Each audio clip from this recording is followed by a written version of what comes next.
It's the Black CE One Conference. I am so excited. I'm so excited. I am ready. I am so excited. This is the day of the unstoppable Black woman. This is the Unstoppable Black Woman Day, and I'm excited about that. I'm excited, but I am Don,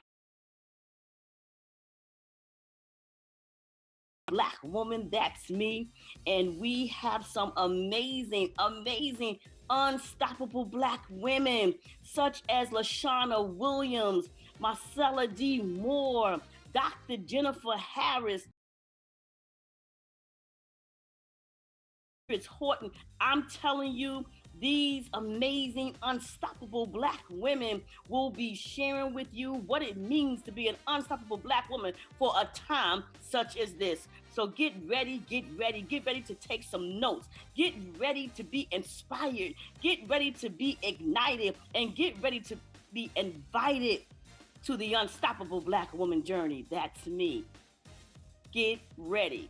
Are you ready?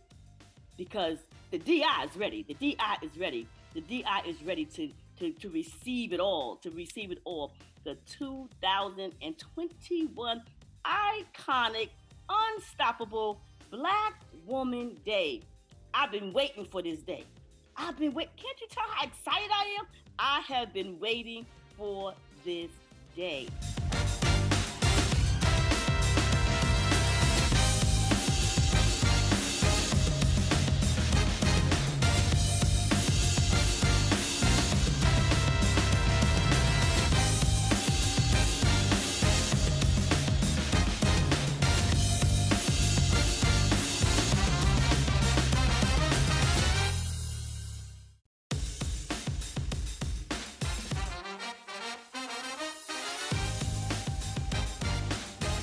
Hello everyone, my name is Pasha Carter and I want to welcome you to my training. I'm so excited because anytime I get a call from Trevor or Shay or anybody from Black CEO, I make sure that I put my schedule in order and that I am available. Why? Because I believe in them. I believe in their cause and I'm always here to support them. So I'm honored to be here this evening with you, or this afternoon or morning, whenever you're watching this. And just to give you a little bit of information on myself, my name is Pasha Carter. I am the owner and editor-in-chief of VIP Global Magazine. We're a magazine that caters to entrepreneurs, celebrities, as well as influencers and children. So we are a one-stop shop for all the resources for you to be able to market, promote your business. I'm also a writer for Forbes magazine. I've been writing for Forbes for the past 4 years now, which has been an absolute honor and pleasure. And I've had a chance to, network and meet some of the greatest entrepreneurs and leaders in this country. And I'm also more known for those of you who are watching as a young lady who took a $500 investment many years ago when I was 23 years old and turned it into a pretty successful business. Been blessed to earn over $10 million as an entrepreneur. But most importantly, I've taught many other people how to build 6- and 7-figure businesses directly from home. So now, here's what I want to share with you. I want to give you some real tips. See, I'm here to give you real information. Today, I want to share with you how you can get featured in magazines and how you can get on television and all of these things. I also used to own a TV network too.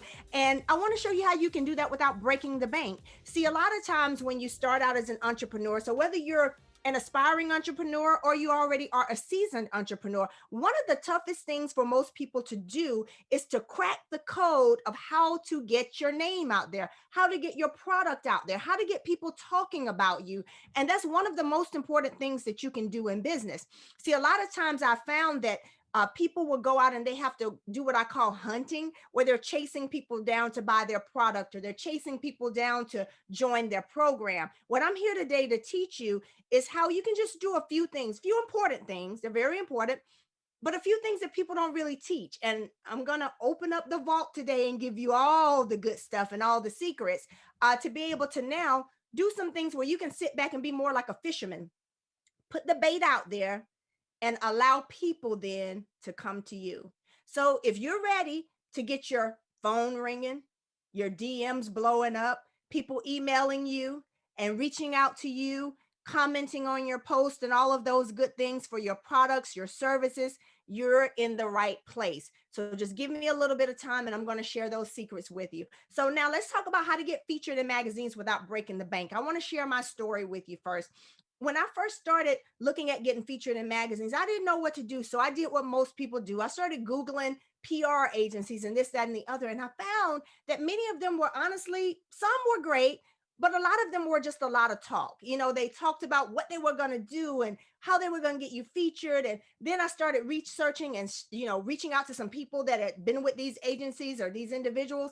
And I found out that a lot of them weren't getting what they wanted. So I took put the ball in my own hand and said, let me just try to figure this out and see what's going on. So I'm going to give you tips on how I've been able and been blessed to have been featured on ABC, NBC, Wall Street Journal, Forbes, you name it, Sheen Magazine, Rolling Out Magazine. And from there, I've gone on to start my own magazine where now I'm the person that's able to feature and highlight individuals. So I'm going to give you everything that I did. So you want to take some notes and you want to make sure you don't miss these bullet points that I'm giving you.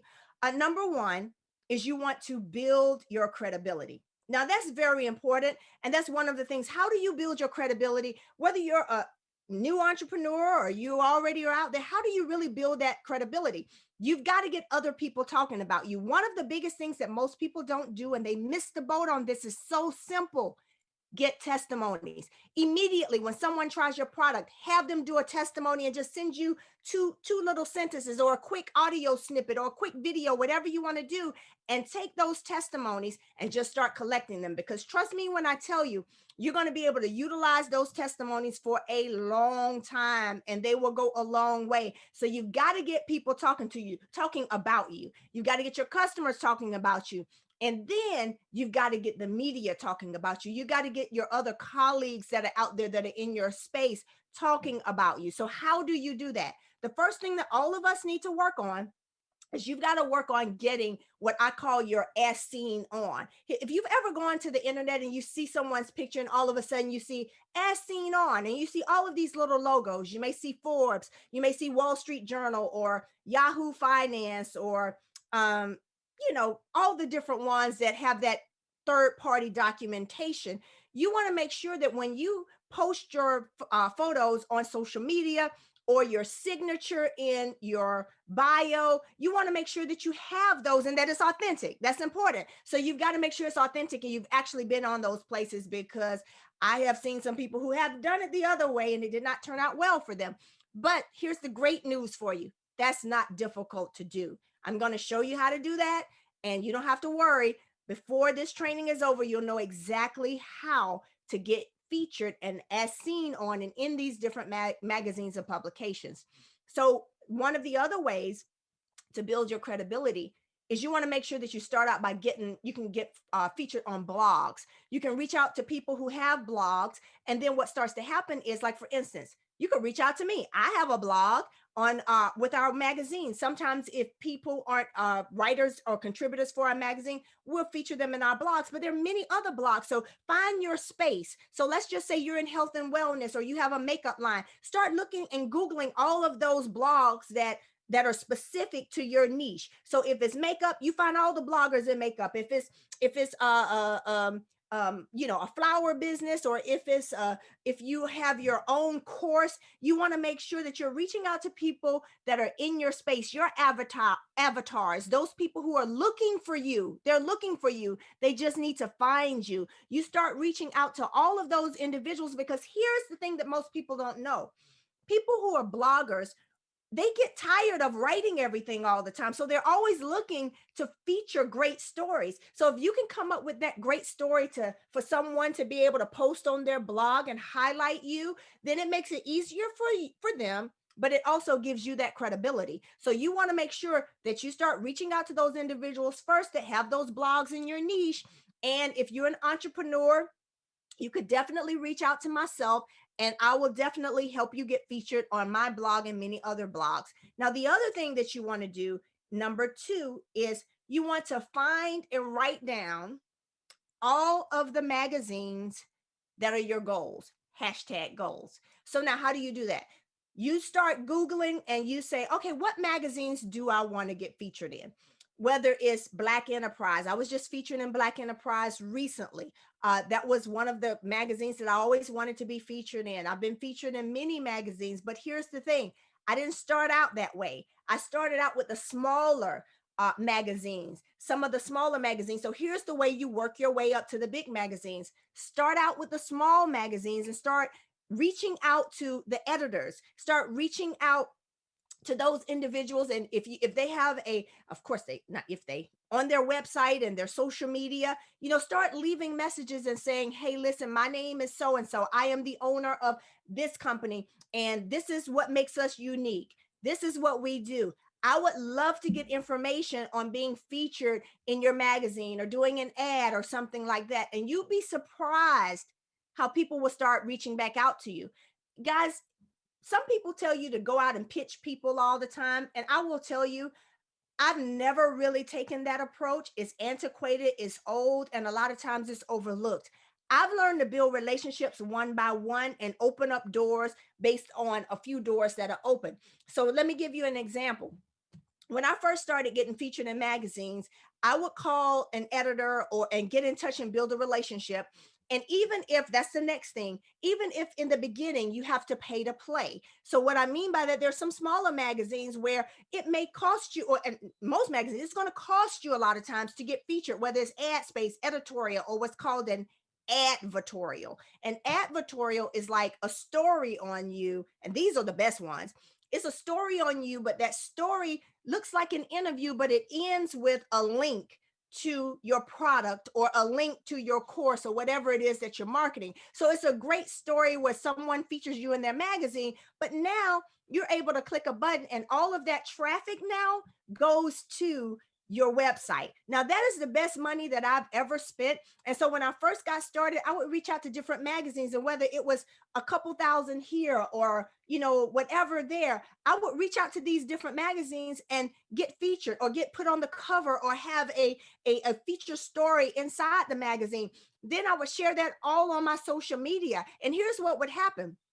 I found that that is the best money I've ever spent versus just going out and buying ads or going to some random site and trying to post something and figure out how I can get it. Because here's what happens.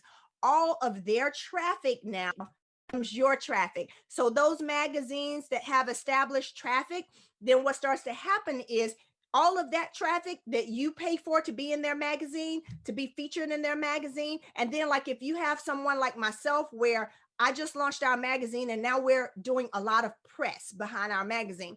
So now we have an issue that just came out. We're a quarterly magazine. So it's going to be pressed for 3 months straight that are backlinks to every single person that's featured in that publication. So they're going to have press from all of the major outlets. And it's just a consistent push for press that goes back to every single person that was featured in the magazine. And that could be you, whether with any magazine. So first thing you got to do is start again, look for all the magazines that are in your space. So if you are let's say you're in the makeup business, you want to look for magazines that deal with makeup, skincare, moms love makeup, women focused magazines. You want to look for all of these type of magazines, and then you got to learn how to take what you do and put a twist on it. Because see, here's the thing. If you're into makeup, you're just not a makeup company. You're now an entrepreneur. So then you start looking for magazines that are about entrepreneurship. So you take that story of makeup, and instead of just focusing on selling your product, now you tell them how you started your business. How did you create your makeup line? Who did you use to wholesale, and how did you set up your website? And these become other stories on you. But guess what? It leads back now to people buying your product and finding you. So those are the first. So build your credibility. You got that down. You want to make sure that you have those as seen ons that, again, I'm showing you how to do all of this. You want to get on blogs. You want to make sure that you find magazines, write them down, every magazine you can think of. And here's the thing, guys, don't let fear stop you. Don't be afraid to reach out to people. The worst that can happen is they don't respond, or they say, no, they're not interested. But guess what? What's the best thing that can happen? You can start out small and you can start getting featured in all of these different spaces, and the whole world begins to know who you are. The other thing, number three, is don't be afraid to pay to play. You know, if you Google it, they say the average cost for getting featured in a magazine is from 500 all the way up to 20K, guys. So it's not cheap. It's dependent upon the size of the magazine, whether it's a local magazine, national magazine, where are they, what is their reach, and all of that kind of stuff. So depending upon who you go to, it can cost anywhere on the low end, a few $100s, on the high end, you know, very costly. So that's why I say, if you start out small, if you don't have that big budget, it's okay. Don't even get caught up in that. You can start out with the blogs that then you paid a few $100s here or a couple $1,000s there to get featured in magazines. To get featured in my magazine for the next issue, it is very inexpensive, simply because my goal for the first few magazines is to highlight those aspiring entrepreneurs and group you guys with the ones who have already made a name for themselves. So imagine being featured in a magazine where your story is next to somebody who was one of the gentlemen on Shark Tank, or maybe, you know, one of the celebrities that has their own line of makeup or hair care, you know, those things. So I make sure that I am very intentional with how I lay out our magazine, because I want to make sure that anybody that's featured gets the best press possible. So those are the things. So the next thing you want to do, number four, is get referrals. Guys, I can't tell you how many times that this has opened up so many doors for me. So if I were featured in a magazine, here's what I'll do is, while you know, getting prepared for the story, we're going back and forth, you know, emailing this, that, and the other. Sometimes we may do a live video where they'll interview me and take my interview via like a Zoom or something like that. But here's what I want you to understand. I want you guys to hear me. I always ask them at the end, hey, do you know of anyone else in this space that may be interested in a feature story on a product like mine or a story like mine? And guess what? Every time they've led me to someone else. Every time another door has opened. So here's what I want you to understand. Don't allow one door to be your last door. We all know each other. Those of us that are writers, those of us that own magazine, those of us that are in this PR space, we all know each other, and we all operate in the same circle, and we all, most of us, help each other and share with each other. So again, don't be afraid to get referrals, because once you're featured, just simply say, who else do you know that may be interested in a story like mine? The other thing you want to do, and I have a few more tips for you guys, and some resources for you as well that are going to be really, really good, is you want to find a mentor who has done it. I talked to you guys about, you know, the big PR agencies and PR companies, and they are very costly. And unfortunately, you just kind of get looped in with everybody else. And that's just the reality of what I've experienced. Maybe you've experienced something different. I don't know, but I'm just giving you my story and my truth, and I'm giving you my steps. So you want to find someone who has done it. So what you start to do is you can start looking in different magazines. And if you see people, usually sometimes it may be easier to get in touch with someone who was featured in the magazine, because I've done this before too. I've reached out to someone who was featured in the magazine and say, hey, I know that you were just featured in XYZ magazine. How did you do that? Or who's the contact person? Do you mind sharing it with me? And you would be amazed how many people are willing to just share with you, you know, who the contact person was. Or even better than that, I've had people do like a three-way chat and say, hey, you know, this is a young lady who reached out to me. Her name is Pasha Carter. She's interested in getting featured in your magazine. It's like a three-way chat with us. And then I immediately have that direct contact. But it's because I opened my mouth. I talked, I asked. And when you ask and you ask and you ask, what starts to happen is people start saying, yes, yes, yes. You're going to get some no's, and that's okay. But more than likely, you will get a lot of yeses. Now, I want to give you some important tips that are very important to making sure that if you're selected to be in a magazine, you want people calling you back. Most magazines that I've been featured in, they'll call me back on other issues if they do a special issue, or if they do another issue. And let me tell you why. There's secrets to that too. The worst thing you can do is reach out to a magazine, and then they say yes, and they ask you for certain things and you're not ready. Let me tell you why. Magazines have deadlines. Magazines want to get it right. And in order for you to be that customer that they want to tell their friends about, that they want to highlight, there's some things that you want to make sure you do. Number one, you got to have great photos ready, guys. You got to have great photos that are high resolution. And if you don't know what high resolution means, Google that, talk to a photographer. It's easy. That just means highest quality, because when you, the most important part of a magazine are the pictures. So when you have great pictures, they want to put you on the best pages. They want to see you on the back cover, front cover, or as one of those feature stories. Now, not just a great headshot, but you want to have some good lifestyle photos too. Maybe some photos of you at your desk or outside with your family or in the middle of doing your work or whatever, kind of like, influencers have on Instagram. So you want to make sure that you are photo ready, and you take those photos, and here's what you do. You create a Dropbox folder that's ready to go. And inside that Dropbox folder, you want to have your photos ready. You want to have your bio ready. You want to have a press release ready. Now, listen, if I'm going too fast and above you, I'm going to help you, and I'm going to show you exactly how to get all of this done for literally hardly anything. Okay. Are you guys ready for this? Dropbox costs maybe $10 a month or something like that. And all that is a software or an app where you can upload high resolution photos off of your, and you'll just send a link to someone and you'll be able to send that link and everything is in there. Now, let's talk about your press release. Don't stress out on a press release. And please, if this is not your lane, do not try to write it yourself. There are too many other people out there who do that you can pay them to do that versus you doing it.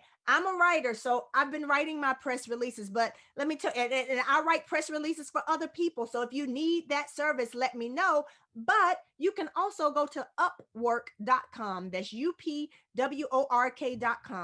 and put in that you're looking for someone to write a press release. You can get a press release written for you that is a stellar press release. So whether you get it through me or through Upwork or anybody else, just get it done and make sure that it sounds good and it hits all the right and the most important points. Okay. So you want to make sure you have that press release ready. The other thing is when you're featured in a magazine and you're especially in the smaller magazines, the most important thing you can do is share those links. The magazine will highlight you and feature you, but let me tell you how to get them always coming back. If when you're featured in their magazine and they start to see that you are sharing it, because they put so much work into their magazines, that if they highlight you and they feel that you're only, wanting to use their following, but you're not posting, you're not sharing, you want to make sure that on all your accounts, your Twitter, your Pinterest, your Instagram, excuse me, your Twitter, your Pinterest, your Instagram, your Facebook, and your email list, whatever, you want to make sure that you share and tag them. I always would share the magazine and tag them in it so that they could see. And then in the comment section, guess what would happen? They would reply and say, "Oh my goodness, Pastor, it was such an honor to feature you, da, da, da, da, da." So you want to make sure that you're consistently sharing once you're blessed to be featured in some of these magazines. The other thing you want to make sure that you're doing is you want to make sure that you're building relationships, guys. I can't express this enough. One of the most important things you can ever do is be genuine, be professional, and have a reciprocal type attitude and posture.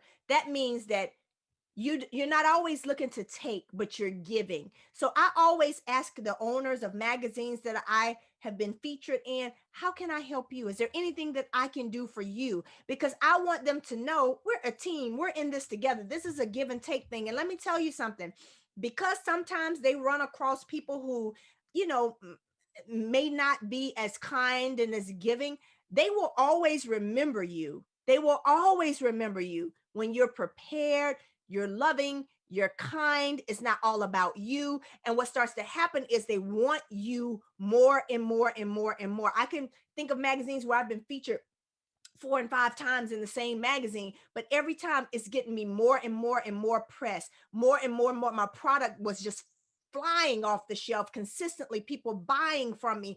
I would open up my email and see, oh my God, who are all these people? Where did this come from? And I would find out that some magazine that I was in did a repost of an article that they run a year ago, and all of a sudden it was getting all of this new traffic. So you guys, stop trying to do everything by yourself. Stop thinking that your social media is the only thing that blows you up. I used to think that, my whole focus in the beginning was how many likes I was getting, how big can I build my followers. Then I started to realize that it's not about likes, it's about swipes.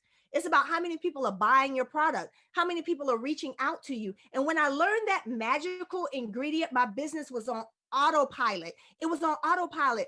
So now what happens is you'll do one of these magazine articles, and what starts to happen is all of a sudden you start getting all of this new traffic to buy your product, buy your courses, or reach out to you to be on speakers on different platforms and things like that. And it opens up so many doors, guys. So listen, let's see if there's anything else that I forgot.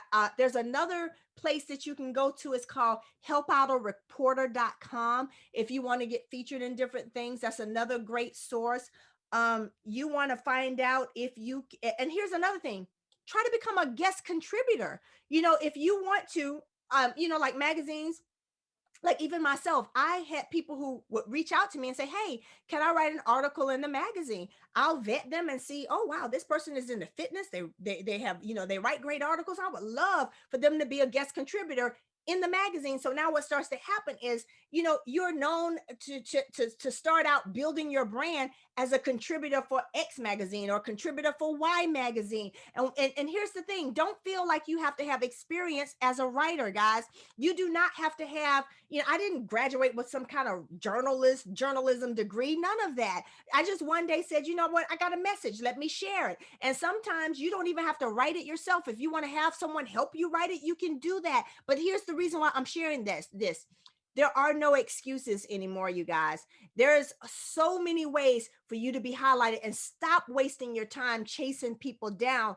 Learn the art of attraction marketing. The best thing you can do is sit at home in your office with your pajamas on and have the world coming to you and looking for you, because you simply put the right message out with the right people. And so, guys, I'm going to close with letting you know, listen, I've been able to, over the past several years, build very successful business. And I was very intentional about the businesses that I built.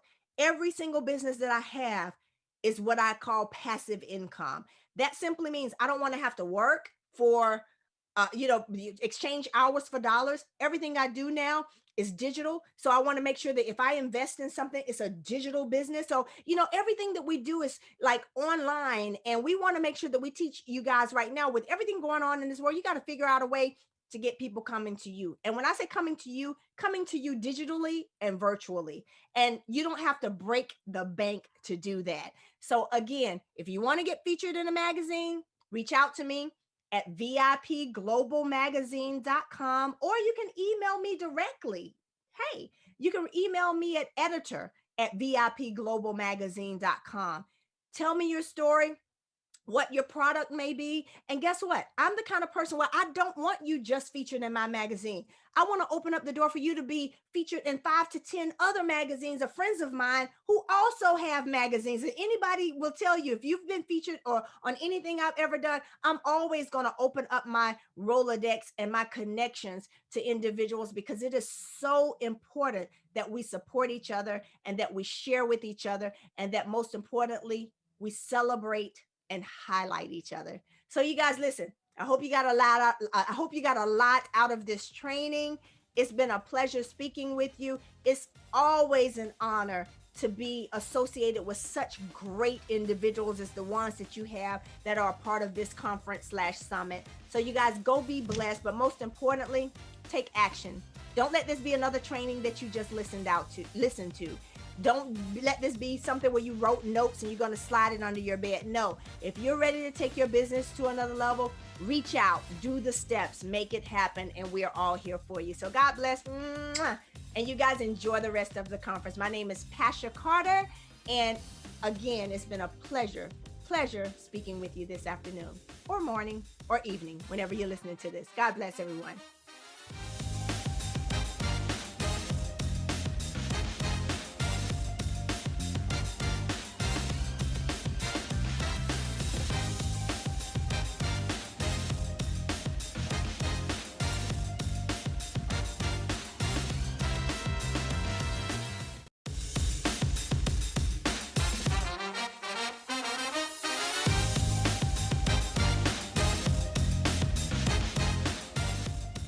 welcome. Hello. And I am so excited to be sharing with you all today for the unstoppable Black woman, my good sister Donna Hicks Izzard. We go way back. And so I have the distinct pleasure to share with you today about being unstoppable in real estate. And one thing that I love is real estate. So just a little bit of background about myself. I am Dr. Jennifer Harris out of the North Carolina area and born and raised in the Carolinas and formerly a network engineer. And then I transitioned into real estate over 17 years ago. And one of the things I love about being unstoppable is that I'm going to share with you some tips and actually some pointers about how and why I have been unstoppable in real estate and how you can do the same. So note takers are money makers. So get your pen and paper out. I've got some notes down with myself that I want to share with you. So get your pen and papers out and let's get started. So first of all, you are listening to the Unstoppable Black Woman Day. And being unstoppable is going to require you to have certain traits, okay? So one of the first things is having a winning mindset. Yes, being unstoppable is going to require you to have a winning mindset. Now, this goes actually back to my dad. My father, he was my first coach. He actually threw me into what is called T-ball. I know many of you may not even know what that is, but T-ball is where I was about 4 or 5 years old and he made me play sports. But not only was he my coach, but he taught me how to have a winning mindset. Now, mind you, I was probably about yay high being 4 or 5 years old. But the one thing he told me was that Jenny, he would get down on my level and he would call me Jenny. I'm not going to tell you what his nickname for me was, but he would call me Jenny. He would say, "You are a winner. You are phenomenal. You can do this." And for you to do what it is that I called you to do and that God called you to do. And even from the age of 3, 4, 5 years old, my dad would put in me and instill in me about having a winning mindset. Now, no matter wherever you are or whatever you decide to do, you too have to have a winning mindset. And a winning mindset is going to cause you to be strong. Not only that, it's going to cause you to be unstoppable, but it's also going to cause you to be courageous. So having that winning mindset, no matter if you're changing careers, if you're starting your business, if you're jumping into real estate like I did. So being that winning mindset that my dad instilled in me, being a young little girl, especially in the South, and as a Black girl in the South, he actually wanted to instill in me to whatever you set your mind to, you can do. But not only that, wherever you are in life, your mind got there first. And that's what a mentor of mine taught me. But the thing that my dad also taught me was that not only was it going to require a winning mindset, but it was also going to require me to set my goals and focus. So a winning mindset is going to also put you sky levels ahead, right? And when you upgrade your mind, you actually have to, you upgrade your life, you start to upgrade, whatever it is that you desire to do. So having that winning mindset is number one with becoming unstoppable. And that's what I took into jumping into real estate. I decided to become unstoppable in real estate by taking that same winning mindset and transitioning from being a network engineer into real estate, and my business just skyrocketed. So another thing about the reason why I am unstoppable in real estate is because I am focused. Focus, focus, focus. So you have to get focused, you have to stay focused, and you have to consistently be focused. Be focused on what that goal is. Be focused on what that dream you have. And so just like a racehorse, when you think about a racehorse, and I think about someone that is focused, you talk about being laser focused. So think about a racehorse as they're going down and they shot out, in that, and they have all of these other horses. They don't look to the left, they don't look to the right, but they stay focused. And focus is following one course until successful. right?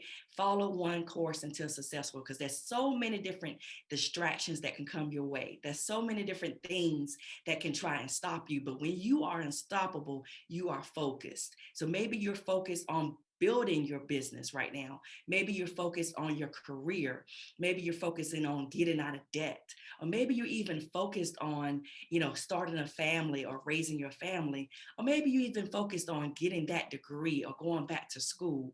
Whatever that is, that focus is, you too can be unstoppable. But it's going to take a winning mindset, and it's going to take for you to be focused. So write down those goals, write down those streams. It's like I was focused on transitioning from engineering into real estate.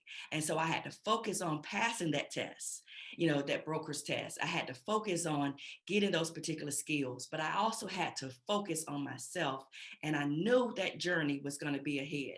So whatever journey that you have, just know that you have to focus. So another thing I want to tell you about being unstoppable is to be determined. Yes, I am determined.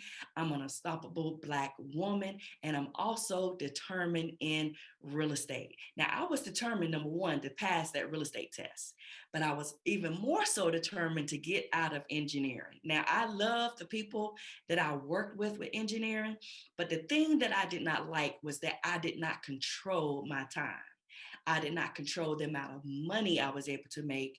And on top of that, when I looked around, I was the only, sometimes female, a lot of times female, but also I was the only Black woman that was even in a lot of those engineering departments. So I was determined to set my own schedule. I was determined to pass that real estate broker's test. And I was even more so determined to make the amount of money and income that I desired to make and that I wanted my family to make. So you being determined is going to also require you to be focused, have that winning mindset, but also be determined. And just like I was determined to help hundreds of families to get the keys to their American dream, I was also determined to say, you know what? We too can have a piece of the American pie. We too can invest in real estate. I too am determined to get out of debt. So maybe you're determined to do that. Maybe you're determined to save for your car. Maybe you're determined to go back and get your education. So I just want to tell you something real quick. My mother, she was an educator and a school teacher. And the thing that I loved about my mom is that I saw her focused, I saw her winning desire and mindset, but I also saw her determined to get her degree before she left this earth. Yes, she got her degree. She graduated because she had to stop, from having kids and getting married and all. But she was determined, even in her 50s, that she was going to be not only unstoppable, but she was determined to get her degree. And so she did just that. So I say that to say, no matter what you're deciding to do, no matter where you are right now, you can start from where you are and you can actually be determined to set those goals and to hit those goals. Another thing about being unstoppable, and the reason why I'm unstoppable in my career in real estate, is that I have the right skills. Yes, I have the right skills. And they say it's the skills that pays the bills. Let me repeat that. It's the skills that pays the bills. So no matter what skill set you get, you will always have that. And that's the two things that my dad taught me, was mindset and skill set. So think about this for a moment. You go, you get an education, or you actually have a trade or a skill. When you actually get that skill, no one can take any of that away from you. So I was not only determined to be focused, but I was determined to have the right skills. I was determined to get the right skills when it came to negotiation on contracts. I was determined to get the right skills when it came to people skills and working with people. I was determined to also, have the right skills in social media and marketing. So all of those skills have caused me to be unstoppable in real estate, but also unstoppable in business for over 20 years. And when you get the right skills, No one can take that from you. So right now, if you were to drop me into another country, another town, somewhere where I've never been, those same skills that I'm telling you today are going to be the skills that I can get right back on top. You can lose it all today, but those skills that you have, that you put in yourself, not only that, but that you invest in yourself, those skills are going to actually require you to be right back on top. So having a winning mindset, being focused, being determined, having the right skills. And there's a few more that I want to give you, which is I am not afraid to invest in myself. Yes, you have to invest in yourself at the level that you expect results. That's one of the things that my mentor taught me. And not only that, you have to invest in yourself, because when you invest in yourself and you invest in your business or you invest in your family, you're taking a chance on you. So there's no better return on investment than investing in you. So investing in yourself is going to require you to make some changes. It's going to require you to invest some time. Everything is not free 99, right? Oxygen may be free, but they even starting to charge for that. So you have to invest in yourself. But not only just invest in yourself, but just know that that's a long-term investment that you make.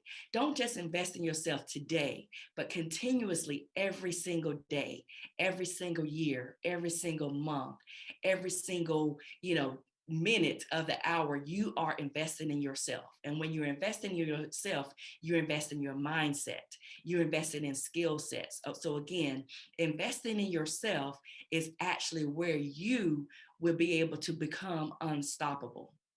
Now, I know a lot of times we don't like to invest in ourselves, or we may say, you know what, I'll just let my children do this, or I'll just wait. Well, time waits for no one. And I always say, scared money don't make money. So you have to know that the time is now to invest in yourself. Just like right now, you're investing your time and you're investing your resources into this event. You're investing your time into listening to those skills that's going to take your business to the next level. And not only that, you invested in yourself to become unstoppable. So yes, invest in yourself. Don't be afraid to invest in yourself, because you are going to be, you can go to the slot machines all you want to in Vegas, or you can go to the slot machines all you want to and pull the lever down. But when you invest in yourself, that is your own slot machine, right? That is your own slot machine, because you are your best investment. So another thing I'll tell you about becoming unstoppable in real estate and also in business is that I believe in mentors. Like I mentioned before, my dad was my first coach, but I've always had mentors. I've always had mentors in my life. I've always had those that were willing to pour into me because I invested in myself, but I also learned to know that I believe in mentors. You cannot go things alone. You do not know everything when it comes to business. But another thing about believing in mentors is that think about the greats, like, Michael Jordan and Serena Williams, LeBron James, Kobe Bryant, Tiger Woods. All of them had mentors and coaches, and they invested a lot. But now look at where their careers are. They're on top of their game. They're totally killing it and winning it in their level, in their field. So just like they are doing, you have to make sure that you believe and you find the right mentor. Not only just any mentor, but the right mentor that is willing to pour into you, but they're going to pour into you those other skills and those other the mindset that you need to become on top of your game and to become unstoppable. So don't be afraid to believe into mentors. Don't be afraid to invest in yourself and to get a coach. But before you do that, you have to make sure that you are coachable, right? So another thing I wrote down for you is that I am coachable. Like I mentioned before, ever since the age of 4 and 5 years old, you have to be coachable. And it's going to require you to maybe put aside a little ego, edging God out. And it may also require you to just shelf what it is that you think you know and invest and know that you become coachable. Now, becoming coachable doesn't mean that you don't know anything. Becoming coachable doesn't mean that, you're going to just learn it all overnight. But becoming coachable is a way that you're training your mindset, like the greats I mentioned before. They're training themselves, but they also became coachable. And when you become coachable, you open your mind up to the possibility and the ideas of you becoming unstoppable. You start to tend to grow your mindset. And when you're coachable, you also will be growing your bank account. When you're coachable, you will also be growing everything that you have in your life. So you are coachable. And another thing about I want to say about being coachable is that coaches are supposed to help you get to those next levels, right?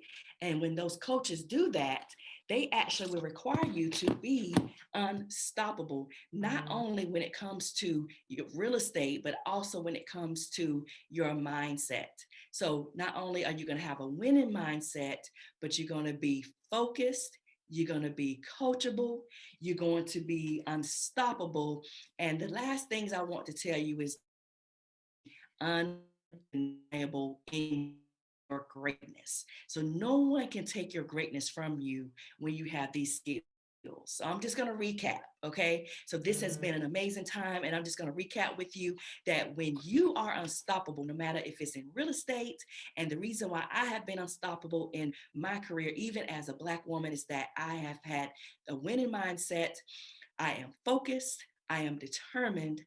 I have the right skills. I invest in myself.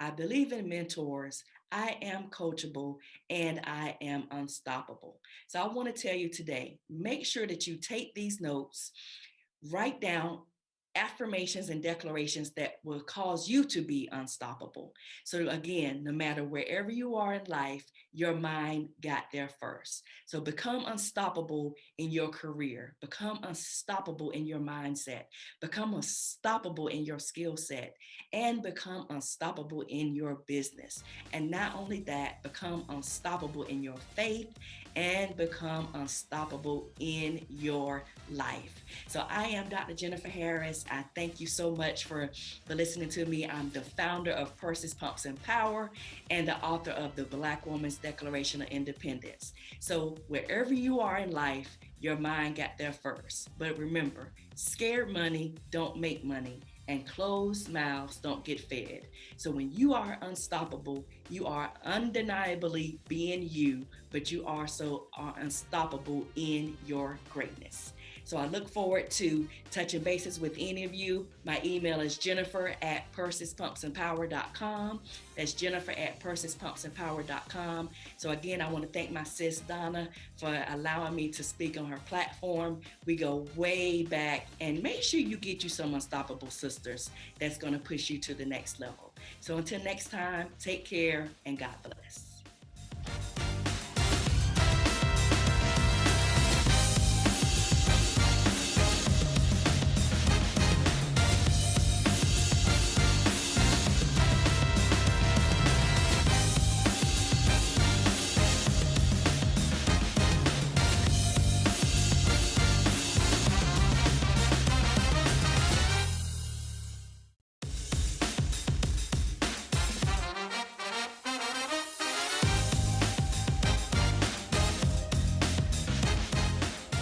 Hello, this is Marcella D. Moore, also known as Cella D, and I am so excited to be here with my sister for the Unstoppable Black Woman's Day on this amazing platform.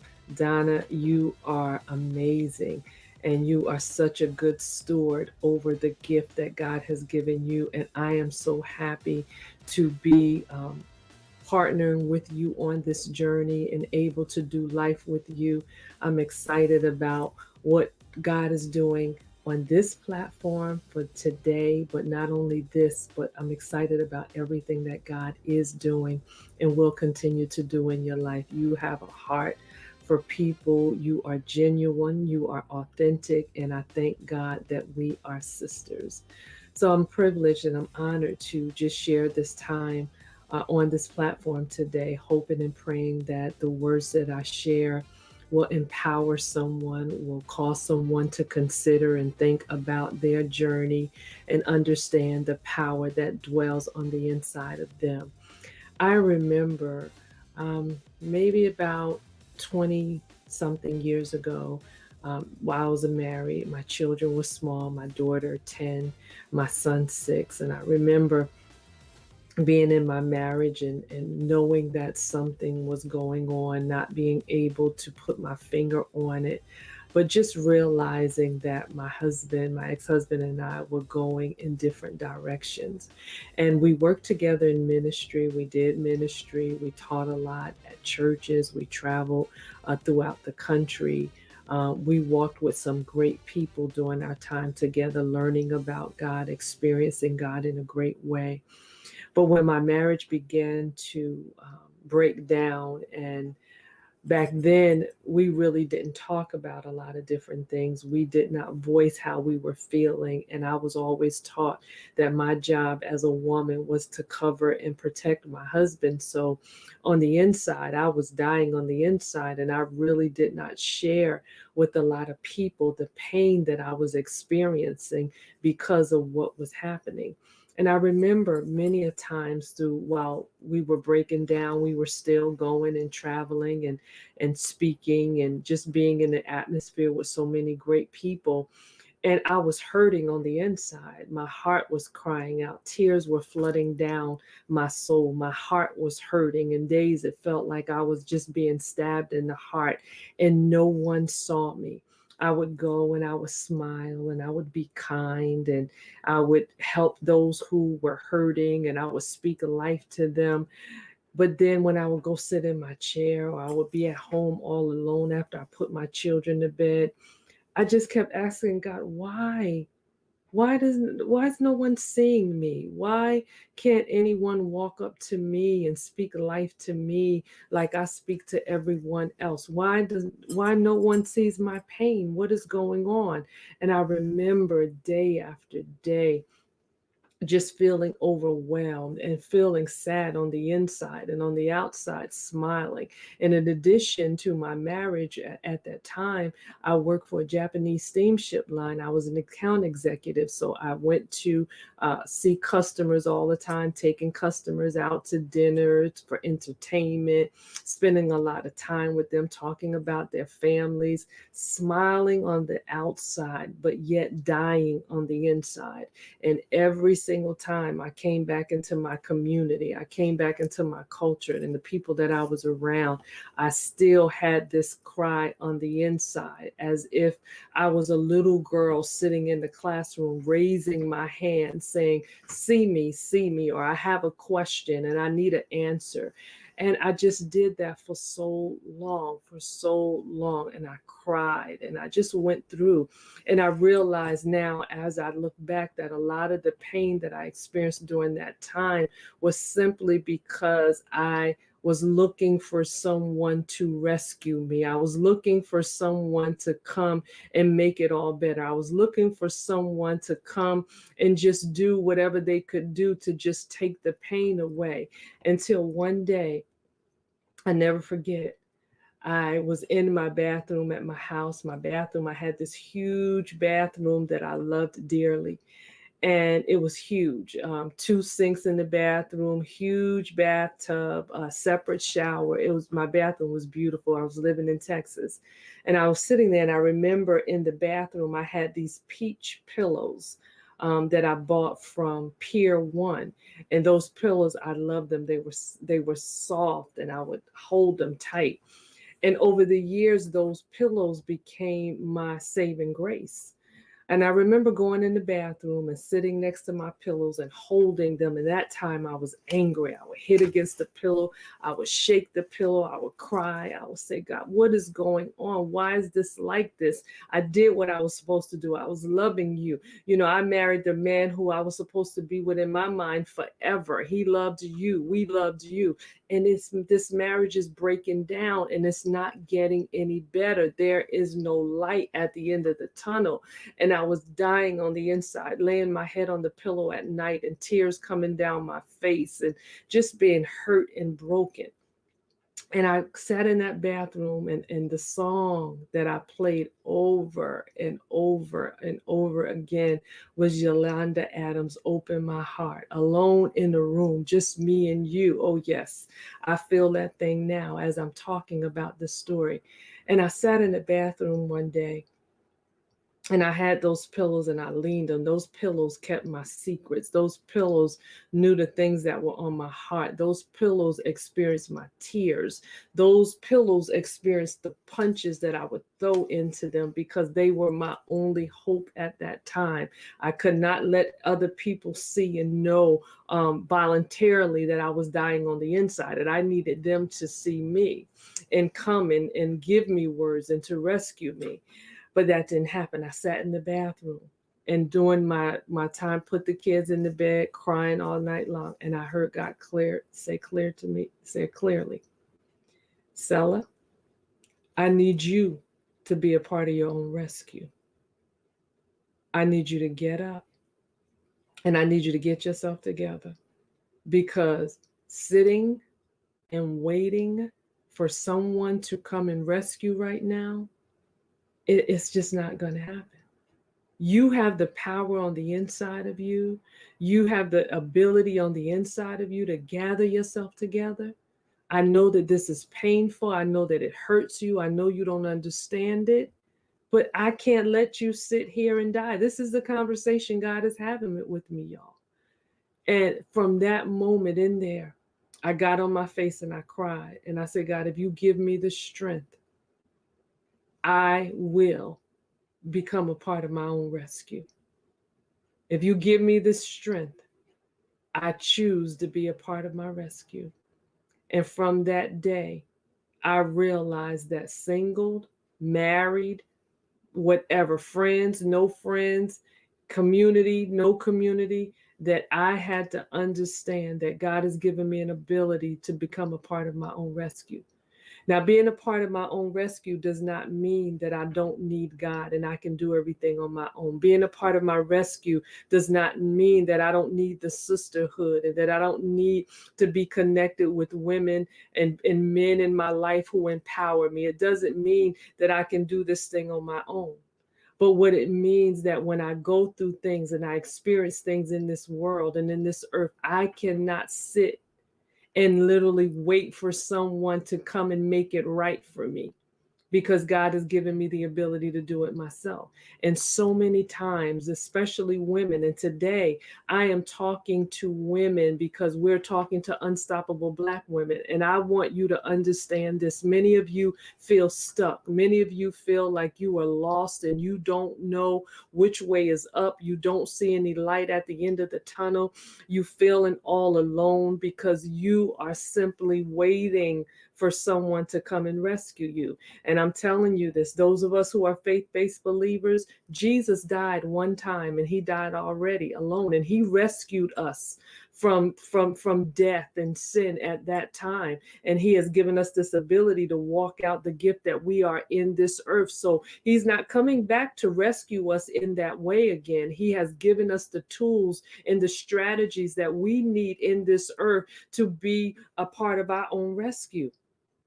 And being a part of your own rescue means that you are not going to sit and wait for anyone to come and validate you. You are not going to sit to wait for somebody to come and affirm you. You are not going to sit and wait for somebody to make it all right. You are going to get up from where you are, and you're going to embrace the gift of who you are, and you're going to become a part of your own rescue.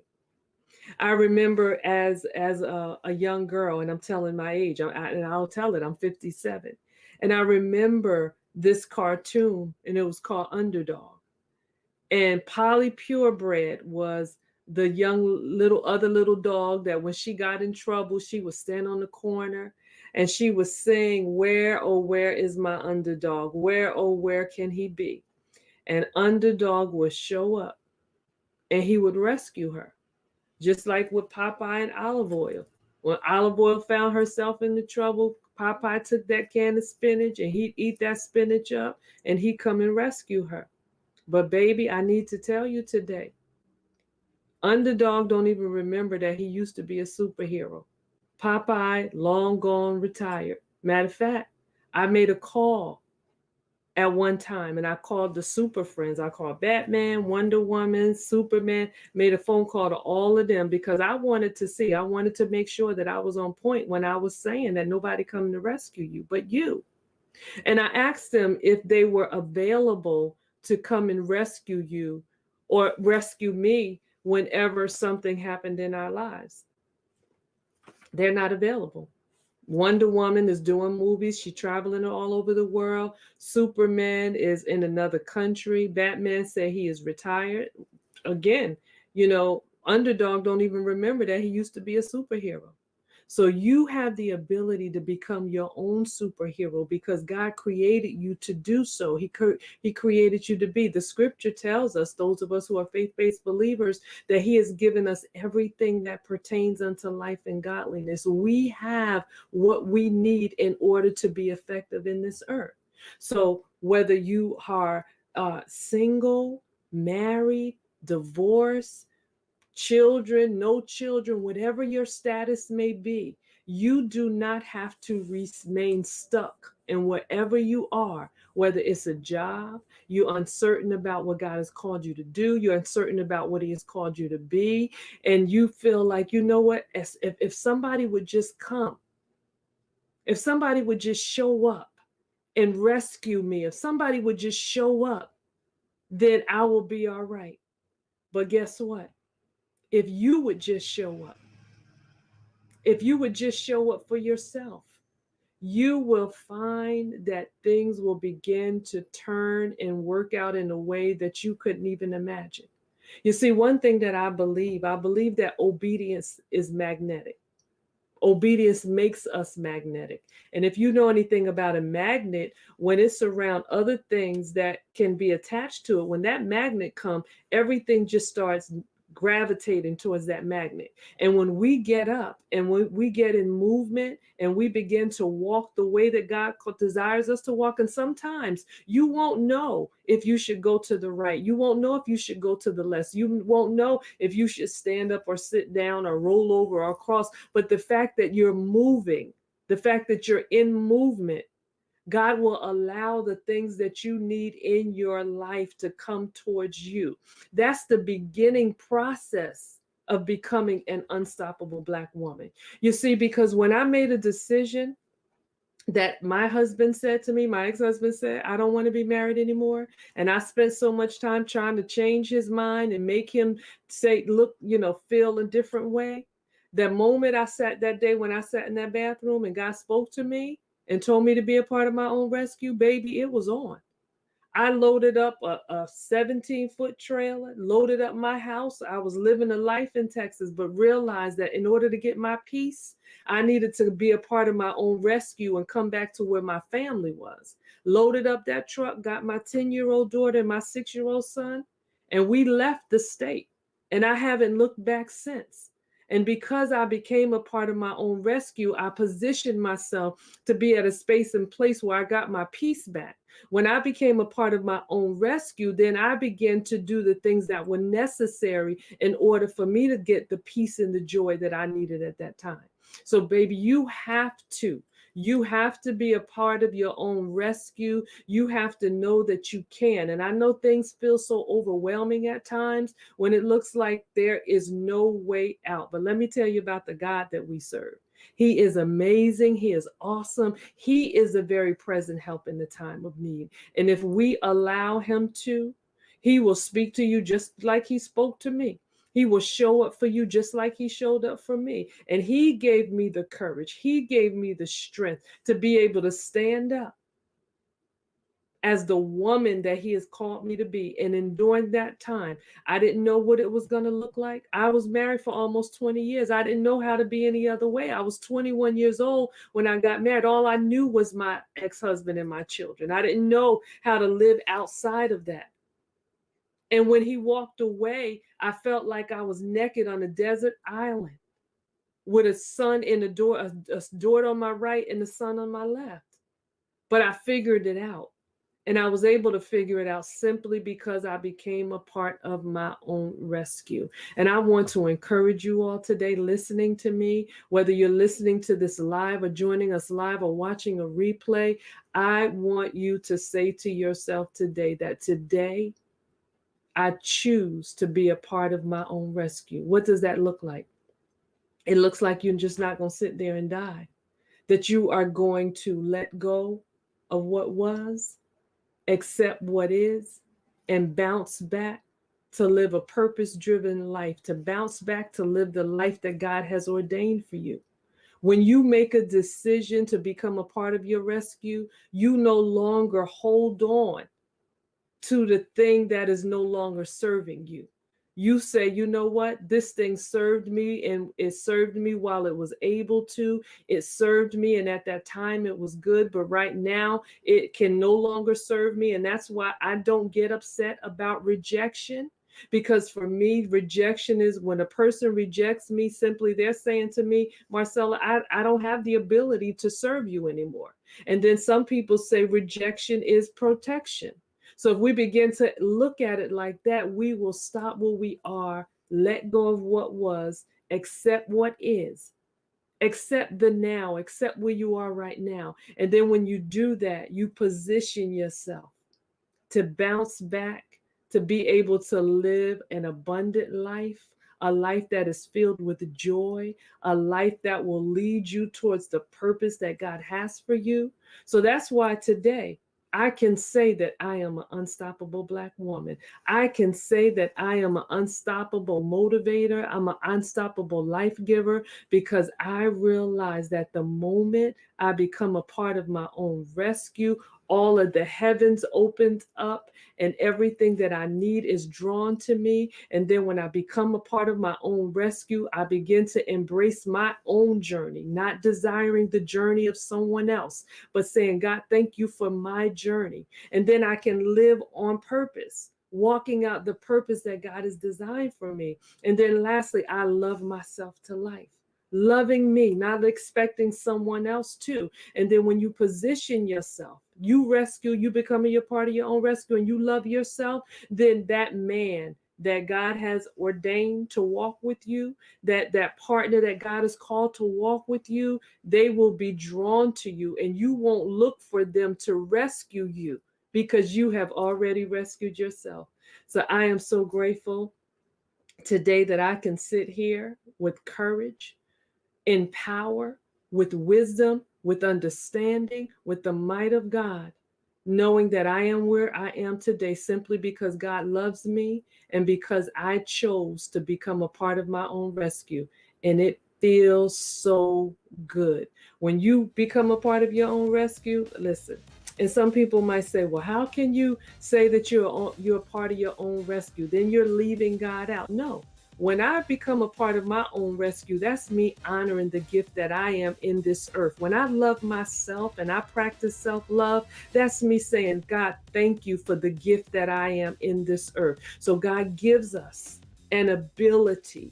He gives us the tools. He gives us the strategy so that we can stand and be a part of our own rescue and live the unstoppable Black woman life that He has called us to walk in.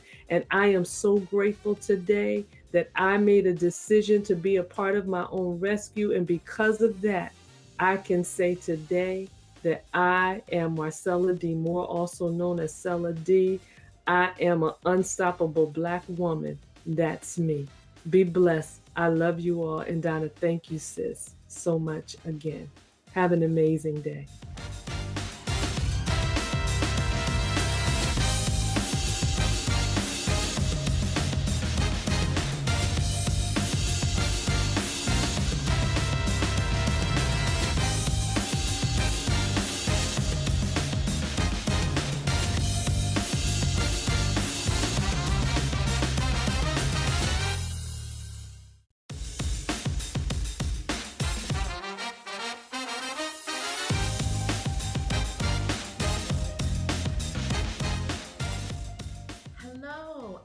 LaShawna N. Williams, the Success Navigator, VP of Finance, CEO of Impact Business Institute, and founder of Busy Black Girls. I am also an author and an international speaker. And more importantly, I am an unstoppable Black woman. I was born and raised in New York City. I got my undergraduate degree in accounting, then went on to get my master's in computer information systems. I passed the CPA exam, got all of those accolades and letters behind my name. And then one day I decided to move to Atlanta, Georgia, right? To get a better quality of life, to get new opportunities, to just do better, right? And at one point, I couldn't land a job. All of those degrees, all of those accolades, letters behind my name, and I couldn't land a job. And that sent me down like this path, like, oh my gosh, what did I do? Why did I move? And I was second guessing my decision. And then I landed a temp position, just permanent, just for a couple of weeks. I landed it in a media company. And I was determined that I was going to then become full-time, right? I was on a path that I was like, I am going to be full-time come hell or high water. And that's exactly what I did. That is exactly what I did. And today I can come to you and say, I went from temp to VP. Yes, I went from a temporary employee in that company to now a VP of finance. And that makes me unstoppable in my career. Unstoppable. But it wasn't because of my degrees or MBA behind my name, or I could say, oh, I took the CPA exam. It wasn't because of any of that. It wasn't because of any of that. How many of you know that you can have all the degrees in the world, that will not land you a job, nor will it climb you up that corporate ladder? There are some things that you need to know that will make you unstoppable in your career. And these things have held true to me as I climbed each step of that ladder and went from temp to then senior, to then manager, then director, now VP. And each one of these steps has guided me along that way. And I want to share those with you because, again, we need to be unstoppable not only in life, but in our careers, in our business, where we're making our money. And these things have landed me that opportunity, have afforded me the opportunity to move from one stage in my career to the next. And so the first thing that helped me to be unstoppable in my career was knowing how and where to add value. It wasn't enough that I had this degree in accounting. Great, accountants come a dime a dozen. But what made me unstoppable is that I understood that there was an importance of knowing what was valuable to the company and placing myself in there. And then knowing where I can fit in and adding value to what the company held as a goal or held as a priority, right? It wasn't enough that I was just an accountant.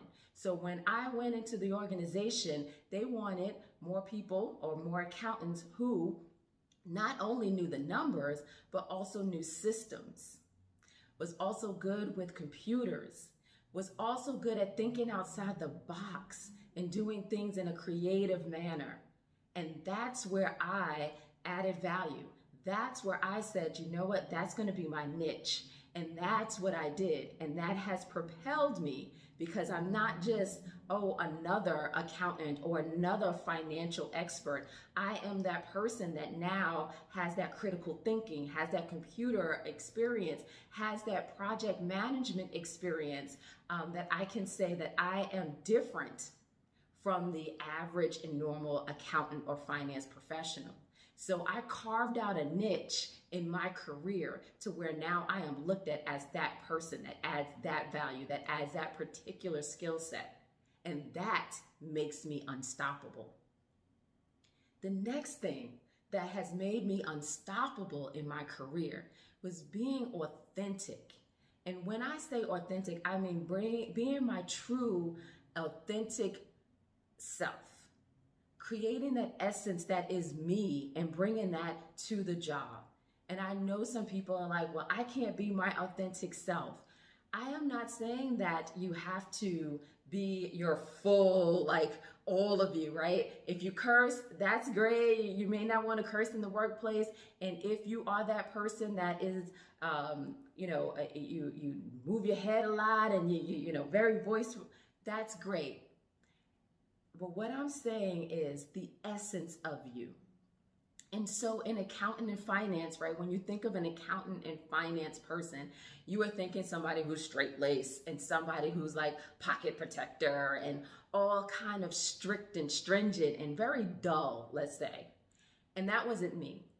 And I wanted to come and bring my full, vibrant self. All of this energy that you see is what I bring to the workplace, right? I also bring my commitment to professional development. I also bring my expertise in coaching. I bring all of that to the workplace. And now I am sought after as that person who is the presenter, who is not only the presenter, who is not only the accounting and finance professional, but who is also the voice of reason, who is also going to be that person that stands up and stands out, right? Stands up and stands out. And that's because I decided, it's a choice, to bring my full self to the workplace. So I am authentic every day, all day in the workplace. What you see is what you get. And I understood that that was important because not only was that helpful for me to bring my full self, but that also allowed other people to see what I brought to the table. To see me not as just an accountant and finance professional, but also see LaShawna as a multifaceted professional. Unstoppable, right? The third thing that has made me unstoppable in my career is being an avid learner. An avid learner. I just didn't say, okay, now I went to school, I got these degrees, and that's it. No, I am always learning and growing and always figuring out what is needed for the business, for the industry, for whatever position, whatever the next position is. What do I need to learn to get me there? Do I need another certificate? Do I need another, a course? What do I need to learn to get me to that next level? And even if it's not for the immediate future or the immediate role, I'm always that avid learner, asking questions so that I can be that resource to not only my boss, but to my company, right? Because that makes you unstoppable, right? Somebody who is just stagnant and stays content, that person is leveled out. That does not make you unstoppable. That makes you stoppable because now, you're leveled out.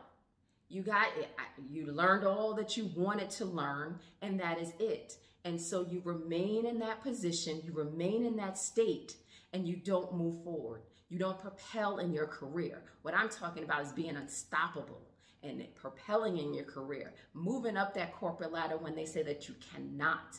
And so what I'm talking about is you being an avid learner so that you can be that valuable person, so that you can be that resource to the company so they can see, okay, we need to keep this person. This person is somebody that we need to look out for because she's going to be the next CEO. She's going to be the next VP. She's going to be the next SVP. Whatever it is, whatever your goal is in your career, they're going to see you as that when you stay and remain an avid learner. So you have to do that, right? You have to do that. And what the other thing, oh my gosh, this was super important. And it took me a minute to understand that because so many times we learn about, oh, I need a mentor and I need somebody to mentor me. And mentors are great and they are needed. You need a mentor. You need several mentors, right? They teach you and guide you on certain things in your career. Different things actually in your career. So you may need maybe a mentor, you may need a female mentor, you may need just different mentors that are not in your industry or not do the same thing that you do so that you can learn about different areas and also get different skill sets. But what I learned was the value and the importance of an advocate. An advocate. Somebody who is going to speak for me when I am not there. Ooh, yes. Let's talk about that. Because what I am talking about is that person that when they're talking about, oh, let's promote X, Y, and Z, let's promote LaShawna to a VP. Somebody's at that table, because let's be real, it is not us that is at that table in most times. And so you need an advocate, somebody who's going to speak up for you on your behalf and say, hey, I know LaShawna. She does great work. She is ready for the next level. She is our top talent, and we need to promote her. We need to, keep her in our pool. We need to keep her in this organization. And those conversations are had. Let's real talk. Those conversations are had, and they're had often. And succession planning, talent conversations, they're had, if not once a month, once a quarter, or annually. And you need to have somebody at that table who can speak up for you. Because if not, the conversation is like, oh, let's promote John, or let's promote Sarah, let's promote Lisa. And they're like, oh, I don't know who that person is. Next, who else you got? That's what that conversation looks like when you don't have an advocate at the table. So each time my name was brought up, somebody was like, yeah, I worked with her, she's great. Or I worked with her, yes, she's doing X, Y, and Z. We worked on this project here, or she helped me with this, and I know her work ethic, and I know she's going to be that top talent or that star in our company. Somebody has to be at that table. So let's stop thinking, oh, because I did my job, that's going to propel me, that's going to get me to the next level. You doing your job gets you a paycheck. You doing your job gets you a paycheck. It doesn't get you a promotion. It doesn't propel you. It doesn't help with your brand. It gets you a paycheck. What I'm talking about is being unstoppable in your career, being that force, that powerhouse, that dynamic person that can go from temp to VP. That's what I'm talking about. Unstoppable. And so it was more than just being that person that did my job. I did above and beyond my job all the time. I was always planning for that next, always doing what was needed for that next level. And not because I'm like, oh, ooh, look at me. It was because I realized and understood these things that I'm just talking to you about today. Those 4 things that I just spoke to you about, those are the things that help you in propelling your career. Those are the things that help you become unstoppable. Takes you from being stoppable and dispensable to being unstoppable. And that's what we want. We want to be unstoppable, not only in our careers, our lives, our relationships, the unstoppable Black woman. So let's go over those again, those 4 things, because I want you to hear me, and I want you to also take action and make sure that you have all 4 of these as it relates to your career. Make sure that you're on that trajectory so that you can climb that corporate ladder, break that glass ceiling, and be unstoppable in your career too. So the first thing, as I mentioned before, is adding value to the company. Do you know what is a priority in your company? What are the goals in your company? And how can you take your superpowers and place them so that you can add value to the company, right? Do you know? If you don't know, you better ask somebody. And you better make sure that you know how you can fit in there, how you can take your superpower and add value to the company, right? It's not enough that you just have all these degrees. Those are great. They sit on the wall. They look pretty. What I'm talking about is you adding value, you being valuable, being a resource, being an asset to the company that you work for, right? The second thing, authenticity. Authenticity, bringing your full self to the job, bringing your full self to the office. They're not just looking for some cookie cutter anymore. You got to stand out, differentiate yourself. And how do you do that best? Is by being your true, authentic self, because there's only one of you, right?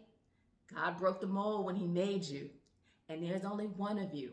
And what I'm saying to you is if you bring that one unique person to the table, to the company, then you are actually standing out.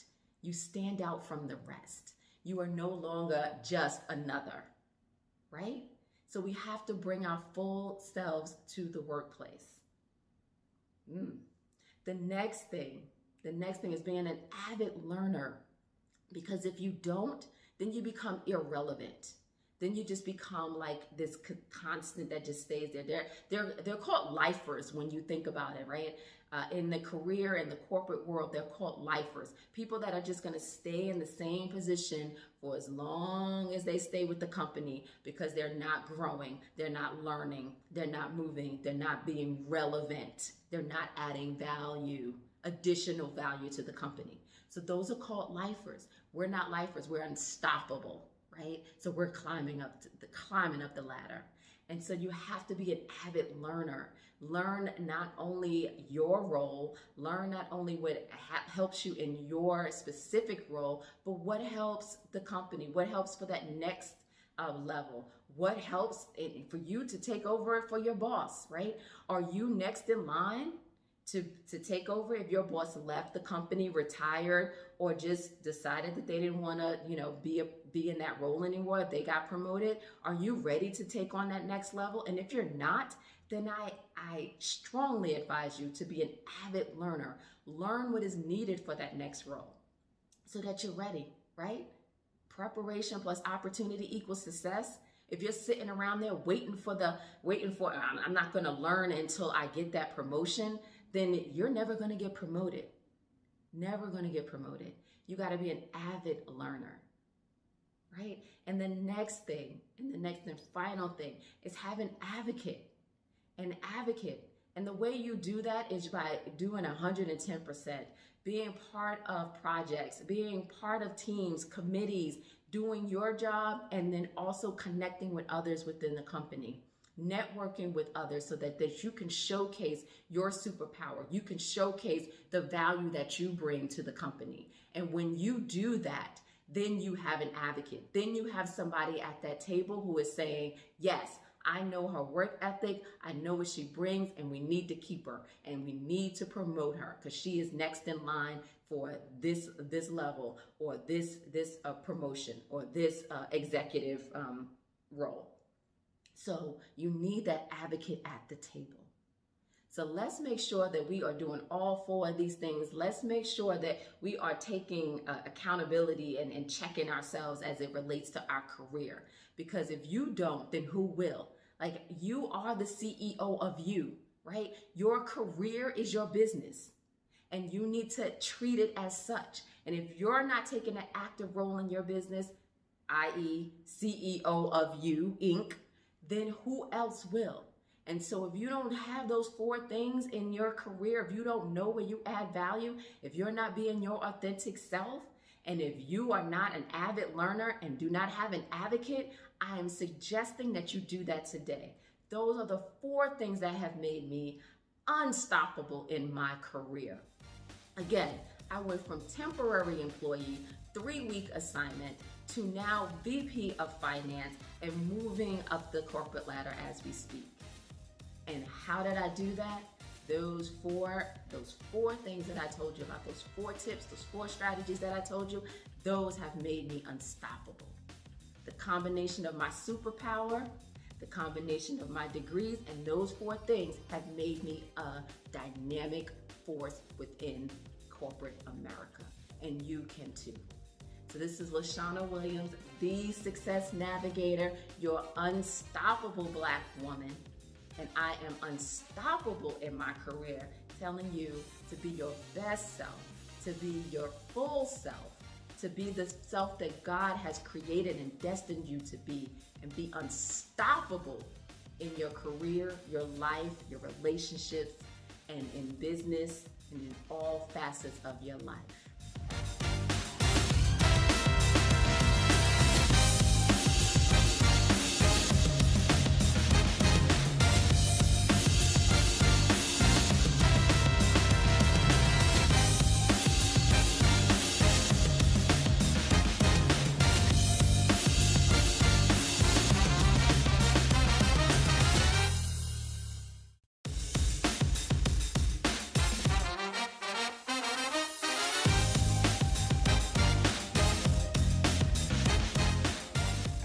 come on in, come on in, come on in. Tag, share, and invite if you haven't already. You may be asking yourself, are you in the right place? And let me tell you, you are absolutely in the right place if you are ready to say F fear and stop allowing fear to derail your life and start making destiny-altering decisions. Let me ask you a question. Do you ever feel like you want to do something disruptive, different, dynamic, or just extraordinary, but for one reason or another, you don't?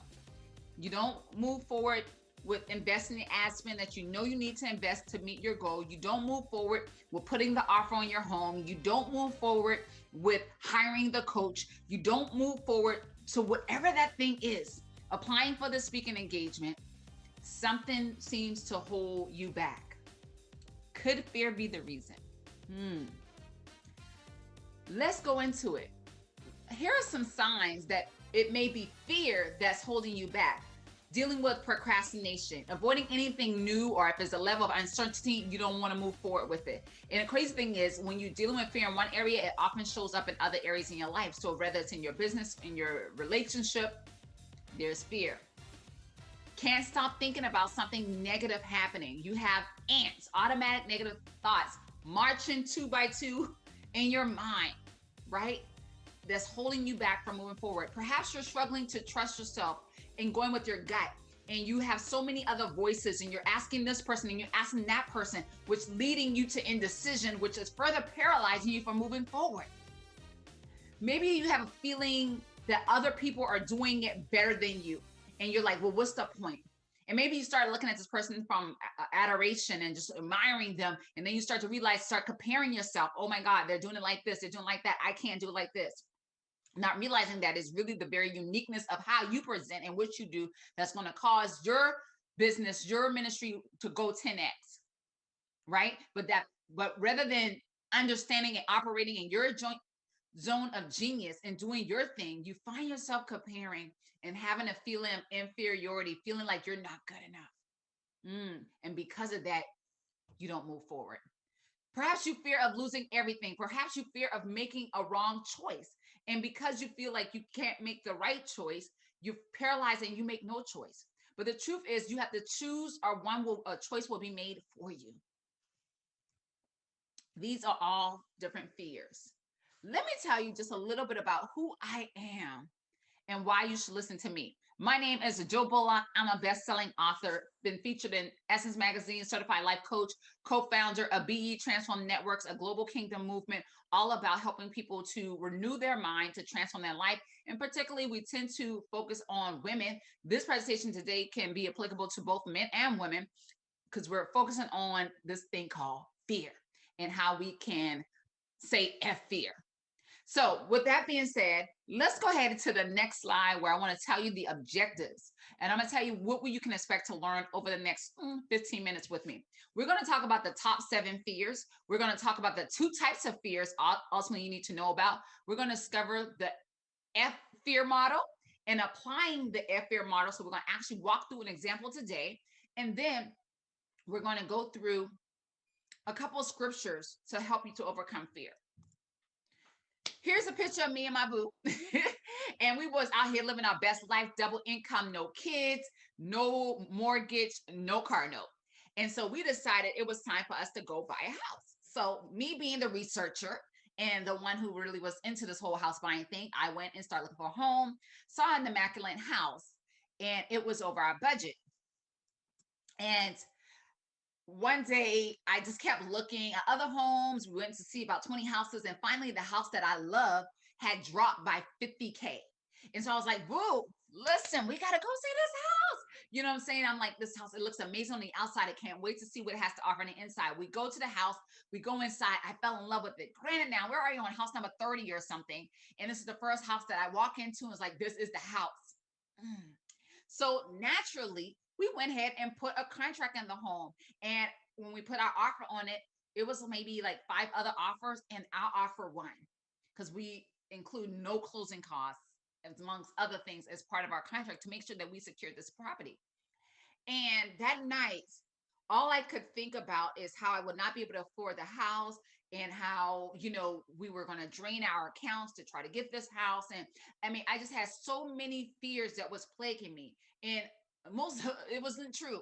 We weren't draining our account to get the house because we already had set aside funds to actually purchase the home. It was so many things. But in that moment, all I could worry about and think about the worst case of things happening and it like just, you know, not being able to move forward.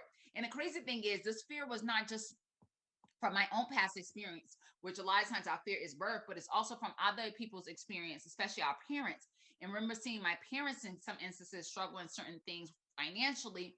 I found that in the area of finances was where I struggled as well, in terms of not so much money management, but just dealing with the fear of failing with my finances. So needless to say, when I decided to pull the contract off the house, well, my husband obviously agreed to it too, just in order to accommodate me. This is what we was looking at. We were not in a good place. We were stressed out. Something that was supposed to be an amazing experience, a joyous experience, had become a burden. So what happened there? Well, let's talk about what fear is. Fear alerts us that the presence of danger or the threat of harm, whether that danger is physical, psychological, or something sometimes fear stems from real threat, but it can also originate from imaginary dangers. And in my case, it was an imaginary danger of all the things that could go wrong. But, you know, I had no really substance reason to believe what I was believing. Let me tell you, that to help explain what was going on with me, you have to understand my relationship was like Erykah Badu's relationship with her boyfriend with a complicated occupation. It was danger. The song went, the block stays hot, the block is locked, the trunk stays locked, the Glock on cock. You remember that? Let me help you.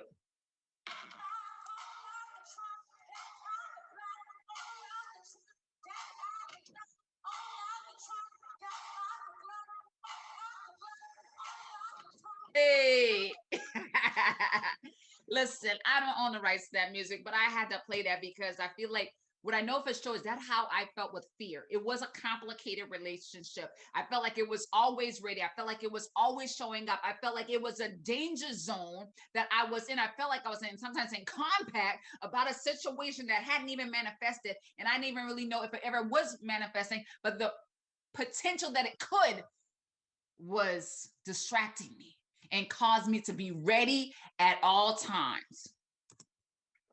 Let's talk about some of the top fears. Public speaking, snakes, sickness, disease, death. I just put all that together, right? Because we're only afraid of sickness to the degree that we think we're going to die as a result because we're lacking faith. But one thing I love what Trevor says, our fears is really faith we are afraid to use. So also dealing with the accident, dealing with heights, failure, not being able to meet our goal financially or our success. These are top fears. And I know I've been, most of these, if not all of these, I've been there with fear and dealing with the level of fear. So let's talk about the good fear versus the bad fear. So good fear, it keeps you safe. Bad fear is displaced fear, and often is a missed opportunity. Bad fear is when we are worried and concerned and consumed about something happening where we have little to no evidence or reason to really believe it. Like our is a weak case, right? That this thing will ever manifest, but we allow our mind and thoughts to fester over that thing and to hover in that space, if you will, to worry about it. And it can cause us missed opportunities. But the truth is, if we're all striving to be successful, it's really going to require that point where preparation meets opportunity. And if we are allowing fear to hold us back from getting prepared, from doing the thing that we need to do, then we miss those opportunities. Let's just kind of go down a couple things about what fear looks like and how it plays out. We have maybe perhaps, and I know I've been there. If you resonate with this, say, yes, I can resonate with this. That's me. If I'm coming down your lane, right? If the shoe fit, tie that joker on and wear it and style it until we take it off and let it go. Okay. Fear of making the wrong choice, doing what feels right to you. Pay attention to your gut. is really the core of your soul, which is your mind, your will, and your emotions. Listen, nobody knows what you need to do better than you. So sometimes you have to silence those voices and follow what you know from the inside, which is really the Holy Spirit, which is really the God in you trying to navigate you through this thing called life. Listen, if it doesn't feel right, take a look at that and resolve those emotions before actually moving forward. Avoid the temptation for allowing yourself to get into indecision, right? You may need to set a pack and really say, okay, what are my choices here, and what is the best thing for me to do, so you can move forward.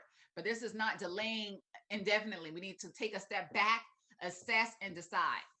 Then also, I want to share, good fear is birthed to prevent us from harm, danger, or just any types of threat. The body natural response is to keep us safe, right? So if there's, I don't know how many of y'all maybe grew up in the hood, but I'm just gonna go with my experience, okay? So I remember back in the day when I grew up in the hood in 8 Mile. Well, it's part of the block. The next block was hood. My block was cool, but the next block, So, but when we would go to clubs, a certain type, something like that, and if somebody was shooting, listen, when you heard that blah blah blah, everybody started to run. Right? We don't even know where the shot's coming from. We don't know, where direction is coming from, in which direction it's going into. All we know are we are trying to get out of harm's way. So when you hear that, everybody start to run. Everybody start to run. And why? Because people are afraid for their lives, because they know if they catch a bullet, it can take their lives. So in those cases, that's a good type of fear. Yes? But listen, oftentimes we're not dealing with that fear. Oftentimes we're dealing with the bad fear. And we have to understand, when we're dealing with the bad fear, we're conceding to fear, which is absolutely displeasing God. When we conceding to fear, it says fear is more powerful than God, which makes no sense, right? We're conceding to fear. It says, God, I don't trust you. And of course, none of us, especially if you're a believer, and if you're not a believer, whatever the God, or universe, or whatever however, hopefully at least we can agree that there is a God. There's something bigger than us that's created this universe, right? And with that being said, we have to believe that if something had the competency, the capability to create this earth, that fear can't rule them. And fear can't rule you. You have dominion over it. And so let's talk about what fear really means. And then we're going to go into the fear model. So fear means fight fear. You have to fight it. You can't let it reside in you. We can't go where the fear resides, right? We can go where the money resides, but we will not go where the fear resides. We have to forget past fears. We have to flip fear. And most importantly, you have to forget fear. So let's talk about the fear model. The fear model says, step 1, identify the fear. Step 2, play out that worst case scenario. Step 3, assess the survival rates. Step 4, research the likelihood that the fear will even ever happen. Step 5, develop a coping plan. And step 6, create a succession plan. So let's get into it. So I talked earlier about my fear of purchasing a home, and I'm just going to stick with that if that's cool. So step 1, identifying the fear and explore the chances of likelihood of it happening. So the fear for me was that I felt like we wouldn't be able to pay our mortgage.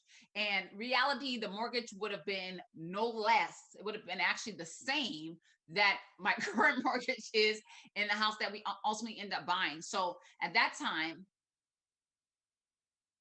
that was the fear. And so, okay, so what? I won't be able to, quote unquote, pay my mortgage. And let's just say that's the fear. Play out worst case scenario. One month we are short. We can't pay it. Okay. So, and even maybe even worse than short, let's just say we don't have it and we can't come up with it. Well, worst case scenario, if you miss your mortgage, I'm going all the way through the whole example. Let me slow down. Well, no, that's right. I'm sorry. Okay. So going through that. So if I miss my mortgage for 1 month, then it would be 30 days late. And then of course, that goes against your credit. Thankfully, I have pretty good credit. So, go against my credit, but I already got a house, car note. Probably won't be the end of the world. Won't be the end of the world. Assess survival rate. Well, if we miss one mortgage payment on our house, I don't know anyone who has died as a result of missing a mortgage payment on their home. Do you know anybody who's died? Let me know. Okay, step 4. Rate the likelihood of fear occurring from 0 to 100%. Well, me and my husband, at the time, we both have good government jobs, pretty secure, very unlikely that there's a rift. So I would say it's probably a 10 to 20% chance that that would even happen. Okay. Step 5, regardless of the rate, anything is possible. So let's establish a coping plan. Okay. So a coping plan would be, how about, can we take more money out our TSP and perhaps put more money down towards the closing costs, so we would take less of our cash reserves for that? And perhaps, I believe you can even take a loan for a TSP for your mortgage and get the money within a few days. So that could be like a backup plan. First, it's okay, first tap into the local emergency funds. If that local emergency funds is exhausted, then I can tap into my TSP fund. Step 6, increase chances of a favorable outcome, succession plan. So I got here, I must read this. Do a survey, ask your prospects what they need. And oh, this is a different example. I'm sorry. Let me stick with the example I'm giving. So increase the chances of a favorable outcome. So to me would be, like I said, go ahead, and part of the succession plan would be, 1, increase the money from the TSP to include the closing costs that we didn't initially plan on paying, that then would be dipping down our savings. But we could have just say, hey, well, let's just go and get whatever it was, 5-10 grand more to cover that cost. Or we could go ahead and make sure that our TSP just was continuing to beefing that up to make sure it has a cushion, and or we could just start to save an additional $250, $500 a month to say, hey, this is extra mortgage money, just in case we get, beef up our emergency reserves, so we could relieve that pressure. And now, as I'm going through it, it just seems like, wow, I really was freaking out over this house thing. Y'all don't understand, like freaking out. Anxiety was on 20 folds, right? And come to find out, the worst thing could happen is it could be on my credit. Okay. But one might late. Okay. And I wish we had time to go through another example, but whatever fear you're going through, I want to encourage you to use that model. And I may see if I can pull it back up before we get to the end of this. But let me go over these scriptures and I'm going to see if I can pull it back up so you can take a screenshot if you didn't before. Let me tell you what God says. Jeremiah 29:11. For I know the plans I have for you, declare the Lord. Plans to prosper you, not to harm you.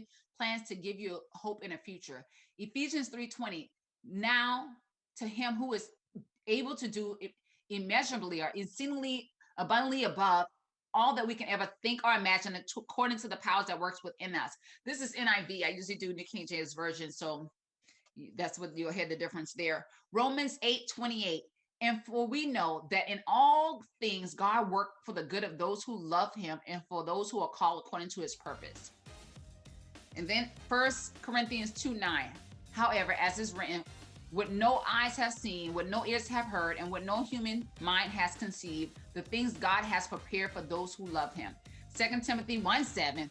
For the Spirit of God does not give us a spirit of fear, but of love, power, and of a sound mind. Here, take a screenshot. Here's where you can connect with me and continue the conversation. And I didn't put our website, but our website is just betransformednetworks.com. And you can go there. And I also have my email here. Let me just go back really, really quick. I want you to take a screenshot, because if you have any fear, I'm telling you, if you have any fear, this is how you can overcome your fear. Go ahead and take a screenshot of that.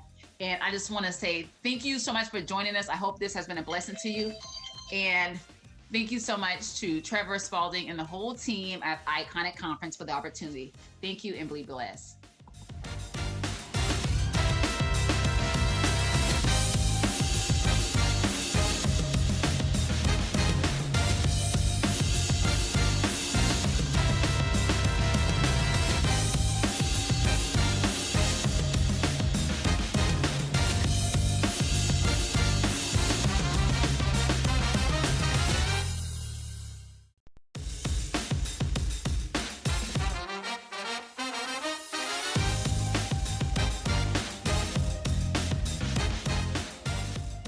my name is Joy Morgan of Joy Morgan Motivates, and I am excited to share with you today on how to soar like an eagle. If you are a leader, I want to give you 7 leadership principles to help you stand out above the rest. I love that acronym I've used for SOAR, stand out above the rest. So I want to give you 7 leadership principles that we can learn from an eagle.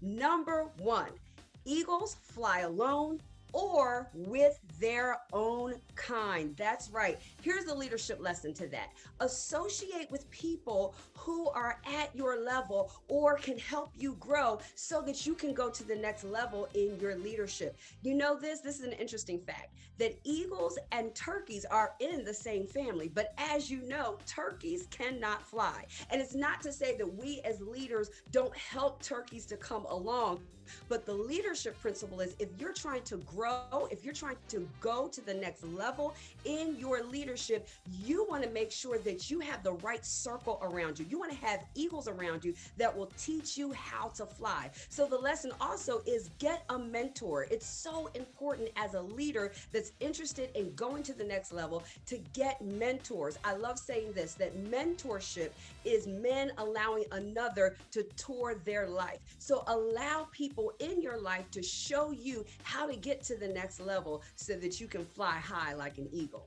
The next leadership principle is this.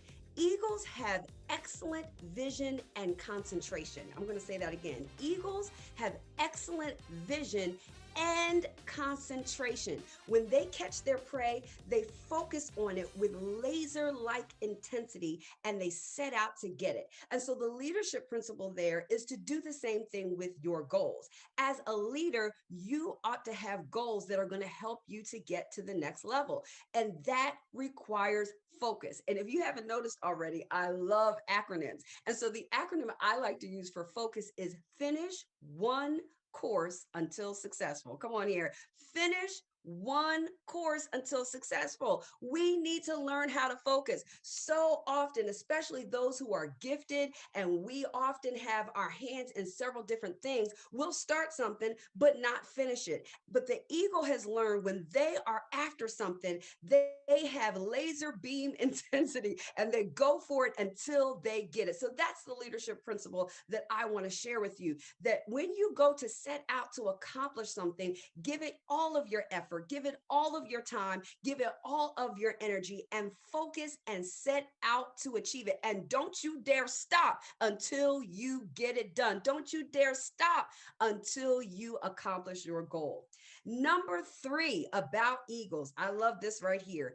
Eagles, they feed on live meat. They feed on live food. They don't eat dead things. Listen, the leadership lesson right here is that we as leaders have to learn not to waste our energy and our time, as mom and them used to say, beating a dead horse. We've got to learn how to let go. So often we will dwell in the past and get stuck there. But we who desire to excel, to go to the next level, to lead at another level, we have got to learn the art of letting go and the art of saying goodbye. We have to set our eyes to the future. We cannot feed on those things that are dead. We have to look for those things that are living. We have to take our failures and look at those setbacks as a springboard for our comeback. That sometimes we win,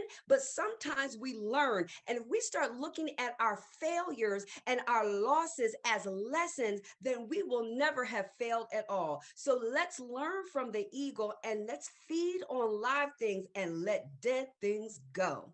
Number 4 about the eagle has to be my absolute favorite quality.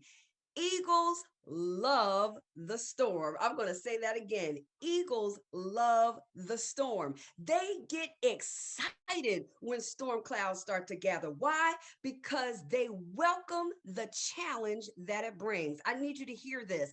eagles love the storm, while other birds start flying away from the storm and start getting fearful of the storm clouds gathering. No, the eagle says, oh, I don't see a crisis here. I see an opportunity. And that's the leadership principle for us, because eagles know that the storm winds are going to lift them above the clouds. And so when they get above the clouds, now they can rest their wings and become stronger. There's something about storm winds that eagles have learned give them lift. And I don't know about you, but I've gotten stronger. I've gotten wiser. I've gotten better every time I have encountered a storm. So the leadership principle for us is get excited about the storms in your life. Get excited about the challenges that come in your workplace. Get excited when you see something happen in your business that you weren't expected. It might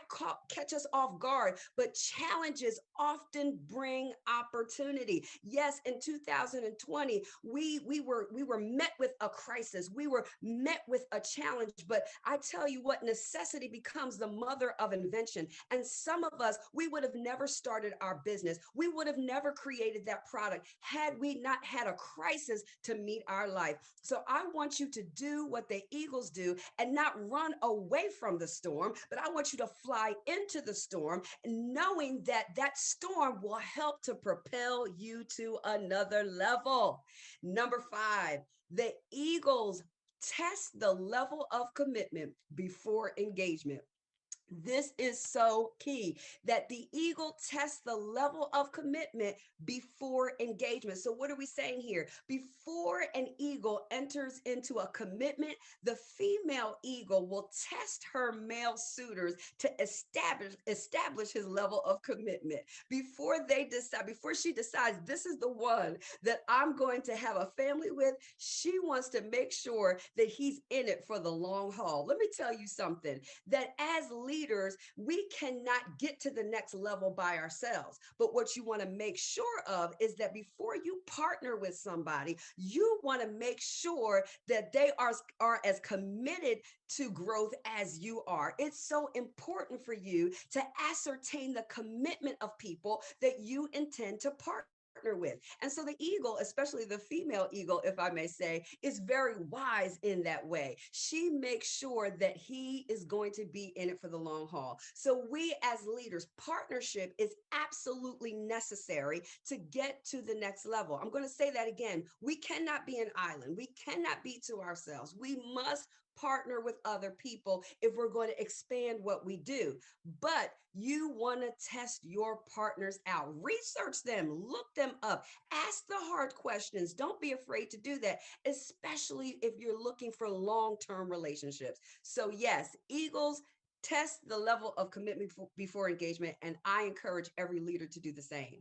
And number 6, there's just so many great principles here. Let me give you this one here. The eagle is a master of change management. I'm going to say that again. The eagle is a master of change management.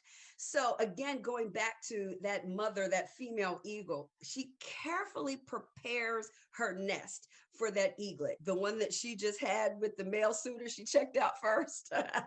She carefully prepares the nest for its eggs. And when it's time for the eaglet to learn to fly, when it begins to mature enough where it's time for it to fly, she then begins to remove the comfort zone, remove the comfort layers from the nest, exposing those pricks and those sticks to make it uncomfortable for the eaglet. And then check this out, she throws the eaglets out of the nest. After she makes it uncomfortable for the eaglet, then if it's not uncomfortable enough, then she throws the eaglet out of the nest. And she does this repeatedly until the eaglet learns how to fly.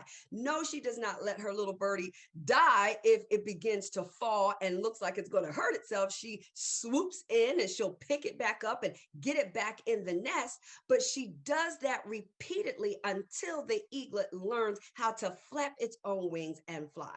And so the leadership lesson here is this: we must not become complacent in our life.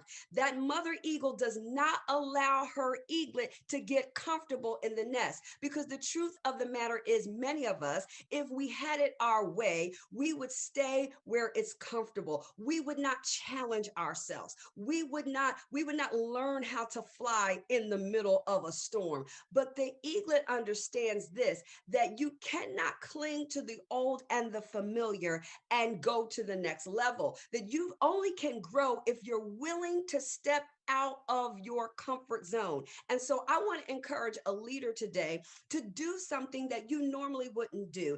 Yes, create a partnership that you wouldn't normally go into partnership with. I want you to expand into an area that perhaps you have typically felt intimidated by. It is the pathway to expansion. And so we have to do what the eagle does and master change. Again, back to 2020, it forced us to change. It forced us to adapt. It forced us to look at the vision that we have for our lives and our business and our career plans and look at it and say, you know what? I can't be so rigid that the conference that perhaps we're even in today, if it was supposed to be in person, we've got to learn how to flex and adapt and make it virtual so that we are still getting the same powerful information out, but we have just changed platforms. You have got to be willing to change if you want to be the leader that you're supposed to be. To go to the next level, you've got to be willing to master change. And lastly, number 7, if you want to stand out above the rest and soar like an eagle, then you have to embrace a rebirth. And rebirth involves the death of your old self. Let me tell you something about this eagle, that it has to make a painful decision about at the age of 40. Either it's going to die or it's going to go through a painful process of rebirth. But that process of rebirth extends the eagle's life for 30 more years. But that process involves the painful task of knocking out its own beak and plucking out its talons and its feathers. And it's a painful process, but it's a necessary process if it's going to go to the next level. I want to tell you this, leaders, that if we are going to make it in the season to come, if we are going to stand out above the rest, then we have to continue to do the self-evaluation that's necessary so that we can maintain our leadership and maintain a level of excellence so that we can compete in this next season. We don't know what's to come. We just embraced and had to get used to a global pandemic, and we don't know what's next. But I tell you what, those who survive and remain will be committed to the evolution of themselves. We must continue to evolve. We must continue to change. We must continue to learn. And when we experience the rebirth, we will find that we will be here for the long haul. So I hope you got something out of these 7 leadership principles from the eagle. It's such a majestic bird. It's such a bird that we can learn from here as humans, as leaders, and even in life. Listen, I'm Joy Morgan of Joy Morgan Motivates, and you can reach me by email at joymorganmotivates@gmail.com, or you can follow me on Facebook or Instagram at Joy Morgan Motivates. And you can also check out my website where you can follow me by filling out our contact form at joymorganmotivates.com. That's joymorganmotivates.com. It's been a pleasure sharing with you today.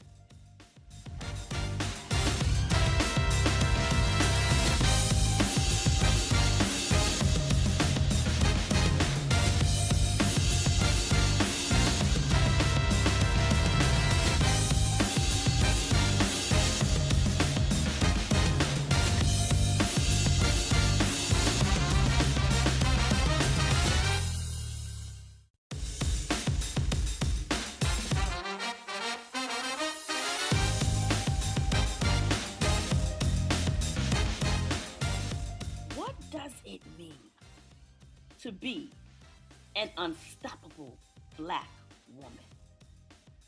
When you hear those words, unstoppable Black woman, what does that mean to you? Well, let me share what an unstoppable Black woman looks like to me. You're looking at an unstoppable Black woman. See, I'm Black. I'm beautiful. I'm brilliant. And I'm sure I am bold. And I'm business-minded all day long. I understand what each B word represents. I understand what each B word represents as it relates to being an unstoppable Black woman. You see, there are so many of us that we will not even embrace our Blackness. Why? Why? I'm a woman who believes in the Most High God. And so, as I think about being an unstoppable Black woman and how it relates to being a Black woman, why would I dishonor God when it was God who made an intentional decision to make me a Black woman? I didn't tell God to make me a Black woman. No, God made an intentional decision. When he formed me in my mother's womb, when he chose the woman who would be my mother, he made a decision. That seed right there, that would be Donna. That would be the unstoppable Black woman. So I embrace my Blackness. And then the B of beauty, beautiful. I know that it was a beautiful God who created this beautiful being. I'm beautiful because it was a beautiful God who created me in his image. So I embrace the B of beautiful. And then it was a brilliant God, a brilliant God, a brilliant God who created me in his image to use my mind, to play small, not to dumb down, but to use my brilliance. And so this unstoppable Black woman, I use my brilliance in the arena of corporate America. I use my brilliance in the businesses that God has chosen me to manage for him. I use my brilliance. I show all the way up, using my brilliance, not dumbing down, not playing small. Unstoppable Black woman, that's me. So I'm Black, I'm beautiful, I'm brilliant, and I'm bold all day long. That's the next B, bold, bold, bold. When I step into the room, I am an experience. When I step into the room, I'm stepping in with all of my boldness. When I'm stepping into a room, I'm talking loud and I'm saying a lot because I'm Black and I'm proud. I'm proud to be the Black, beautiful, brilliant, bold woman that God created me to be. I know who I am. I know that God gave me full authority and power. That God gave me. He instilled in me. He created me in his image. And so because I know that, I'm going to walk with boldness. I'm not fearful of any man. I'm walking with boldness, the boldness of God. And then business minded. So we got black, we got beautiful, we got brilliant, and I'm bold. And then you got to be business minded, unstoppable Black woman. You got to be business minded. And yes, you can be an employee and an entrepreneur. Yes, you don't have to quit to win. Yes, you can operate in your full brilliance wherever God has positioned you, in the workplace and in the marketplace. Business minded. You got to be open to receive all the business ideas that God wants to download to you. Business minded is the other B of Unstoppable Black Woman. That's me. So I invite you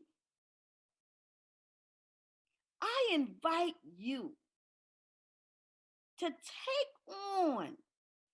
on the posture of an unstoppable Black woman, embracing her B's unapologetically. Take on that posture. It's a position. It's not just a phrase. You must possess it. It must possess you. Unstoppable Black woman. That's me. Embracing my B's unapologetically. So, if you haven't already, join the Facebook group of the Unstoppable Black Woman Circle. I invite you. Black and brown sisters, I invite you to join us in the Unstoppable Black Woman Circle on Facebook. I invite you to follow me on Instagram, the Unstoppable Black Woman. I'm Donna Izar, the Unstoppable Black Woman. That's me. Embracing my B's unapologetically. I'm excited about this movement. I'm excited about this movement. I'm doing my part. And I need you to do yours, sister. I need you to do your part. I need you to embrace your B's unapologetically. I need you to stand up, speak up, and I need you to show up as an unstoppable Black woman. I need you to show up as an unstoppable Black woman. I get it. I get it. This is our time. This is our time. Are you ready? Are you ready? Are you ready to step into an unstoppable Black woman posture? Are you ready? I'm ready to receive you. I'm ready to receive my sister. Come on in. Come on in. This is the Unstoppable Black Woman. This is the day of the Unstoppable Black Woman. We ain't shucking and jiving. We not shucking and jiving here. We ain't talking loud and saying nothing. No, we are showing up. We showing all the way up. So it's time. Come on and join us in the Unstoppable Black Woman Circle. You want to learn more about the Unstoppable Black Woman? Go to www.unstoppableblackwoman.com. We are serving, we are sowing, and we are supporting. We are doing our part. We got some amazing things coming up. We got the Unstoppable Black Woman Anthology. We got the Unstoppable Black Woman Retreat. We got the Unstoppable Black Woman Week. We doing our part. But we can't do it alone. I need you. Your sisters need you. So come on and join the Unstoppable Black Woman Circle.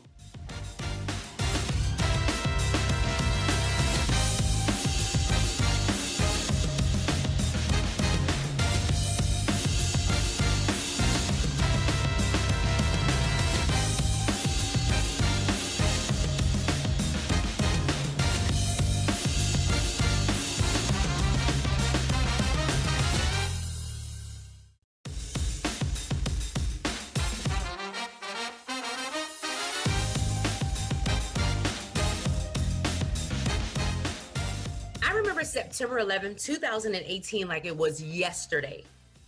This is the moment, the year, and the time that I decided to throw myself the biggest party ever. Really, ever. Before this, I never threw myself a party. Yes, I had gatherings and lunch events and things of that nature, but this year, I invited hundreds of people from all around the world to celebrate with me and my family. And as you can see here, we had a grand of time. I was so full of myself, but in a good way, confidence, assurity. I knew who I was, no longer asking for permission to sit at someone's table, to be invited on anyone's platforms. I was confident in who God had called me to be and who he had called me to serve. And I wanted to be able to express that to all of those that were around me and to the world at large. But you know what? It didn't start out that way. On the left-hand side, this is where I grew up, 2408 Lupine Street. And this is where it all began. You know, my father was a longshoreman, which was a pretty prominent blue-collar position in those days. My mother was an LPN, licensed practical nurse, which was a pretty prominent position in those days as well. We were considered a middle-class family. My dad worked hard. My mom worked hard. They provided everything we needed and wanted. I can honestly say that I had need of nothing. And when I begged my mom to do certain things for me, like buy the latest Air Jordans or the latest Air Max or Huaraches, you probably don't know anything about that. I never missed a beat. I wore new clothes, the nicest clothes, and things were great. Things were grand. So here you see my home, and you may say, well, you know what? It looks a little like what's on the other side. And you're exactly right. It looks like a church. But I never knew that. I never put two and two together. There was nothing to me by just looking at my home that made me think that anything was wrong with it. It was comfortable. We had running water. We had food on the table 3 times a day, as a matter of fact, you know, and everything worked. So I had no clue that something was wrong until one day when I was getting dropped off at the bus. We didn't have bus stops. That was the time where the bus would actually drop you off in front of your house. But hey, I didn't know anything any different. I didn't feel any certain way. And I noticed that when they were driving up to my home, the bus driver, that the kids started snickering and laughing and pointing. And here I am like, what's wrong? What's going on? Lo and behold, they were laughing and pointing and snickering at my house. Can you imagine in that moment what I felt? Can you imagine the shame that I started feeling? Can you imagine the embarrassment that I started feeling, like something was wrong? They projected what they feel, what they were feeling on me. They felt that something was wrong with my house because it looked like a church. They felt that I lived in a home that did not meet standards or that was not suitable because it looked like a church.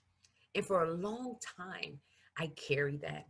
A long time, I carried around shame. I carried around guilt. I was embarrassed by my life. I was embarrassed by my parents. I was embarrassed by where I lived. I was embarrassed every time the bus driver had to stop in front of my house. I was embarrassed. I allow the expectations of other people become my expectations, who they thought I should be, what they thought I should have, the life they thought I should live. I allowed them to project that on me. And for a long time, there was fear and expectations of other people that I carried around and I held as my own. But the truth be told, my family was an amazing family. And my dad built that home that you see that looks like a church, brick by brick, layer by layer, cold, sweat, and tears. He built that with blood. He built that. But I didn't realize that my mindset was all jacked up. I didn't realize that I had to cultivate a right mindset. I didn't realize that people thought the thoughts of other people really didn't matter because I was a young girl And as you can imagine, a young girl wants to be accepted. She wants to be loved. She wants everybody to like her. And that's the space that I was in. So when they were pointing, snickering, and laughing at my home, I felt low. I felt empty. But all along, I was loved. I was accepted, and I was embraced by people who were my family, that it didn't matter where I came from. It didn't matter how my house looked. It didn't matter about the shape of the doors. None of that mattered. All that mattered is that I was loved, I was accepted, and I was embraced. And that's why today I want to share with you the 8 laws to cultivating the right mindset around your life, your relationships, and your business.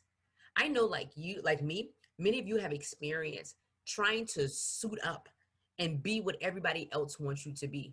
Many of you have spent hundreds and thousands of dollars or hundreds of thousands of dollars trying to become something that you're not, trying to do things that are not in your area of expertise or in your lane, just to be accepted, loved, and embraced by others. But what I want to show you during this time that we have together is that you have the power to cultivate the mindset that you desire to experience supernatural success without trying to conform to the standards of everyone else.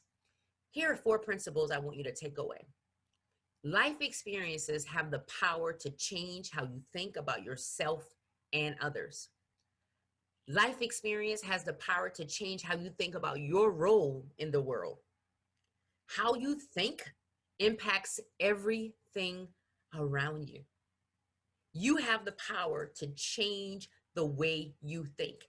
So if you have not done already, go ahead and get your pen, get your paper, and let's get ready to go on this journey to you cultivating the right mindset for your relationships, your life, and your business. In case you don't know already, I am Trell Ravenel. I am a life and marriage transformation strategist, and I want to show you how I was able to redirect my thoughts and my mindset to now experience the life that I've always desired to have without meeting the expectations of other people. The first law I want to share with you is the law of awareness. And the reason why this is so important is that you need to be aware of who you are and who you are not. Because when you don't understand who you are emotionally, spiritually, and socially, you will spend your days, your weeks, your months, and even your years trying to become what you were never desired or designed to become. You will find yourself trying to live up to everybody else's expectations because you don't know who you are. You will wrestle with your identity. You will look at the lives, the relationships, and the businesses of other people and try to conform to those things. Can I tell you this? Do not conform to the patterns of other people. Be transformed by the renewing of your mind. So it is in your best interest to learn who you are, whose you are, and who you were called to serve. The second law I want to share with you is the law of abundance. Say it loud, say it proud. The law of abundance. You, my friend, you have the power to attract an abundant life. But in order to do that, you have to understand that abundance is not just money. I know as business owners on here, leaders, visionaries, entrepreneurs, and the like, you often go to money. Yes, we're supposed to be wealthy. God has given us the ability and the ability and the mindset and also everything we need to create a wealthy life, a healthy and a wealthy life. But that's not what I'm talking about here. I am talking about abundance as far as more, having more than enough. More than enough knowledge, more than enough understanding, more than enough wisdom. The law of abundance. When you attract those things by the books that you read, by the conversations that you have, by the people you hang around, you, my friend, will be in a position to cultivate the right mindset. Number 3, the law of acuity. Keenness, awareness, sharpness. Iron sharpens iron. When you operate in a place of acuity, that means that you are constantly going after things that are going to fill your cup. You are constantly going after things that will help you to operate out of your overflow and not from a dry and empty place. You are being sharpened by the people you hang around. You are being sharpened by the books that you read. You are being sharpened by the conversation you have. Number 4, the law of attunement and association. I love this one because like attracts like. You are who you hang around. I know many of you have heard the saying that birds of a feather flock together. That is absolutely true. What are your birds saying about you? See, I used to hang around some birds. Those people that were on that bus that day, I'm not calling anybody's kids birds, but that's symbolic to a bird. People, the birds that I'm referring to, people want you to be who they are.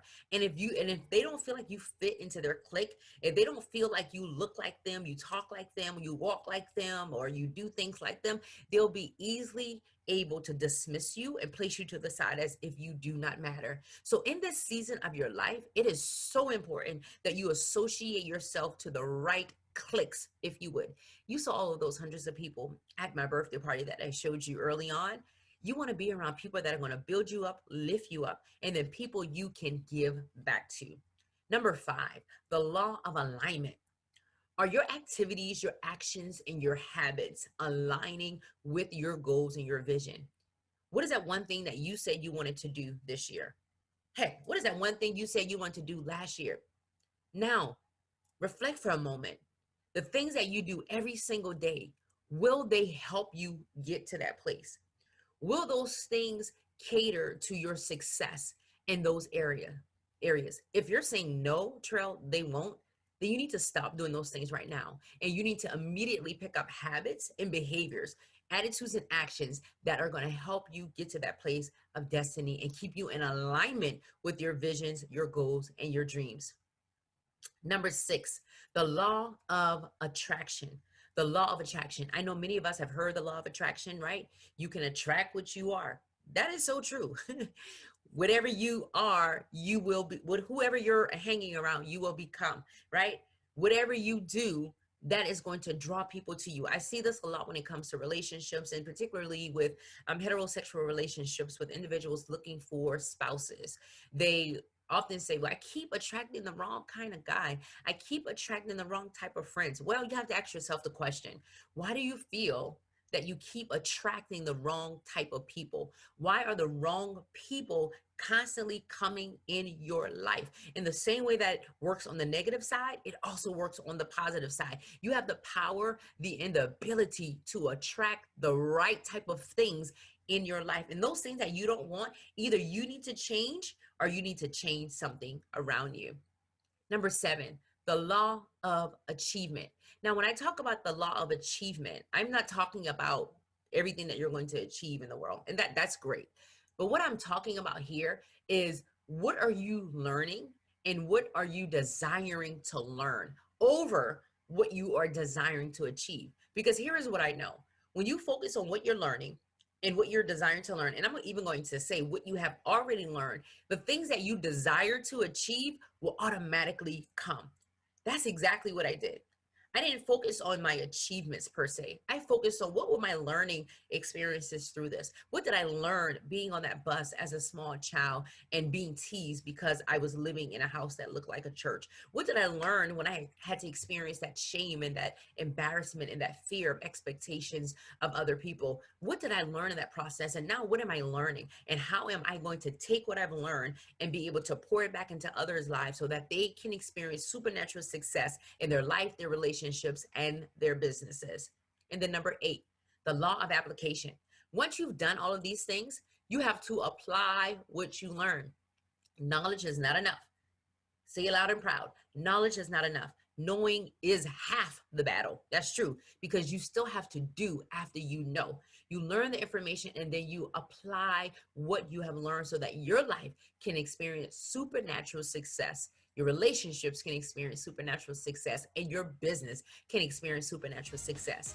If you apply these 8 laws that I've just shared with you, I guarantee you that you will be on the trail to blaze whatever you put your mind and your heart to.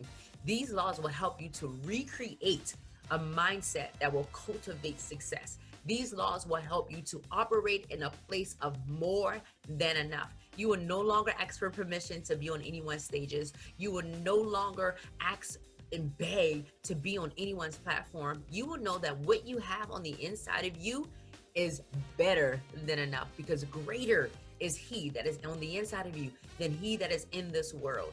And there's nothing that can compare to what God has placed in you. So that is my time. I am Trell Ravenel, your life and marriage strategist, here to help you to cultivate the right mindset so that you can experience supernatural success in your life, your relationships, and your business.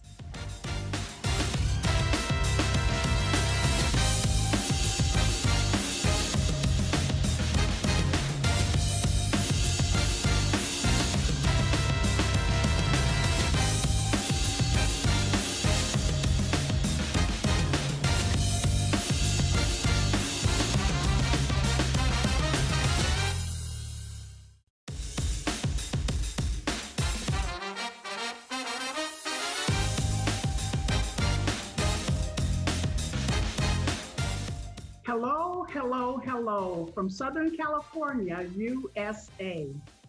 What an amazing and unusual opportunity it is to be with you and to be a part of this iconic summit. I am privileged to share with you today my experience, my knowledge around women's leadership. But first, let me introduce myself and tell you why I'm so impassioned about the idea of women leaders and their highest potential. My name is June Chambliss, and I am the founder and CEO of Women Who Matter Too, an organization that is committed to teaching women leaders about their leadership capacities that will take them from just sitting in a position, but knowing about their leadership in a way that changes the world and bring their sphere of influence to its maximum. I can be found three ways. You can find me on our website, which is womenwhomatter2.org. That is womenwhomatter2.org. And my IG and Twitter accounts are Women Who Matter Too, but that is numeric 2. So IG and Twitter is Women Who Matter Too. Look for us there. So because we only have just a few moments together today, I want to jump right in to what I'll be talking about. And I've given this topic today a title. I'll be calling this Leading Others from Your Own Dysfunction. Leading Others from Your Own Dysfunction. So let me start right here. Why do I believe this is such an important subject for women leaders to hear? For the past several years, I've been doing research, scholarly research, on the topic of female leaders. And what I've found is that researchers and scholars who study all aspects of women's leadership, they found, and it has been shown, that there are greater truths around women's leadership that have not been revealed, and they are not in the discussion forums to the levels that they should be. As leaders, we should be fully aware of this information that's out there, because even without knowing it, having this information affects you in practical ways every day in your leadership activities. I'm reminded even the Bible says, for lack of knowledge, my people perish. But let me just share with you briefly how this all got started. Part of the reason I'm so impassioned about the subject here of women's leadership is in part because of my own personal experience. I just want to briefly tell you, I remember it all too well. It was the year 2008. I had experienced a very personal crisis. Everything that was familiar to me, my normal, came crashing down. See, prior to that year, I was the woman who was in executive leadership, serving on boards, advisory boards. I was a trusted advisor to senior management because of my industry knowledge and because of my interpersonal skills. I even oversaw a very thriving women's ministry department within my local church, had a very solid family life. So when my world came crashing down, I immediately realized that I was in need of some serious counsel and advice and direction. But my challenge was, where would I turn considering the leadership positions that I was in? And we know, ladies, a lot of times when we're in these high level positions, it can be difficult finding out where to go when we are in need of help. But because of my situation, of course, I reached out to some of my peers in leadership, including women who were in women's ministries. And oh my, was I in for an awakening?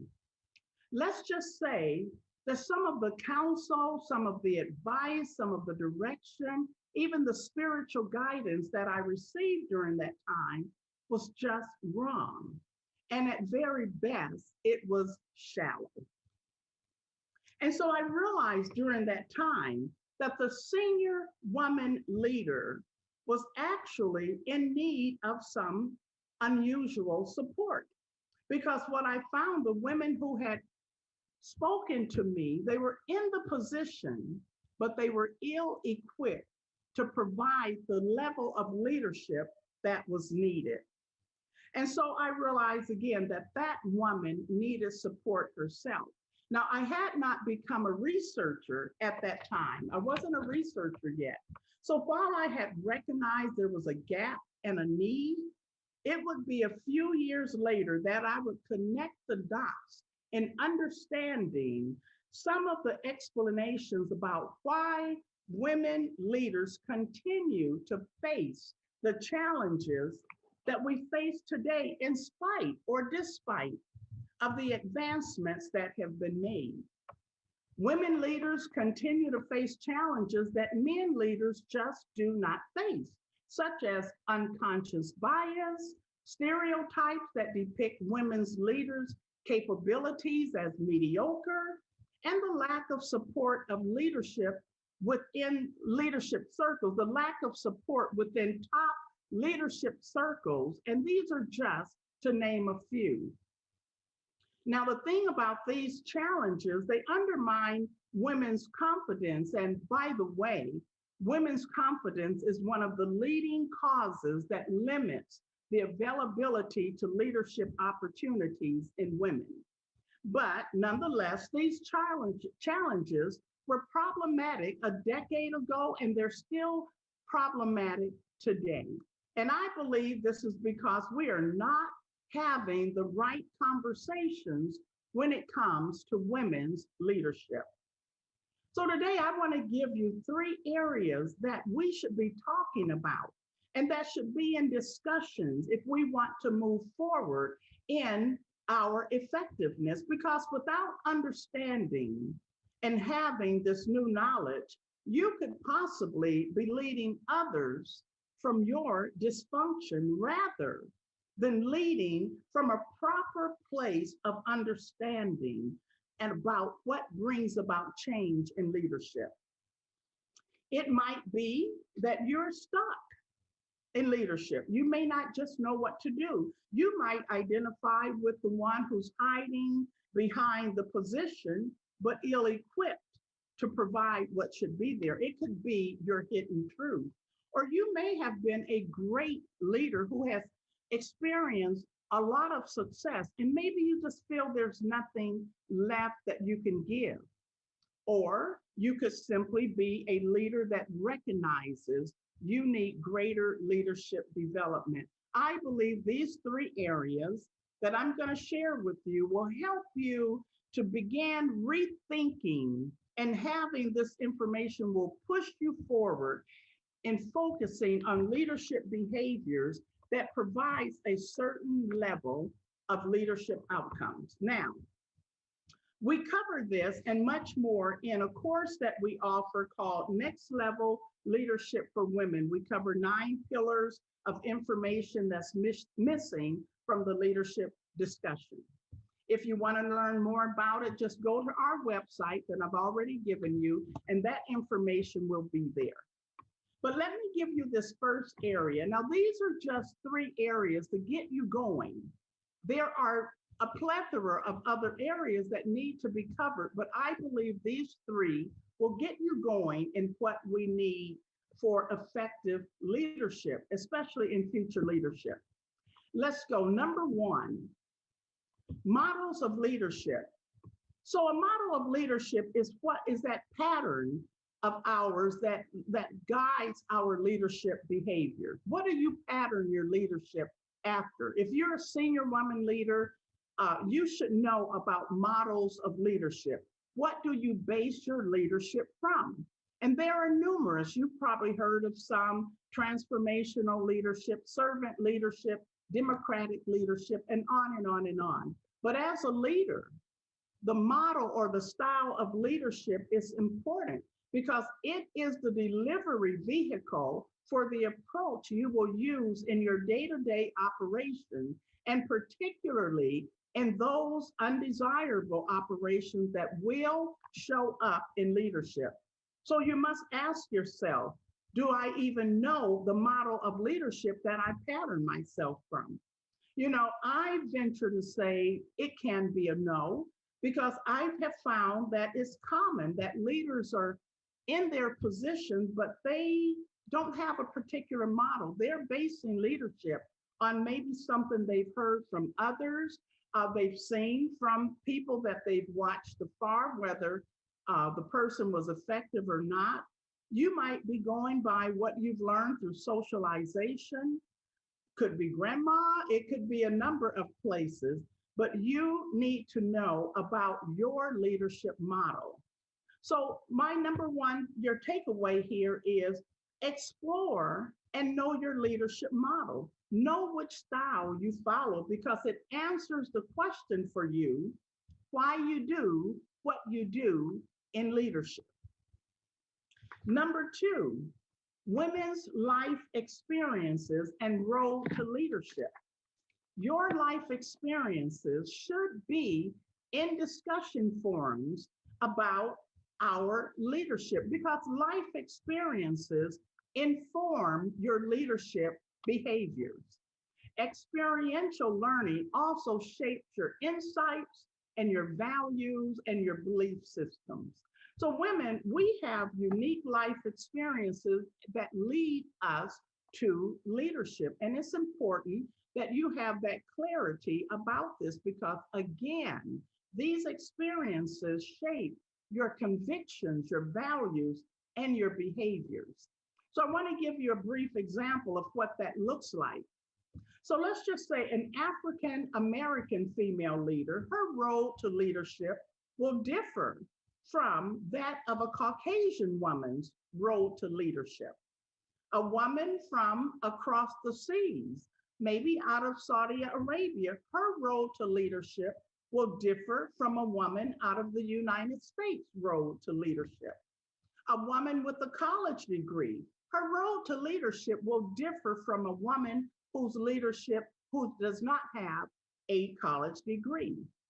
And yet all of these experiences shape the values and beliefs, and these show up in your boardrooms, in your meetings, in the way you handle conflict, in the way you handle your subordinates. So life experiences should be in the discussion about women's leadership. So your takeaway here is to rethink your life experiences and how they may be affecting your ineffectiveness in leadership. Number 3, I want to tell you about the area that should be in discussions is leadership development. Leadership development with an internal focus versus an external focus. So listen, leadership development is a critical component in the discussion on leadership.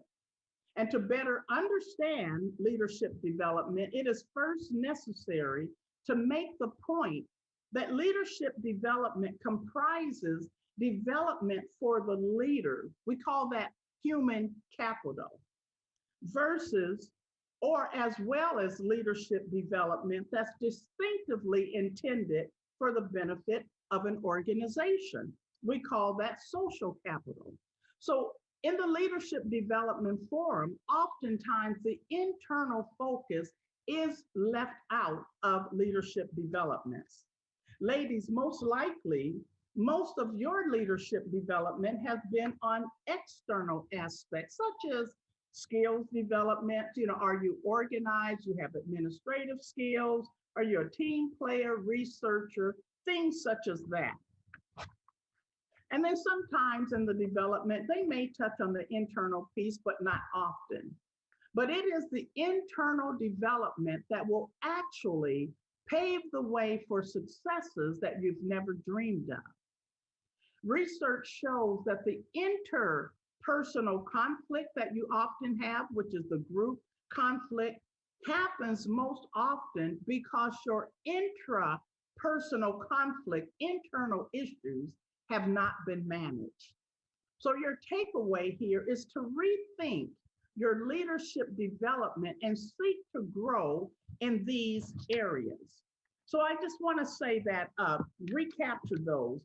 Explore and know your leadership model, know your style. It's going to answer the question for you why you do what you do in leadership. Rethink your life experiences and how they might be affecting your ineffectiveness in leadership. And third, rethink your leadership development. Seek to grow in this area. Don't just go on your own. So in closing, I want to say, listen, iconic leadership is really a legacy we all want to leave behind. I know I do. The idea of being an iconic leader echoes in my soul. But to be that is to change the way we think about leadership. Don't settle for leading from a dysfunction, but rather, women, we must begin the process of rethinking the dynamics, rethinking the dynamics around women's leadership. I believe we are the future in leadership, but we must regroup, grow, and become the game changers, bringing change to the world through your individual leadership behaviors. Thank you for allowing me this time, and I am hoping for us all and for you that leadership in the future will include you, and you will be game changers and world changers. Thank you.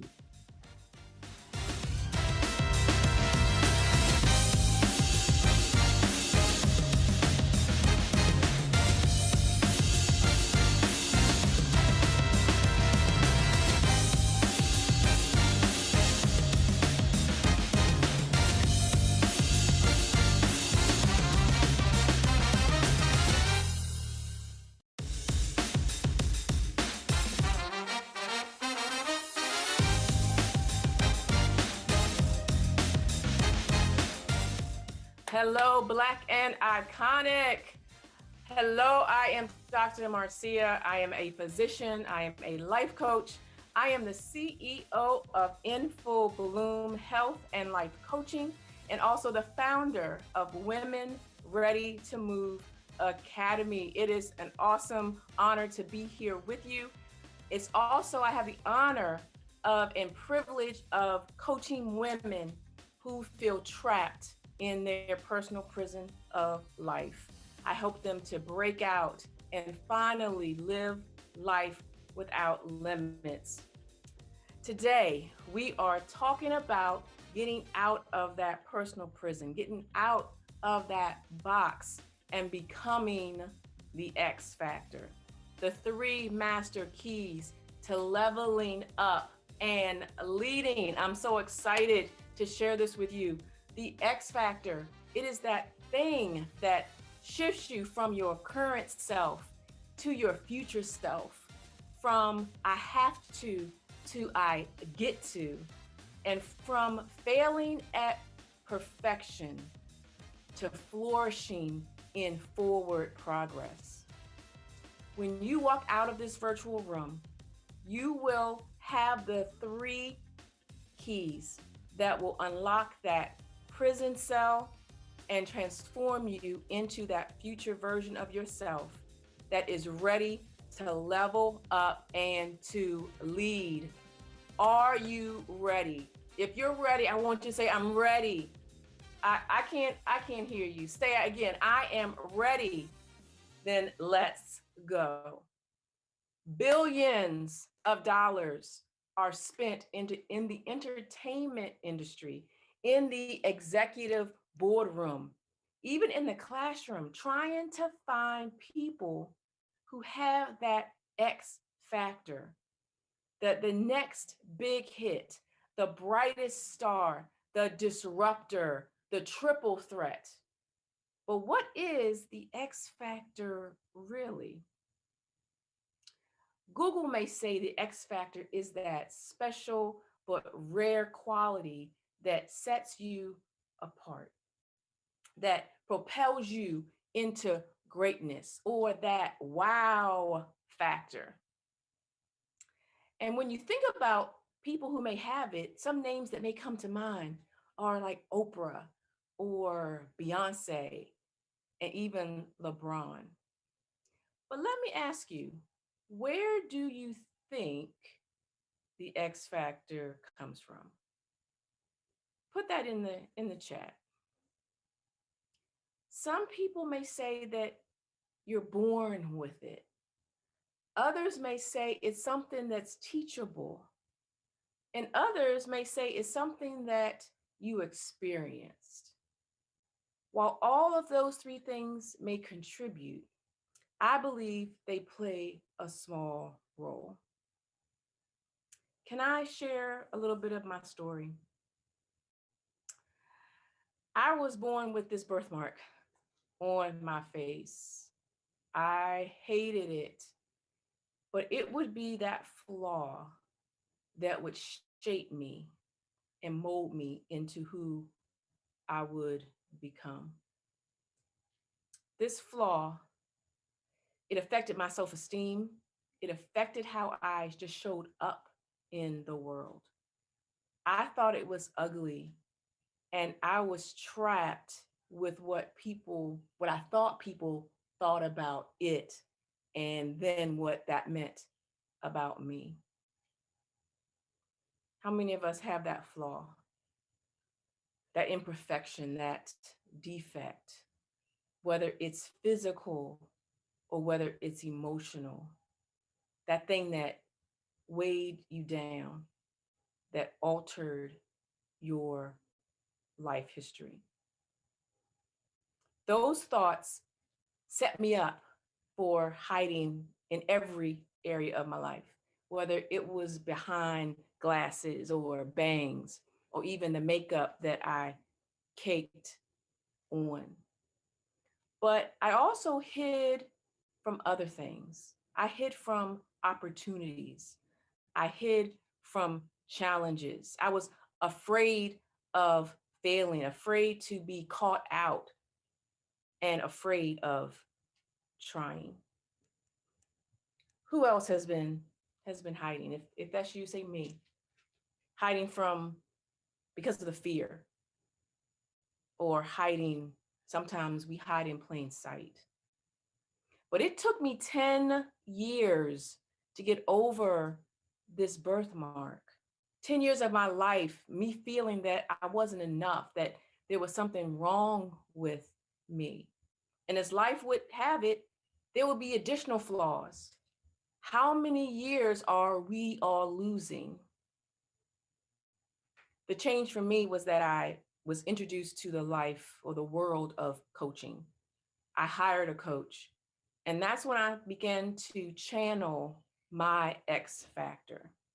Now I walk boldly into rooms. Now I look people in the eye.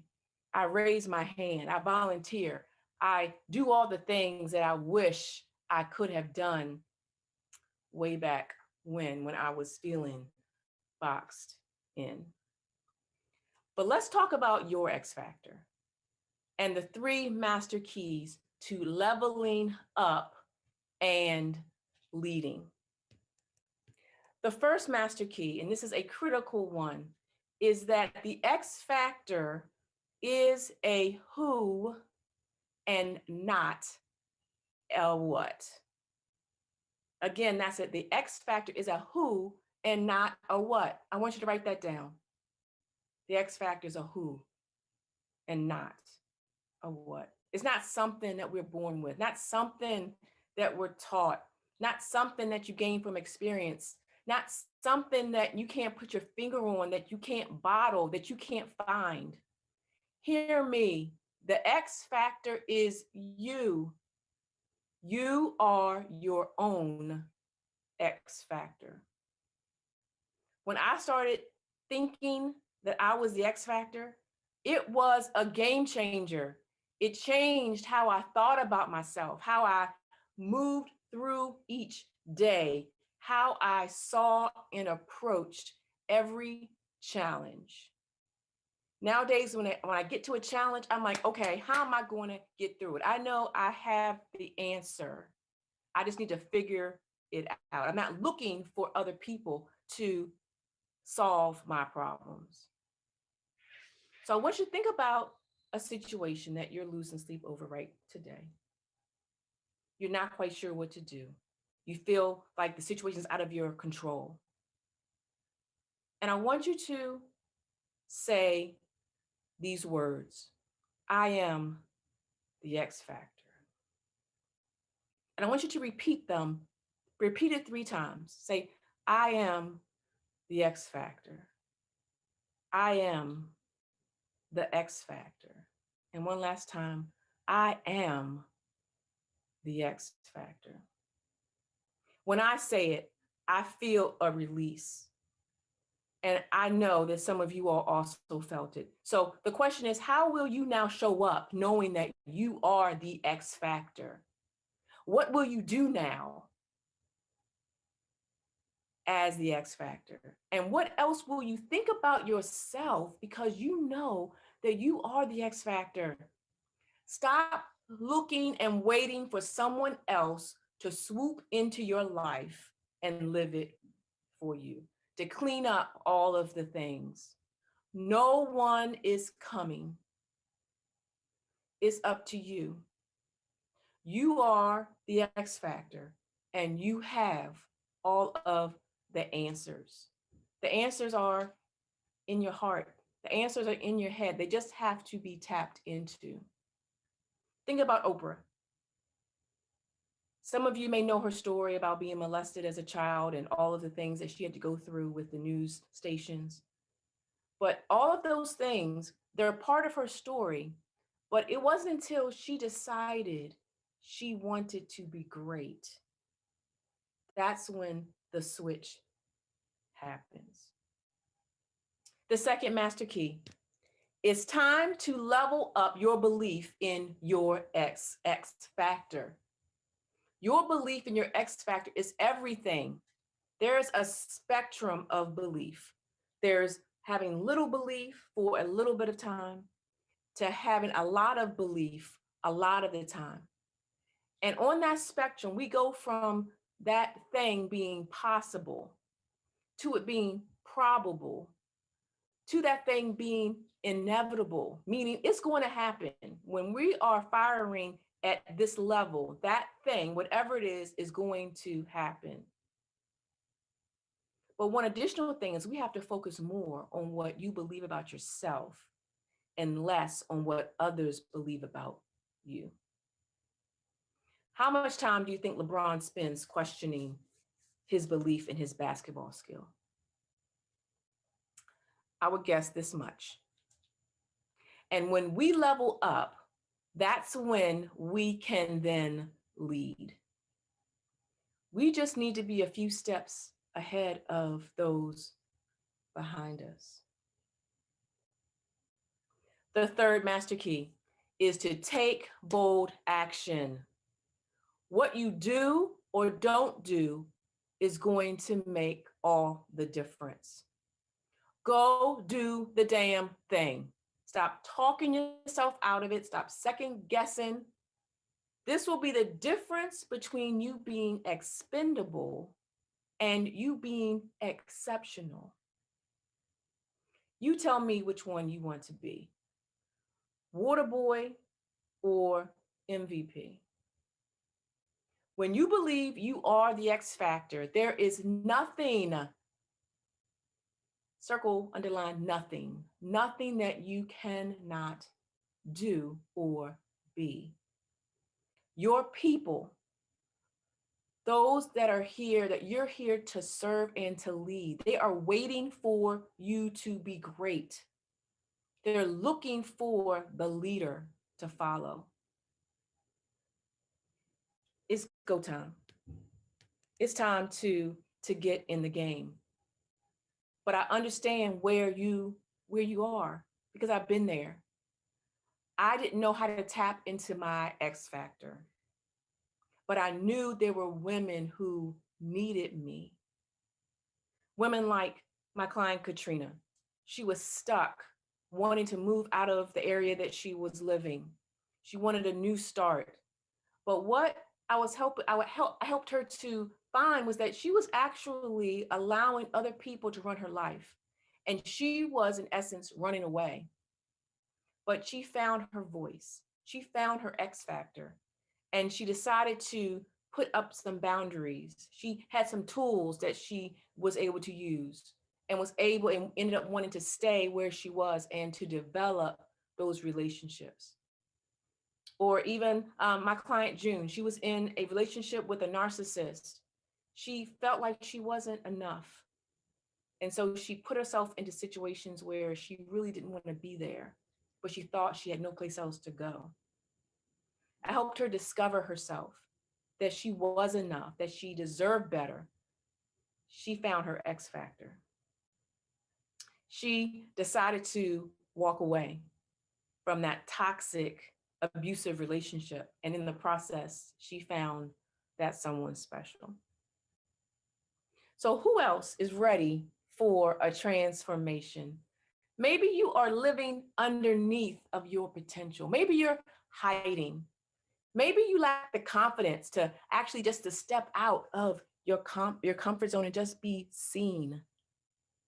Maybe you feel trapped in that bad situation, that bad relationship.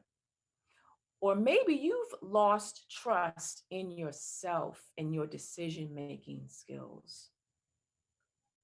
I've definitely been there. I started making decisions using someone else's thoughts and desires and feelings.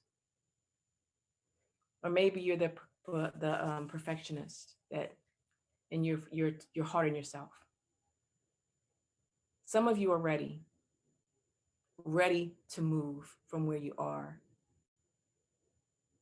And I want to challenge you today. I want to encourage you. I want to encourage you to step up and lead. And how do you do that? One, you acknowledge where you are. It's okay not to be okay. The second is to stop DIYing it. That's the do-it-yourself approach. Get some help. Invest in yourself. Get a coach. And the third is to keep moving. We deal in progress and not perfection. The other thing I want to gift you is a free video at www.drmarciafreegift.com. That's DRMARCEA, freegift.com.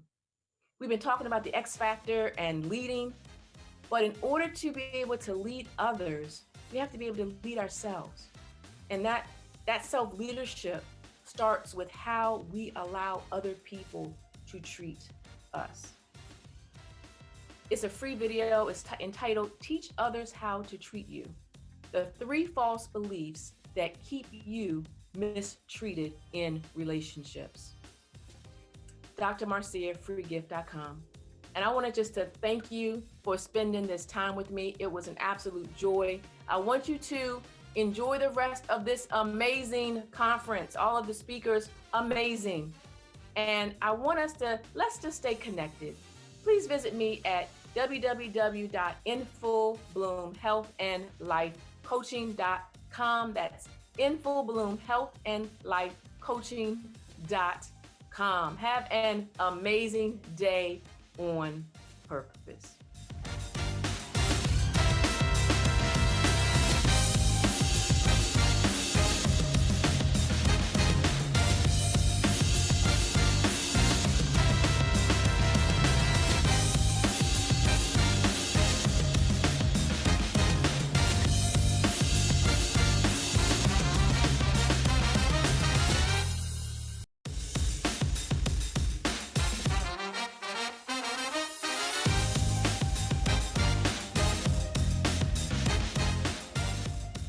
Good evening. My name is Florence Lillian Marshall.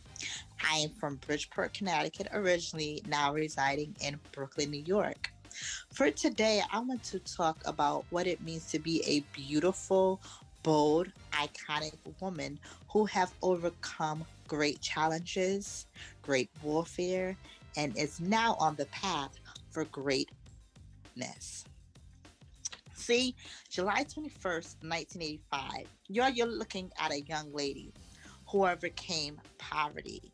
You are looking at a young lady whose mother gave birth to her, and while giving birth, her natural father left and started a brand new life in the state of Georgia.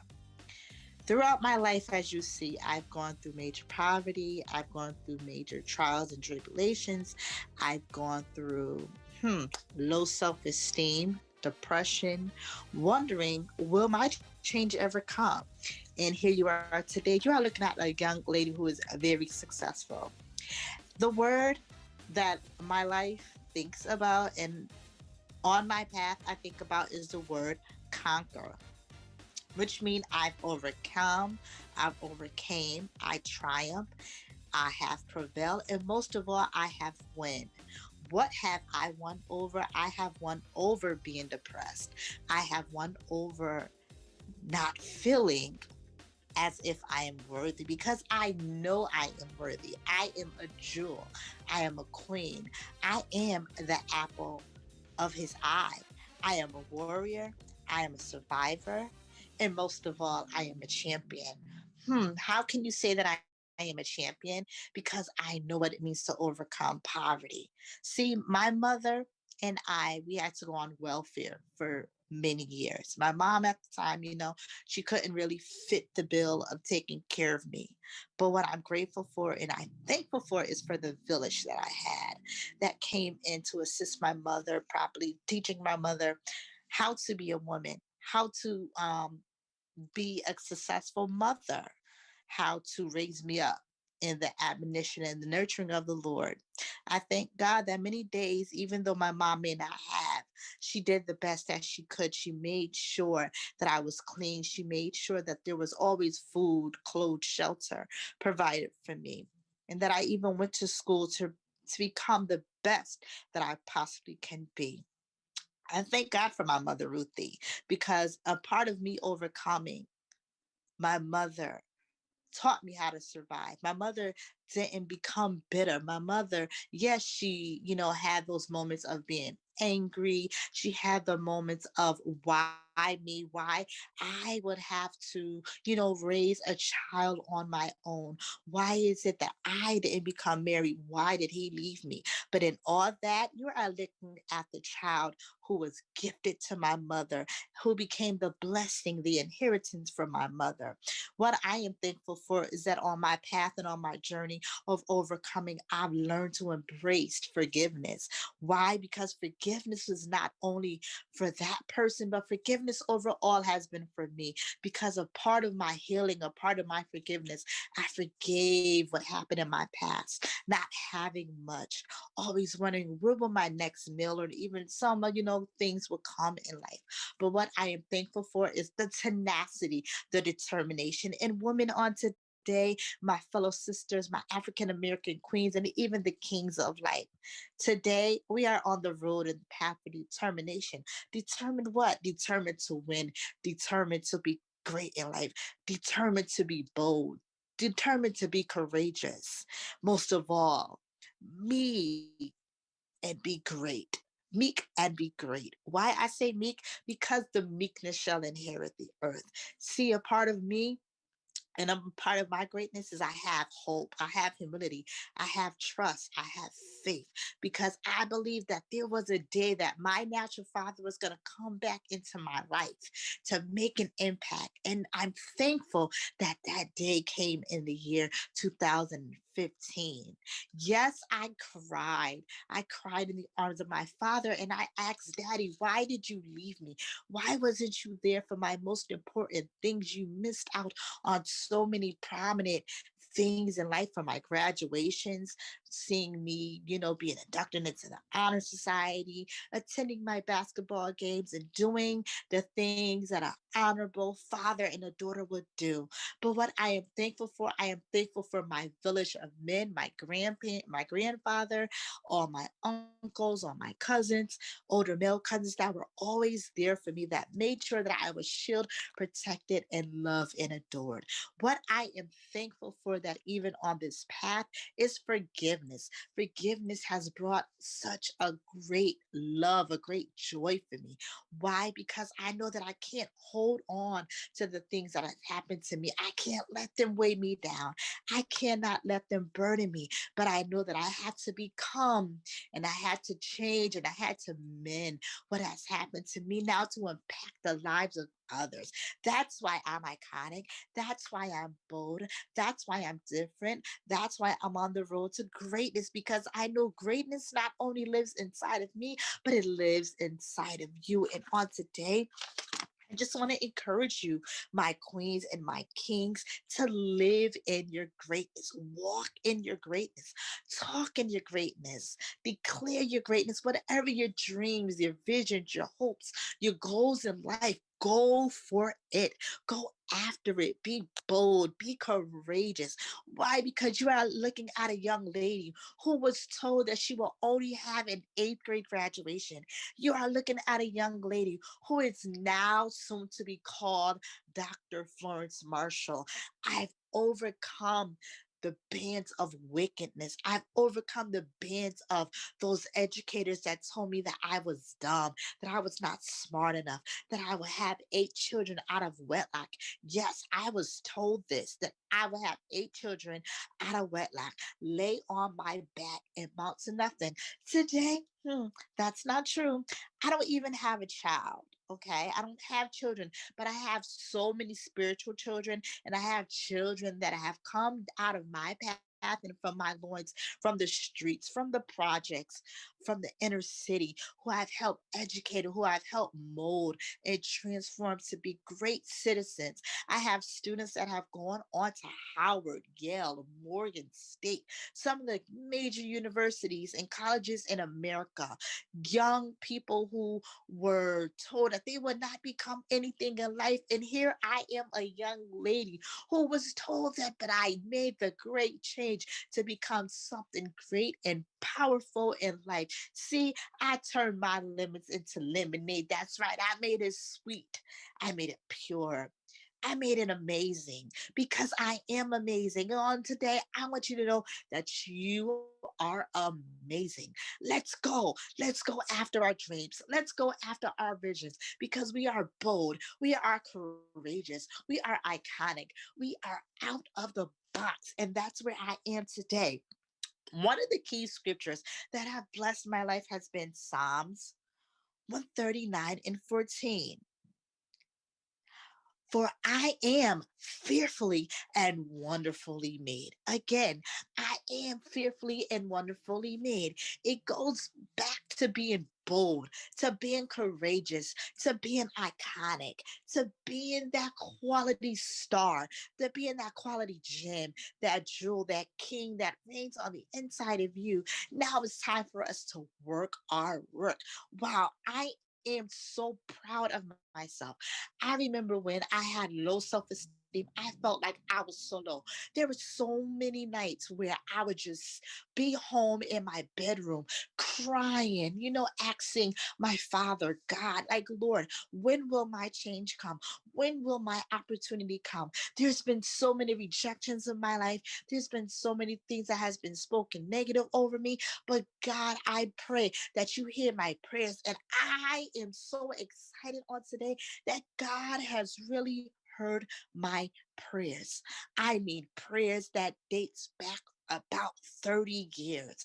Yes, I may be 35, but I remember being on my knees at the tender age of 5, asking God to restore my family, asking God for me to meet my father. Yes, I prayed those prayers for over 20 years. And guess what? The Lord has heard my prayers. See, here's the thing, there are some prayers and some things that we may go through life that may not get an instant quick or an instant answer, but just keep hoping, keep trusting, keep praying, keep believing that the greater and the greatness will someday come out, the positivity of life, because it all goes back to you being bold, being iconic, being outrageous, living outside of the box, living in your destiny, going after your truth, knowing who you are and whose you are.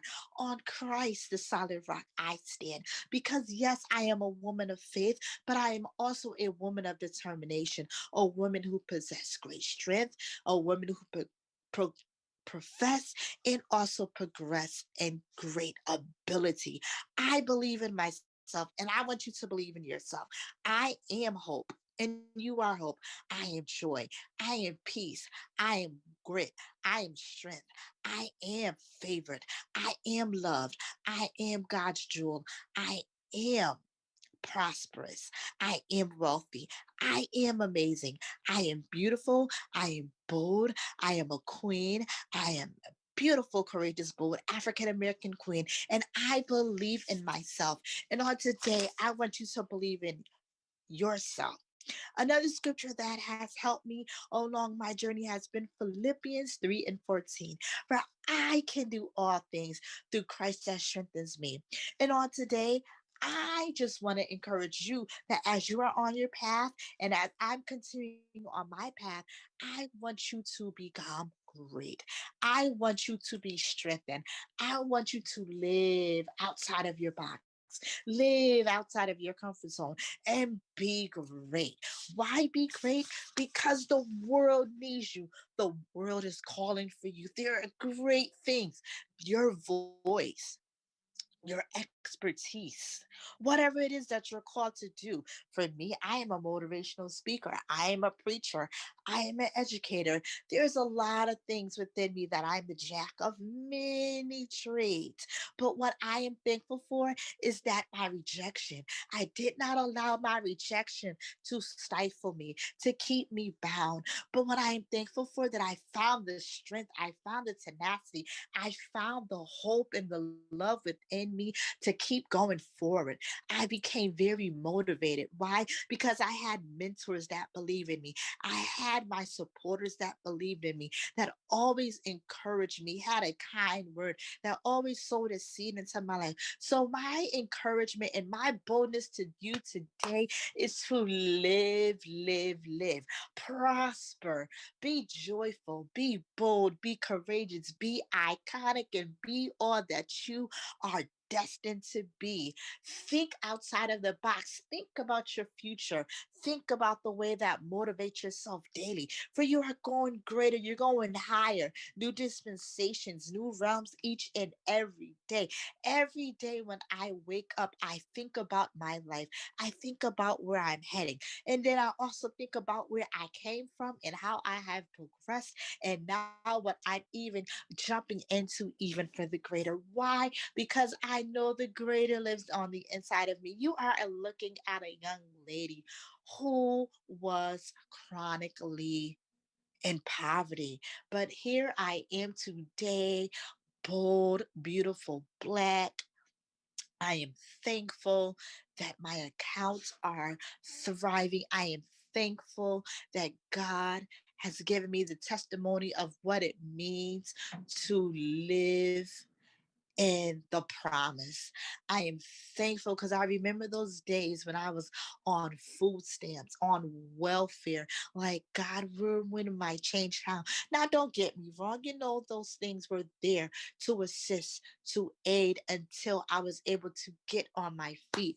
And what I am thankful for is that I did not allow what was spoken over me, the negative words, the naysayers, those things, the dead weight, the negative words implanted and that was enrooted become my reality.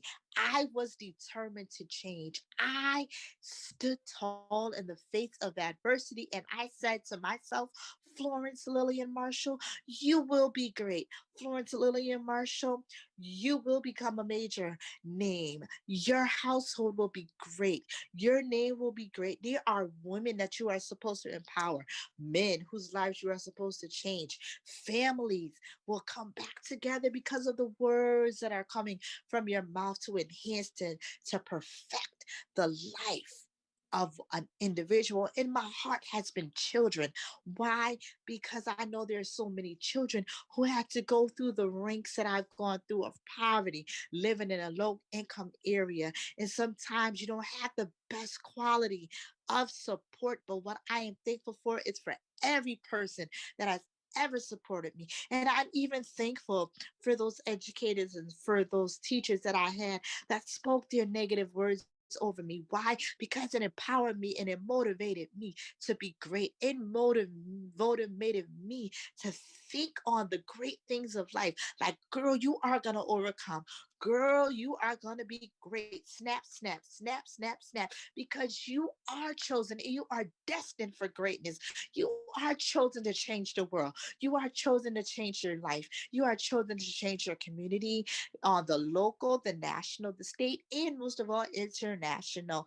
And I thank God because there's so many children, I can honestly say, over the span of 15 years, I have impacted over 500 plus inner city youth. Majority of my students came through the prison pipeline. And what I am thankful for, that their lives has been turned around. What I am thankful for, that as I have mentored them, as I have educated, I spoke into their lives.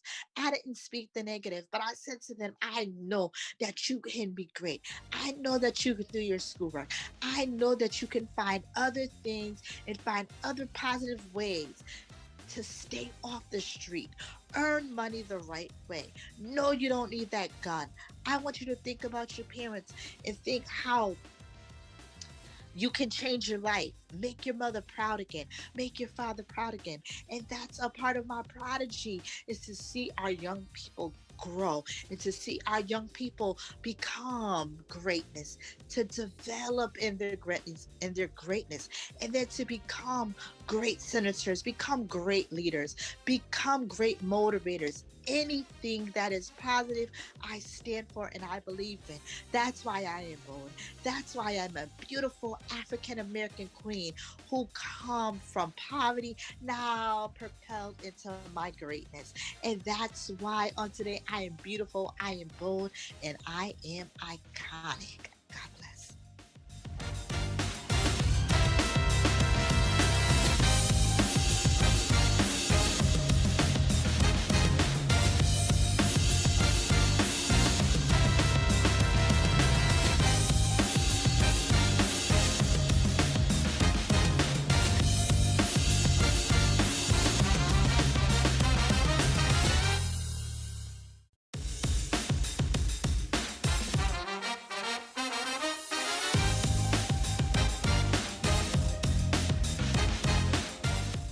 Hey, Queens. Hey, it is Michelle Gibson, the Unstoppable Success Coach.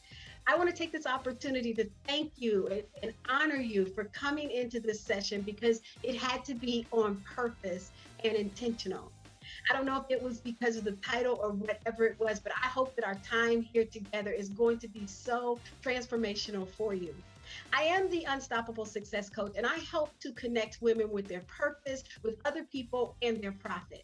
I believe that every single one of us as a woman, we are unstoppable. It is our divine nature. We were created to be. We are unstoppable. And because of that, we cannot be denied. We can't be defeated. We cannot be prevented.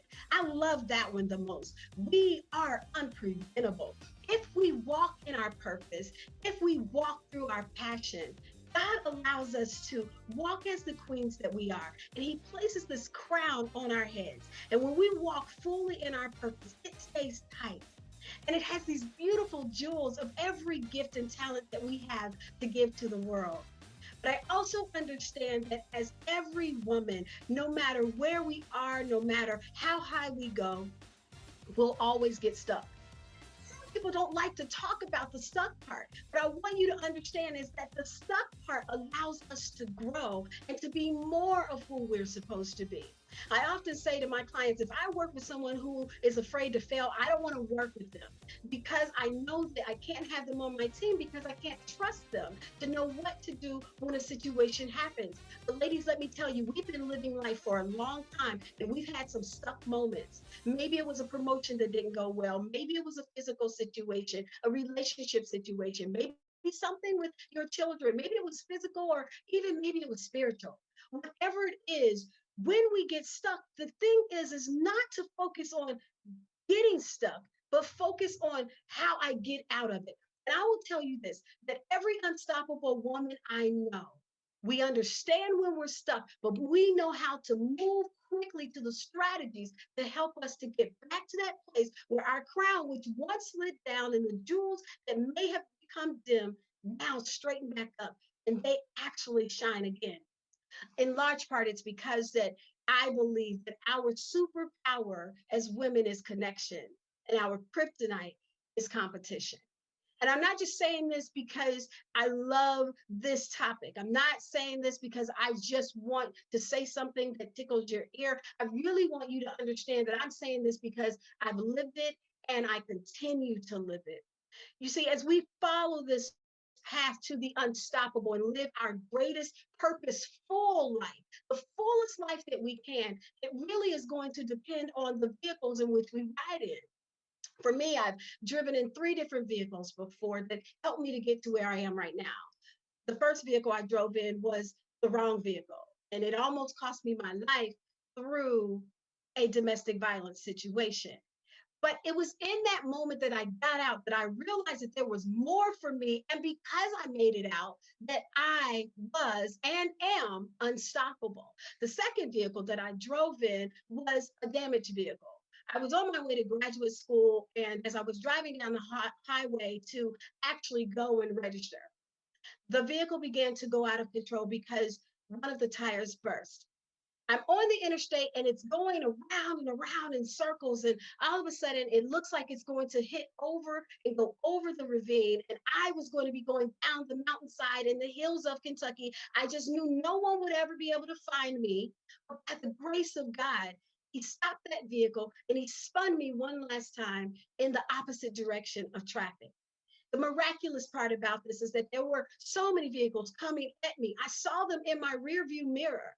But when he turned me around, those vehicles seemed like they were in slow motion and they never even approached me. In fact, some of them went around me. Some of them actually stopped to see if I was okay. And it was also in that moment that I realized that I was designed for more and that I was and am unstoppable. The third vehicle that I drove in, I think is the one that really helped to shape my life to where I am right now. I graduated from graduate school, went to work for one of the #1 insurance companies in America. And I was a property and a bodily injury specialist. One day I sit down at my desk and I open up my folder, and that's when it happened. I saw that the vehicle that I was working with was a total loss, which means there was no repair. And yet the people in the vehicle, they also were a total loss. When I looked down, I saw a mom and dad who were the same age as my mom and dad. I saw children. They had the same number of children that my mom and dad had. And I flipped the page again and I saw all these beautiful grandchildren. And I thought about my mom and my dad's grandchildren. And I knew at that moment that the only thing that I could do for that family was to open up their account and give them all the money. We used to call it just open up the silos. We knew it was going to be a claims limit kind of case. And I knew I was going to be able to do that. But the challenge was I could give them all the money in the world, but I could never bring their parents back. And it was in that moment that I knew again, I was designed for more. And I had to get out. And that was probably my most stuck moment And so I began to pursue that. I went into higher education, and that was so glorious. But then 11 years ago, God called me out to start this business because there were more women like me who were sitting around waiting to figure out how they could get unstuck and really get to their purpose, their passion, and pursue the greatest life that they had. I began to become unsatisfied sitting in that cush office in the College of Business, looking out the window into the courtyard. And though I loved working with students, I knew I had to go. And I want to tell you that when I made the decision to go, the whole world changed for me. Sometimes I need you to think about there are vehicles that you're riding in right now that don't belong to you, vehicles that are broken down and you're still inside of them. And then yet there are vehicles that are going to take you to exactly where God wants you to be, to live this unstoppable life. Now, I need you to hear me clearly that when I was in that stuck moment, I began to think of things that could help me get out. And this is where I help women to do it too. I want to share with you right now 3 strategies. There's so many more. I wrote a book called Get Unstuck and Become Unstoppable. There are so many strategies there. And I wanted to share 3 of them with you. The first strategy that I want you to know that you can use right away is that we have to be consumed with not being blindsided by the 3 C's of blurred vision. That's right, the 3 C's of blurred vision. It simply says this: I will never compete, compare, or complain against another queen that is around me. Because again, remember, we're better when we connect. See, when I compare myself to other people, what it says to me is that I don't respect or love or value what God made me. He made us uniquely us. And what we're going to do in the world is going to change the world and set the world on fire in our own little corners of the world. And we need the other sister around us to make sure that we can help her get where she's going to be. We can cheer her on because we don't compare. When I begin to complain against another sister, it means that I'm jealous of what she has and I can't see the value that I have in me. And when I began to compete, it means that I've lost total focus that the only person in this world I'm supposed to compete against is myself, to be a better version of me so that God can take me again where I'm supposed to be. That's the first strategy. The second strategy that I want you to think about is this: build a better boat when your dream boat sets sail without you. Here's what I mean. My company is called Gibson Consulting and Entertainment Group. Thus, you know the consulting piece by now, but entertainment. I also run a production company where I work with a lot of award shows, and I have a team of about 20 people and 1,500 volunteers. That didn't just come overnight. I never wanted that. When I grew up as a singer. I'm a pastor's kid. I grew up as a singer in my city. And when I moved from Cincinnati to Nashville, let me tell you, everybody back home was like, oh yeah, she's going to do it. She's going to pursue the dream. She's going to get the contract and it's going to be grand.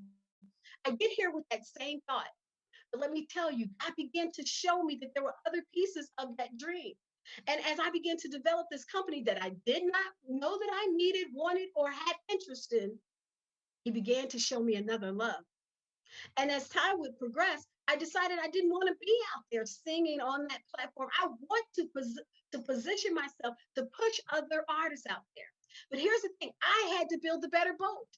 I had to not be consumed when I saw other people on the stage that, oh man, it's not me. I couldn't think about what did people back home think about me. I had to think about what did God say for me. And I built this better boat. And I'll say to you the same thing I tell all of my volunteers.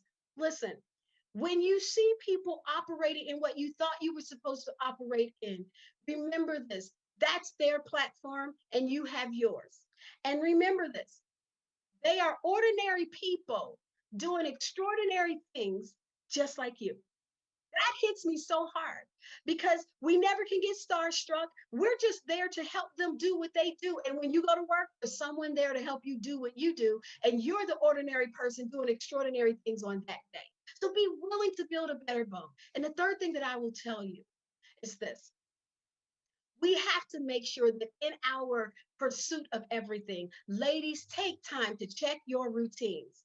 See, routines can help us to get where we need to be, or they can stagnate us. Routines are not all bad. Routines help us to get consistency, order, and progress. They can also cause us to feel stuck, to feel anxiety, and to feel a lack of excitement. That's if your routine has gone rogue. If you find that your routine has gone rogue because you lack excitement, you feel anxiety, and you feel stuck, I want to give you this little tool. I want you to think of your routines as a pie.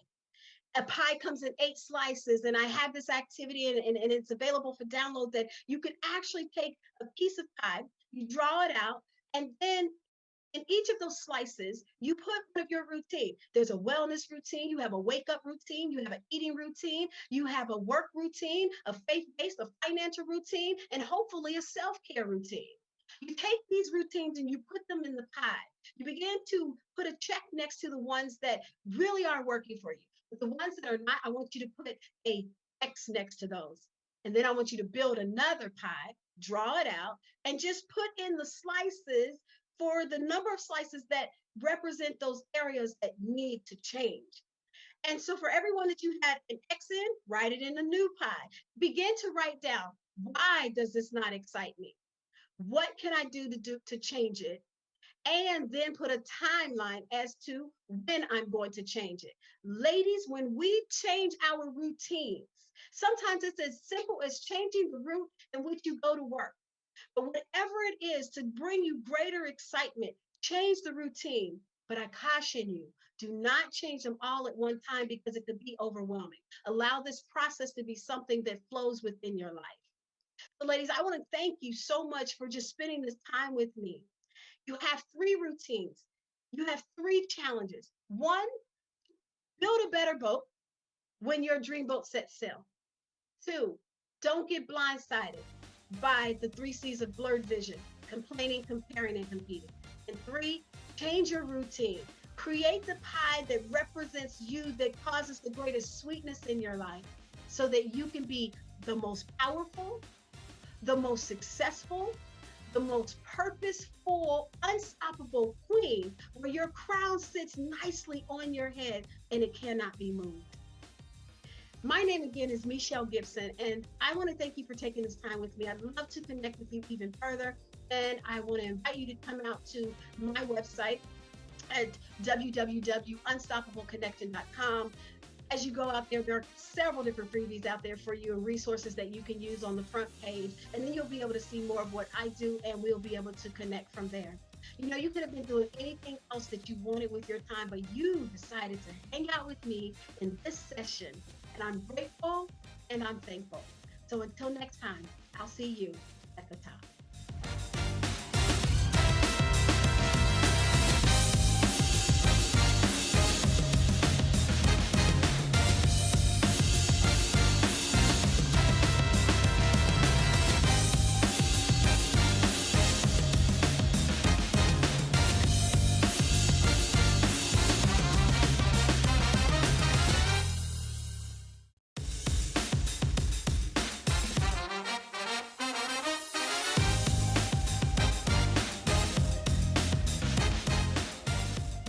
Good day.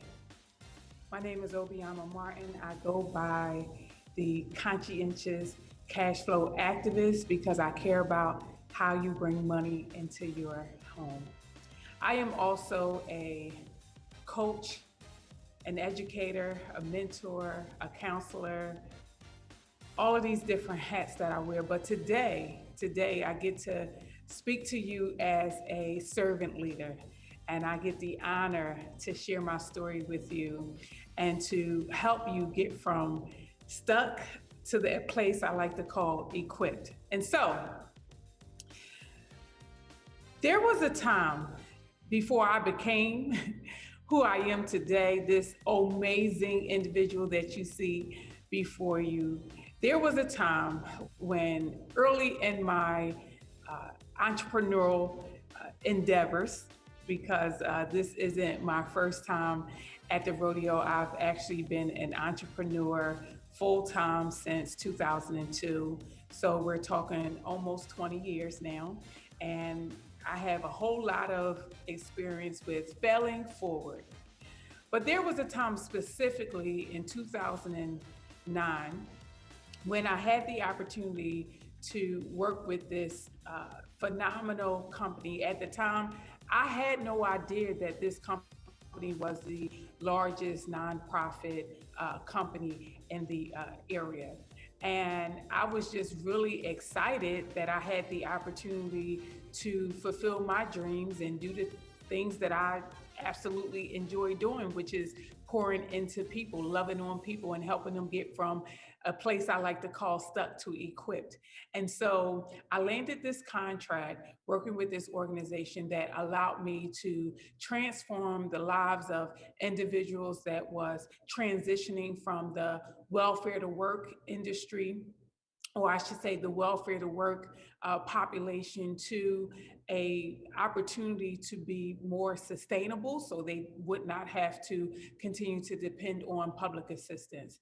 And so I had the honor of working with these individuals. I was absolutely passionate about working with them. I enjoyed getting up, doing what I did each and every day. And so in that work and that opportunity that I had, I got to give them, train them, mentor, coach them on how to work with children. And then what I did was I partnered with my friends in the industry who also owned early childhood programs so that these individuals would have a real opportunity, not just learning practical information from an academic perspective, but they will also have theory that went with their practice. And so I partnered with my friends in the industry to allow these individuals to have an internship. And so for 2 years, I did this work. I was absolutely passionate about this work. I breathed. This work embodied who I was at that time. I was changing the lives of individuals all across my community. They were transitioning from welfare to work. They were gaining employment. They were increasing their skill set and their education, and they were going on from my program to enter into college. And so in this work, I had the opportunity to work with thousands of individuals every year. And can I tell you how I was so filled up with this work? We had received accolades from the president, from the CEO, from the vice president. We received awards. We were named 2 years in a row, we were named the #1 training and development company in Pennsylvania. We were recognized by the mayor. We were recognized by city council. Again, we were recognized by all these individuals. We received accolades after accolades and awards after awards. And so I don't know about you, but I became so consumed with the work that I was doing in my business that I neglected to pay attention to the politics. Has that ever been you? Have you ever been so busy working in your business that you neglected to pay attention to the things that was going on around your business? I was so busy working in my business and taking care of everybody else that I was neglecting the politics. I was neglecting the industry. I was neglecting all of the things that I could not physically see that was literally changing around me. I was so inundated with making sure that my students were good that I neglected to make sure that I was good. I neglected to make sure that my children was good. I neglected to make sure that my partners was good. Has that ever been you? You can just write in chat, put your hands up, let me know that I'm not alone in this. And so I don't know about you, but in this space, I was soaring. I was on high. You couldn't tell me anything. You couldn't tell me nothing because I had mastered the art of transforming my students' lives from going from a place of stuck where they were depending on public assistance to a place of equipped where they were gainfully employed and they had credentials that allowed them to actually earn a worthy wage. And I don't know about you, but that was a big deal for me because I understood that when I changed the life of a mother, I was changing a generation. When I changed the life of a father, I was impacting a generation. When I changed the lives of a couple, I was impacting generations to come. And so that was a big deal to me. But what I neglected was that I was so busy doing the work that I neglected me. I neglected the things that was going on around me. And at that time, I didn't have a mentor. I didn't have people in my circle who could kind of pull my coattail and say, listen, there's some changes going on in the industry. There's some talk going on down at City Hall, or there's some talk going on at the state and federal level that's going to impact what you do. See, I didn't have anybody on the inside of that company that I had a relationship with that was able to pull my coattail and say, listen, the president is getting ready to leave, and shortly after, the vice president is getting ready to leave. And you may need to make some changes in what you do because the leadership is changing. The company is changing. The contract is about to change. See, nobody told me, and can I tell you how I was making over 6 figures with this contract? This contract allowed me to stop doing some other things. This contract set me on a blaze and allowed me to live life fully, and allowed me to put my children in a private school, and allowed me to do some philanthropic work in my community. And so again, I was so busy in my business, taking care of everybody else, making sure everybody else that was good, but I neglected to take care of me. And I don't know if that's you. I don't know if that's ever been you, but what I know is that we have a tendency to get comfortable and complacent and satisfied. And what I've learned is that complacency is the enemy to progress. That's what I've learned. Complacency is the enemy to progress. And so that situation taught me never to get complacent again, because what happened next was that after a while, 2.5 years in, riding on high, the leadership changed. After a while, the president put in his resignation. And then shortly after that, I want to say within 6 months, the vice president put in his resignation. And what I didn't know, that by the end of that year, I was going to be in a situation where I was no longer going to be able to feed my family, because what I didn't know was that the 2 individuals that came in that replaced the president and the vice president, they knew nothing about me. They knew nothing about my company. They knew nothing about all of the lives I had impacted, all of the awards that I had received. They knew nothing about the impact that I had made for the last 2.5 years. They did not know that I existed, nor did they care. Oh, that was a wake-up call for me. And so can I tell you how I was devastated when on November 25th, 2011, 2012, November 25th. It was a Wednesday. I'll never forget it. It was a Wednesday. And I received an email, and I received a phone call that went like this: Ms. Martin, we regret to tell you that effective today, we've made a decision to go in another direction. Ms. Martin, effective today, we are going to now do the training in-house. Effective today, Ms. Martin, we will no longer be needing your services. And so I'm looking at the phone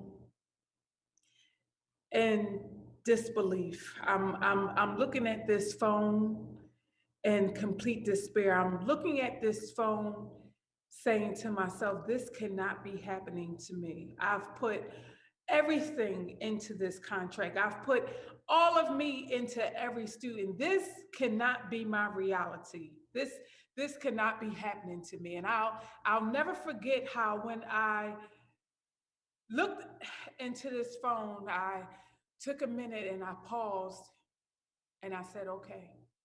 There was nothing else for me to say, but can I tell you, in my gut, in my stomach, I felt like I was punched. I felt like somebody literally took the air out of my body.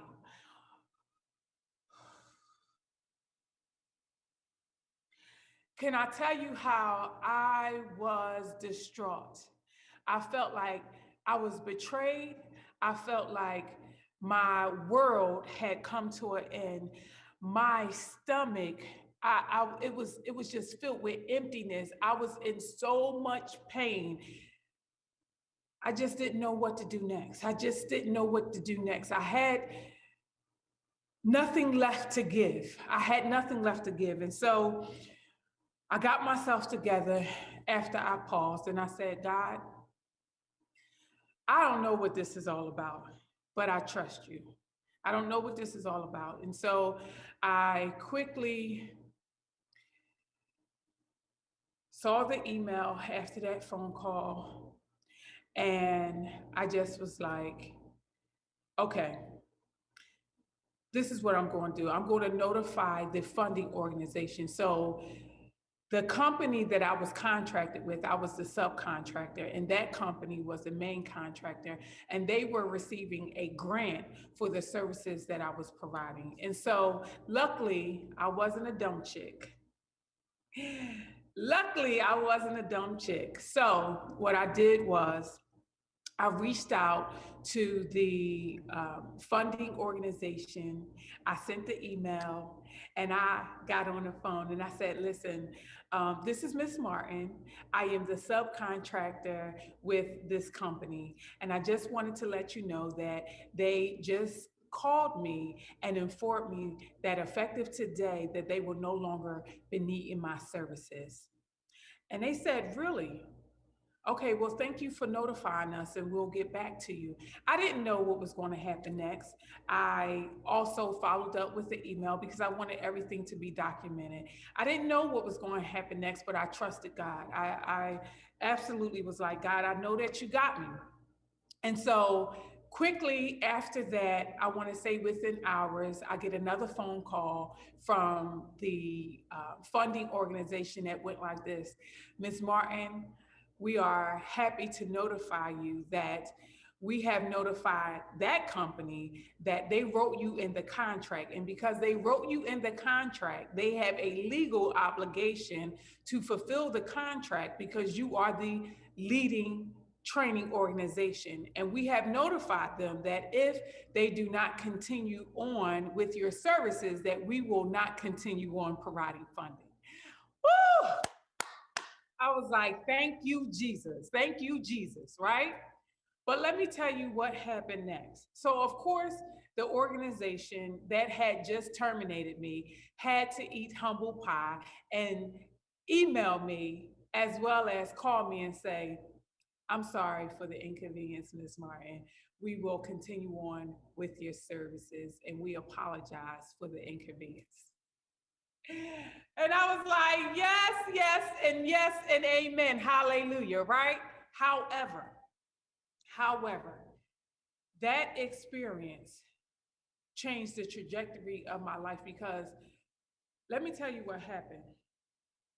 I had put my eggs in all one basket. And I can remember my mom telling me early in my life never to put all of my eggs in one basket. And I didn't really quite understand what that meant as a teenager, nor did I understand what that meant in my 20s. But being in this situation where I had abandoned everything else because I was making 6+ figures, I was doing the thing. So I thought I got comfortable and complacent. And so my question to you, has there ever been a time in your life where you got comfortable and complacent and you put all your eggs in one basket, which meant that you was relying on one stream of income to take care of your family, to provide for you, to be everything to you? Because that's what this contract was to me. It was everything. And it wasn't until it was no longer everything that I had to pivot. And so after I paused, I had to pause, y'all. I had to pause so that I could process what was happening. I had to process the fact that politically they were strong. Politically, they was connected. I had to pause and I had to process that they didn't owe me anything. And even though they were required to continue on my services, even with that, the contract still was going to end in June. And so I had to make a decision at that point if I was going to continue on to give them the opportunity to fire me again, or if I was going to bootstrap my way to my next. And so it was a defining moment for me. It was a defining moment for me. That moment changed the trajectory of my life. And so I'll never forget this. I took $50,000 cash. I didn't have credit at that time. I didn't have bad credit. I just didn't have any credit. I believed in cash and carry. And so at that time, I took $50,000 cash of my own hard money, and I decided to look for my own building. And so by the time that contract ended, June of the following year, I had already invested into my own state-of-the-art training facility. I had already invested in my next, because what I understood was that I never was going to allow any contract to be my everything. What I understood was that I needed to add tentacles to what I did. I needed to add more services to what I did, and I needed to add more contracts, which would allow me to have multiple streams of income. And so I'm so grateful for my pause. I'm so grateful for my pause. I'm so grateful for that opportunity, because it was a learning experience for me. If that didn't happen to me, I wouldn't be where I am today. I wouldn't be the woman that you see before you today. I wouldn't have this amazing company.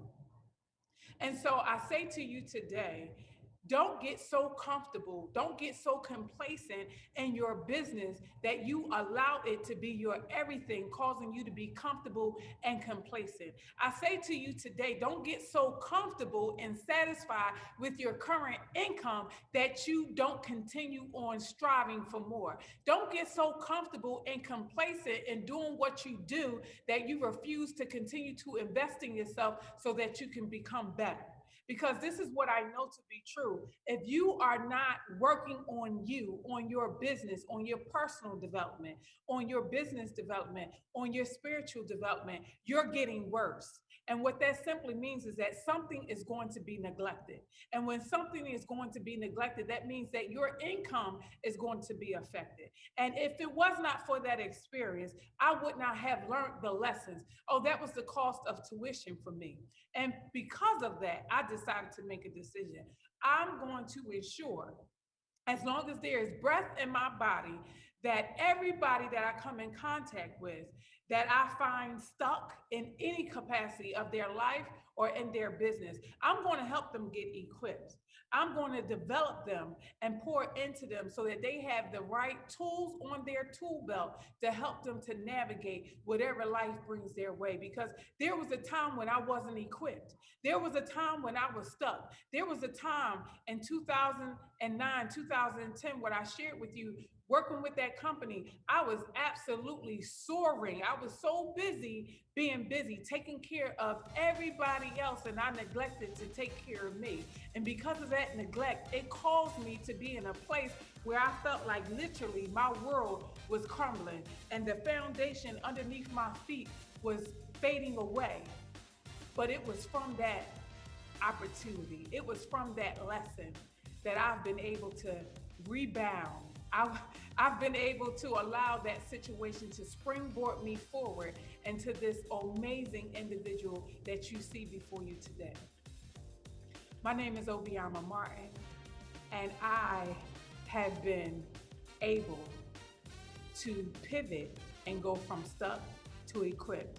And I would love the opportunity to help you go from stuck to equipped in your business and in your personal life. You can follow me on all things social media at Obiama Martin on Facebook. I am Obiama Martin on Instagram. See you in my workshop.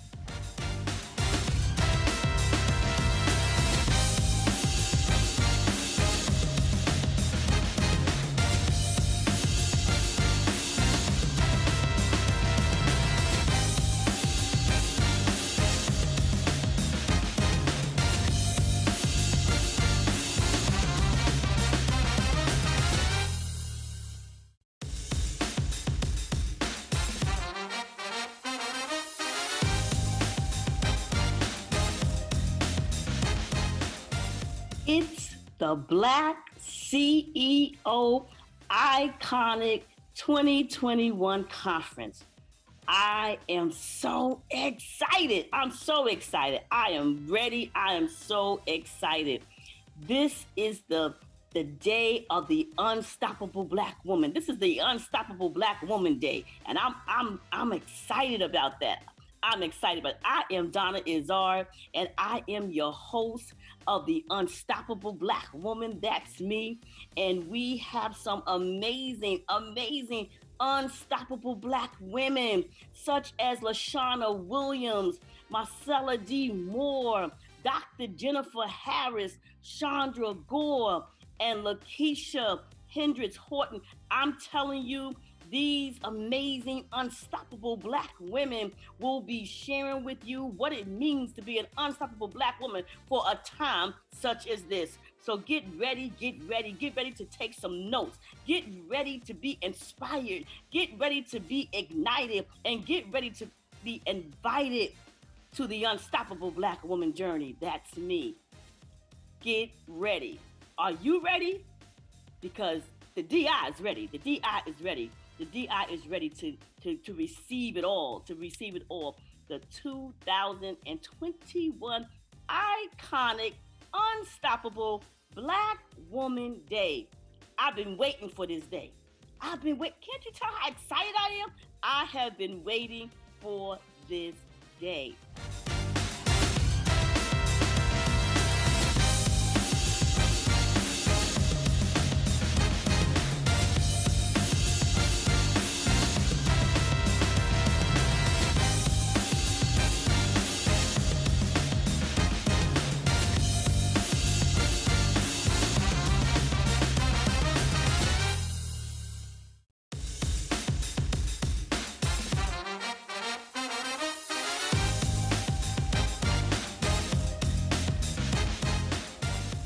Greetings, everyone. I hope you're having an awesome day today. I am B. Wright Jones, and I am the CEO of Keep Looking Up with B. Wright Jones, LLC. And I am a published author, inspirational speaker, blogger, online life coach, and publisher dedicated to serving women 35 and older who are stuck and desire to get unstuck and sexy. Sexy is the acronym for self-confidence, excitement, extra, and yes, I can. So today I'm coming to you with a subject that just rung strong in my spirit. And I'm just really hoping that it encourages you and inspires you today.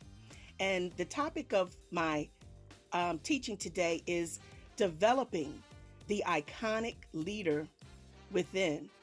Developing the iconic leader within.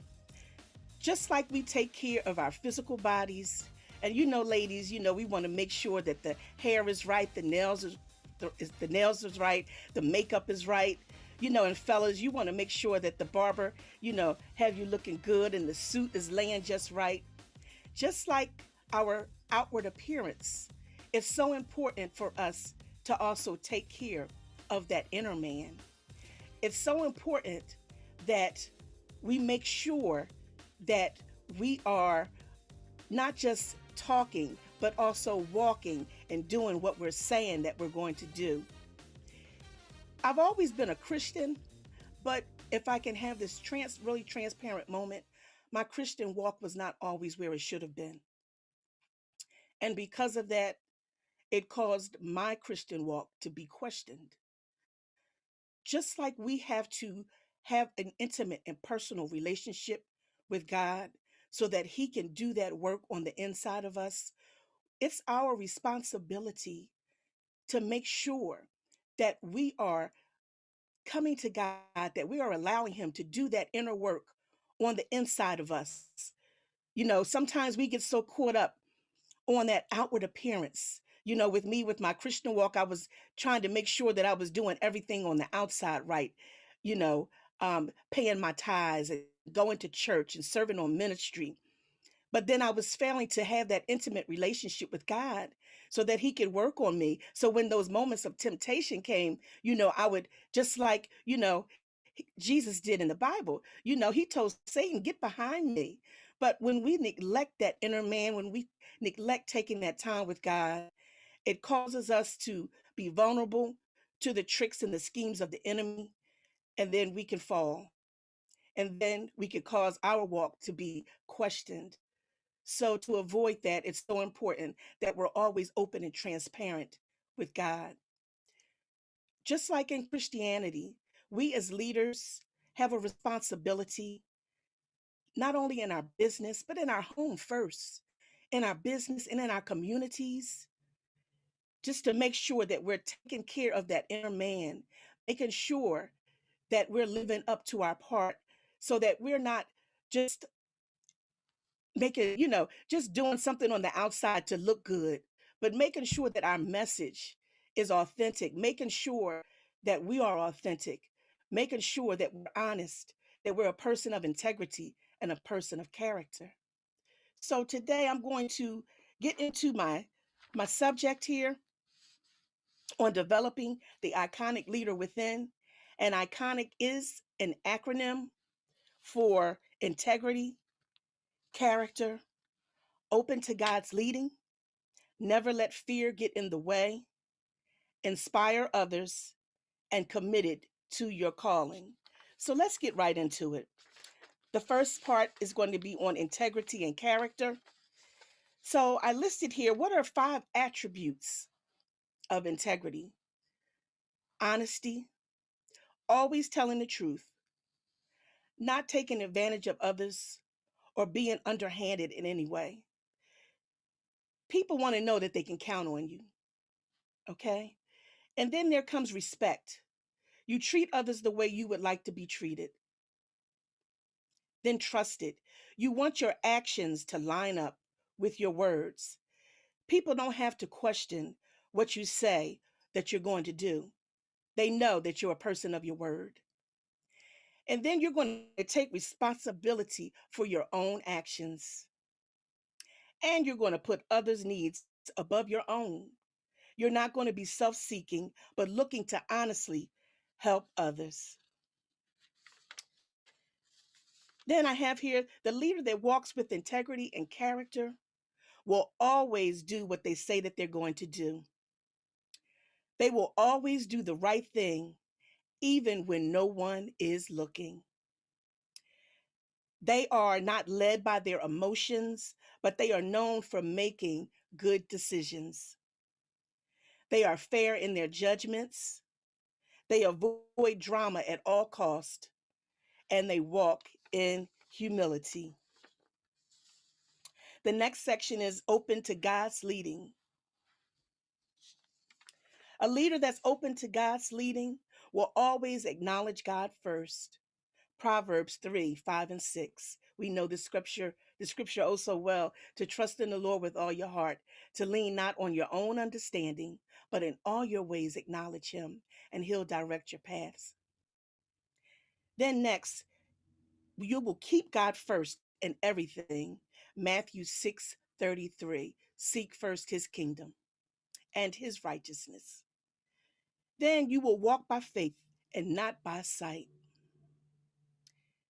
A leader that's open to God's leading is not self-seeking. They're not seeking their own way. Philippians chapter 2, verse 3. And then a leader that's open to God's leading will also seek to make things happen for others. Philippians 2 and 4. And lastly, they will look for ways to give back. They'll look for ways to give back to their community. They'll always remember where they came from. They're always looking to help and to lift others. A good leader will examine themselves and always take responsibility for their actions. They will have other people in their life, such as a pastor, a coach, a friend, or a family member, to always hold them accountable.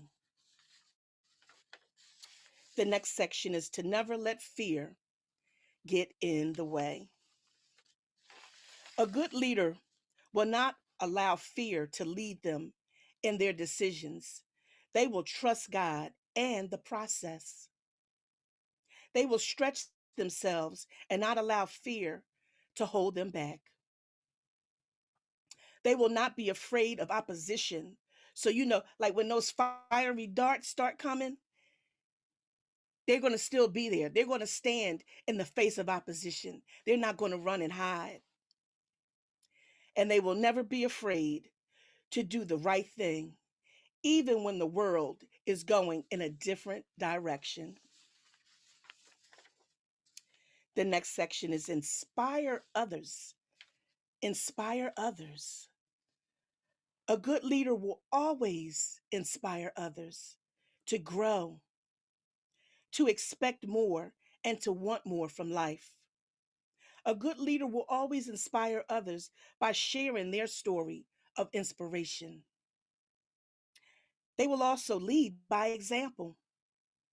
And a good leader will always inspire others by showing empathy. They will have the ability to understand and share the feelings of another. And then they will be committed to their calling. A good leader is committed to their calling and will stay the course even when it looks like it's over. 2 Corinthians chapter 4, verses 16 and 18. And a good leader is committed to their calling and will not question God's assignment for them. It's funny, I always come back to the book of Exodus, and I always come back to Moses because I just think this story is just so amazing and so fascinating because God reassured Moses so many times in the book of Exodus, chapter 3 and 4, assured Moses that he was with him, assured Moses, to go, to let my people get free. I'm with you. But Moses continuously, several times, questioned God's calling on him. And at the end, it was just, it took me out because in the end, Moses had a nerve to ask God to send someone else. He questioned his ability. He questioned God's word. The story just amazes me. And then, a good leader is committed to their calling by building other good leaders. They will not be intimidated by the success of others. They are looking to build others up. They're looking to lead others to walk in a right path. They're not intimidated when others are doing well and are succeeding.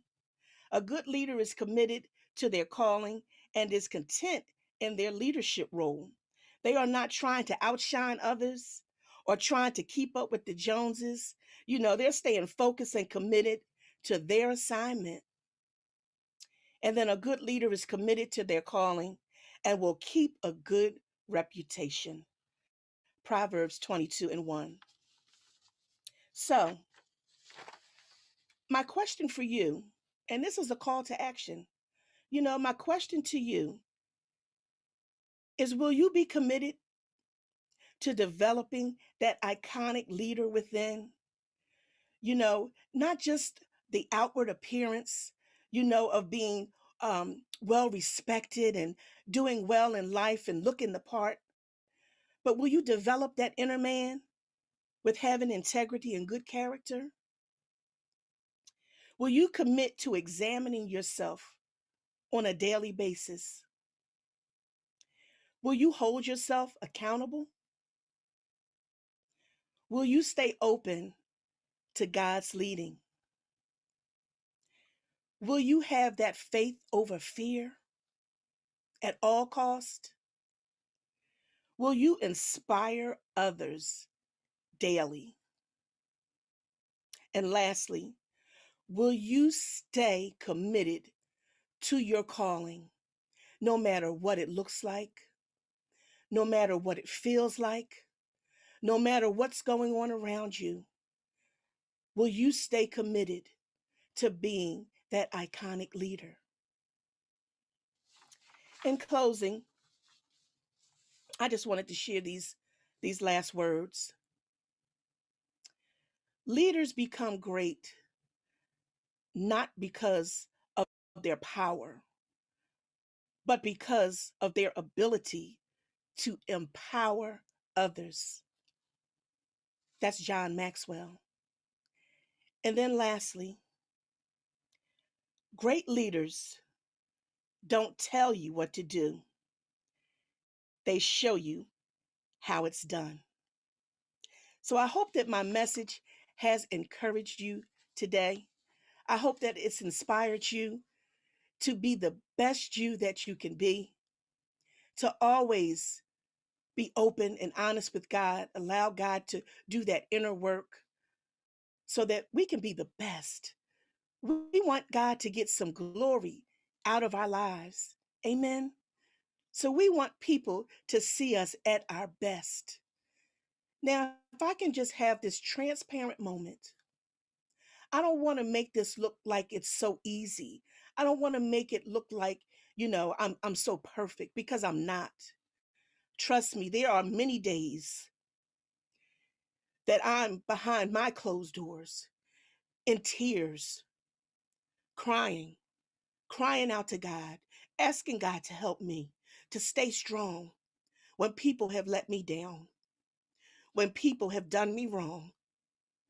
But because I wanted to stay true to my calling, I didn't allow myself to be pulled out of character, to be pulled out of that person that I've asked God to create in me. I'm sorry, I'm getting a little emotional. So many times I'm behind my doors crying because I didn't allow my flesh to take over, to curse somebody out.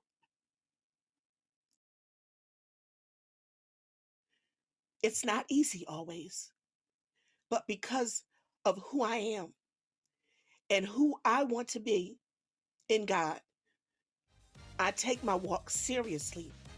And it wasn't always like that, but I thank God for the growth, and I thank God for what He's doing in my life. So again, I hope that my message has encouraged you. And if you would like to connect with me, you can do so on a number of platforms. I'm on Facebook under B as in Belinda, Wright Jones, WRIGHT Jones. And I'm on Twitter under Keep Looking Up with 2 P's.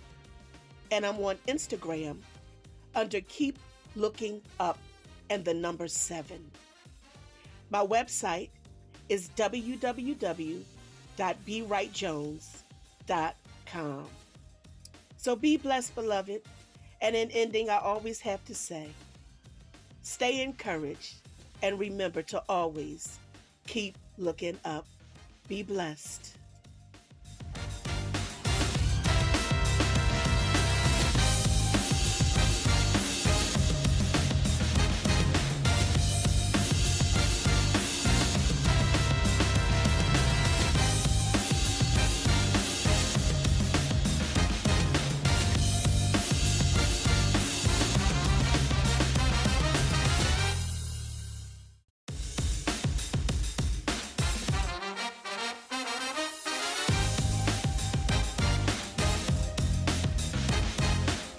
Hi, I'm Paula Shea Queen Favre, CEO and founder of Naturally For Me Shea Butter LLC.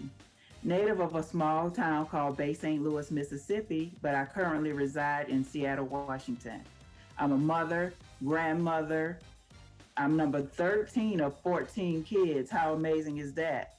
I'm an Army veteran, and I'm a survivor of domestic violence, childhood and adult sexual trauma, and PTSD. I'm currently writing a book called Can't Keep Running Away, and I'm a co-author of an anthology, My Walk Past Hell by Dr. Yolanda Jerry. Today, I'm going to tell you about 3 key points of how to gain from your pain. Number 1 is how to overcome adversity. How to overcome adversity. I say embrace it. Don't run from it or it will resurface. Face it head on and learn from it. With every lesson comes a blessing. I'm going to tell you about a short story about me, about how I overcame. All right, imagine you're on your third marriage. You have 2 small kids. You're together for 15 years, married for 18. You're holding on for dear life, and you realize you or him are not happy. You eventually leave and face poverty. You're suddenly faced with one income. You have to manage. In a small town, you feel ashamed, hurt, embarrassed. You don't even want to get out of bed. You don't want to show up for work, but you have to live. You start brainstorming on how to make extra income. Okay, then my son was suffering from eczema. I used to go and get that big hard tub of shea butter from the hair store. Every time you had to heat it up, it had a very earthy smell. So my son was going through puberty. He was like, "Mom, this smells horrible. I don't even want to do this anymore." But the medication that the dermatologist was giving him was burning his skin. It was actually not really fit for African Americans for their skin because it gave it appearance of being burnt. So I brainstormed, I researched, and I started whipping the shea butter. Then eventually I had a garden, and I came up with a way to infuse those herbs that I was growing and made essential oils. So I took that and whipped that with the shea butter, and I started using medicinal and therapeutic essential oils, and I came up with a product to actually help eczema. I worked at an assisted living facility, and I started bringing it to work, using it on the elderly patients. Also, of course, the nurses started using it. They say, "You know what, Miss Paula, I would actually buy this product from you if you started selling it." And I'm like, "Really?" So it took off. It was in demand. It started flying. That's all that consumed me, was working on this product. And of course, I still had to work. So I started working nonstop. I lost myself and embraced the fact that I had found my passion. Okay, so this made me have to show up to meetings. I had to go to trade shows. I had to learn how to talk to people again. I had to come out of my shell. And this in turn built my confidence, because I had to show up and show out. I had to get all dressed up when I didn't want to get dressed up. Remember, I suffered from PTSD. I didn't even want to get out of bed. But this in turn built my confidence. Eventually, I came up, gained my LLC, and eventually I even had a store. And this brings me to number 2, how to tap into your passion. You see, doing this work and showing up and having to show out, I tapped into my passion. It was no longer a job to me. It was my purpose in life. So that's what made me overcome. I say, if you find your passion, you'll never work again a day in your life. And I felt accepted. It built my self-confidence. And then that way I go to number 3, how to start over at any age. You see, I was making my product. I eventually opened the store, but it wasn't doing as great as I thought it would be. People stopped showing up. What did they need to show up for if I had an online store? All right, the people just stopped showing up. Okay, my brother came to visit me from Seattle. He said, "You know, Paula, you have a great product here, but you know how slow it is in Mississippi. It's very stagnant." And it was. I had gotten to a point where I stayed in my car a couple of nights, and my shop owner said, "You know what?" I talked to him. He said, "Don't give up your shop. Don't give up your dream." So I started sleeping in my shop because I faced eviction. Yes, I had suffered another blow, but I said, I'm going to keep going. And then this is my purpose in life. This is my passion. So I say you can start over at any age. Okay, I agree with my brother. He said, "You know what, Paula, you work hard, you save up enough money, and you can come and stay with me." So yes, I drove over 3,000 miles. I did it scared and praying all the way. it was a blessing in disguise. I didn't know what I was going to face, but yes, I moved in December. I started working in February, and I eventually got my own place. Lo and behold, COVID hit. I was faced with being secluded and by myself because, of course, my brother had a family and I worked at a medical facility. I was a manager there.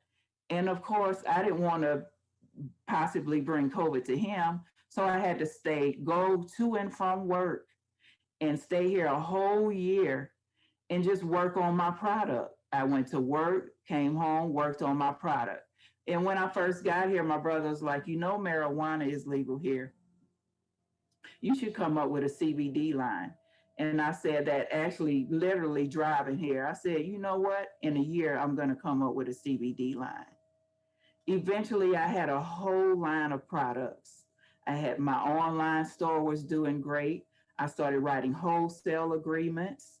I am all the way from the West Coast to the East Coast and, of course, the southern borders. I had overcame. Yes, I said I have overcame. What I did was I say you could start over at any age.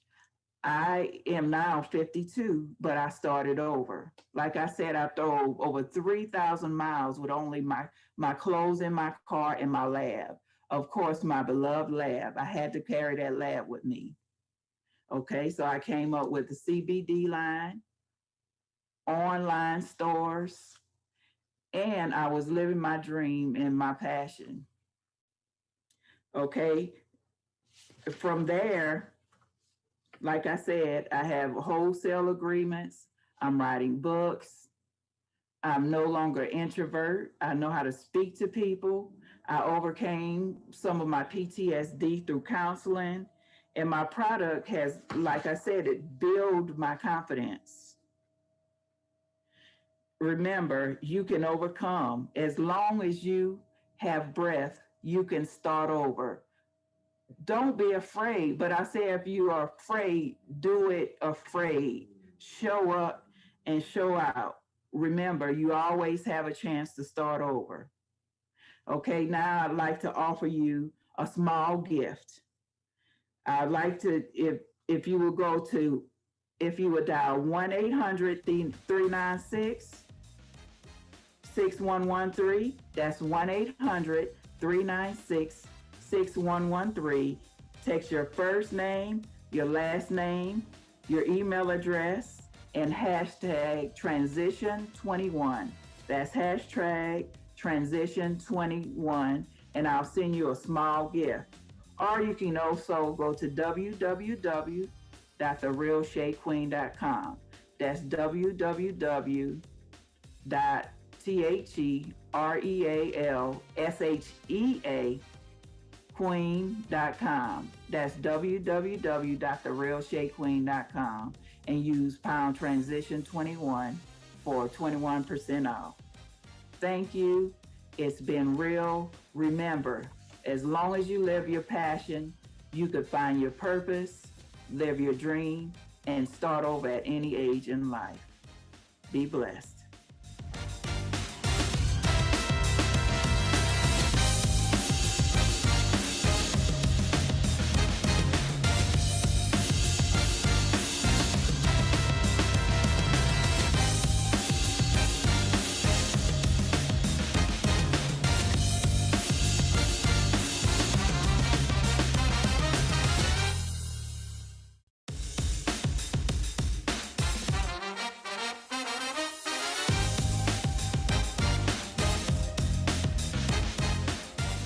Hello, everyone. I'm Dr. Joyce Perry.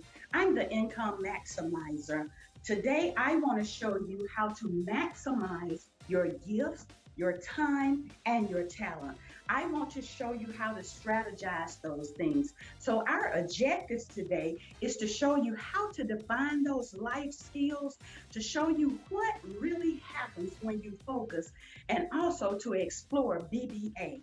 BBA is bounce back ability. If you know you've had some circumstances in your life and you've actually bounced back, type yes. Yes, I bounced back. So if you've done it once, you can do it again, even in the middle of a pandemic. So let me tell you a quick story about myself.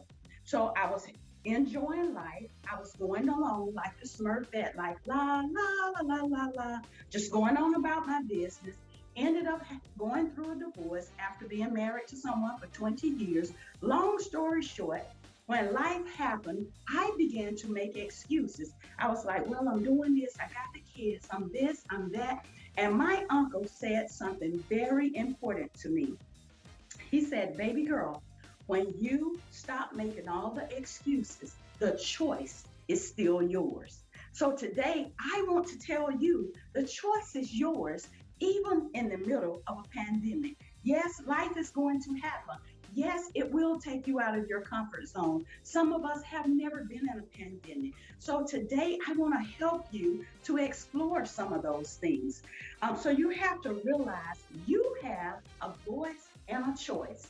You have a voice and a choice. And when I say you have a voice and a choice, what does that look like? That voice is saying, your voice is the powerful voice that you're going to hear most of the time. So whether that's negative or positive. So use your words carefully because your words craft your world. So remember that if you got that your words craft your world, don't walk out and say, wow, it's so dark. Say, let there be light. So if things are not going how you want them to go, call it like you want it to go and don't speak about the negative part of it. So be joyful with your voice and your choice and recognize that you have that power within you. Know that those life skills are the things that come to you with the ease and a breeze. Like I would tell people when I was in school, I got spanked for talking all the time. You know, somebody talk to you, you talk back. The teacher always catch the second person. But guess what? I get paid for speaking, still talking, but speaking. So don't minimize your gifts. Don't minimize your talents because those are the things that are game changers in your life to help you to be a no limit person. So recognize that if you sing, if you speak, if you do lawn care, you may say, well, I just mow lawns. No, make it eloquent. I do lawn care. Change it to make it fit for you. Believe in yourself and know that you have that bounce back ability. Life is going to happen, but you have that bounce back ability to make a powerful impact. If you can make up an impact in this season with some of your gifts and talents, type 1 in the chat. I see you. I see you. Great, great. A lot of you can make that impact. So be purposeful in your impact. Develop a plan and most of all, work the plan. I'm going to give you even a challenge. It's the DARE challenge. The DARE challenge. The DARE, the D stand for decide. Decide something today. Decide that you will be that game changer. Decide that you're that one in your family that will make the difference. Decide that you will be iconic today. That D is for decide something. Decide what you want. Sometimes we are tainted by what everybody else wants, but what about what you want, what you desire? Dust off those dreams, those goals, and decide that you will make that difference for you.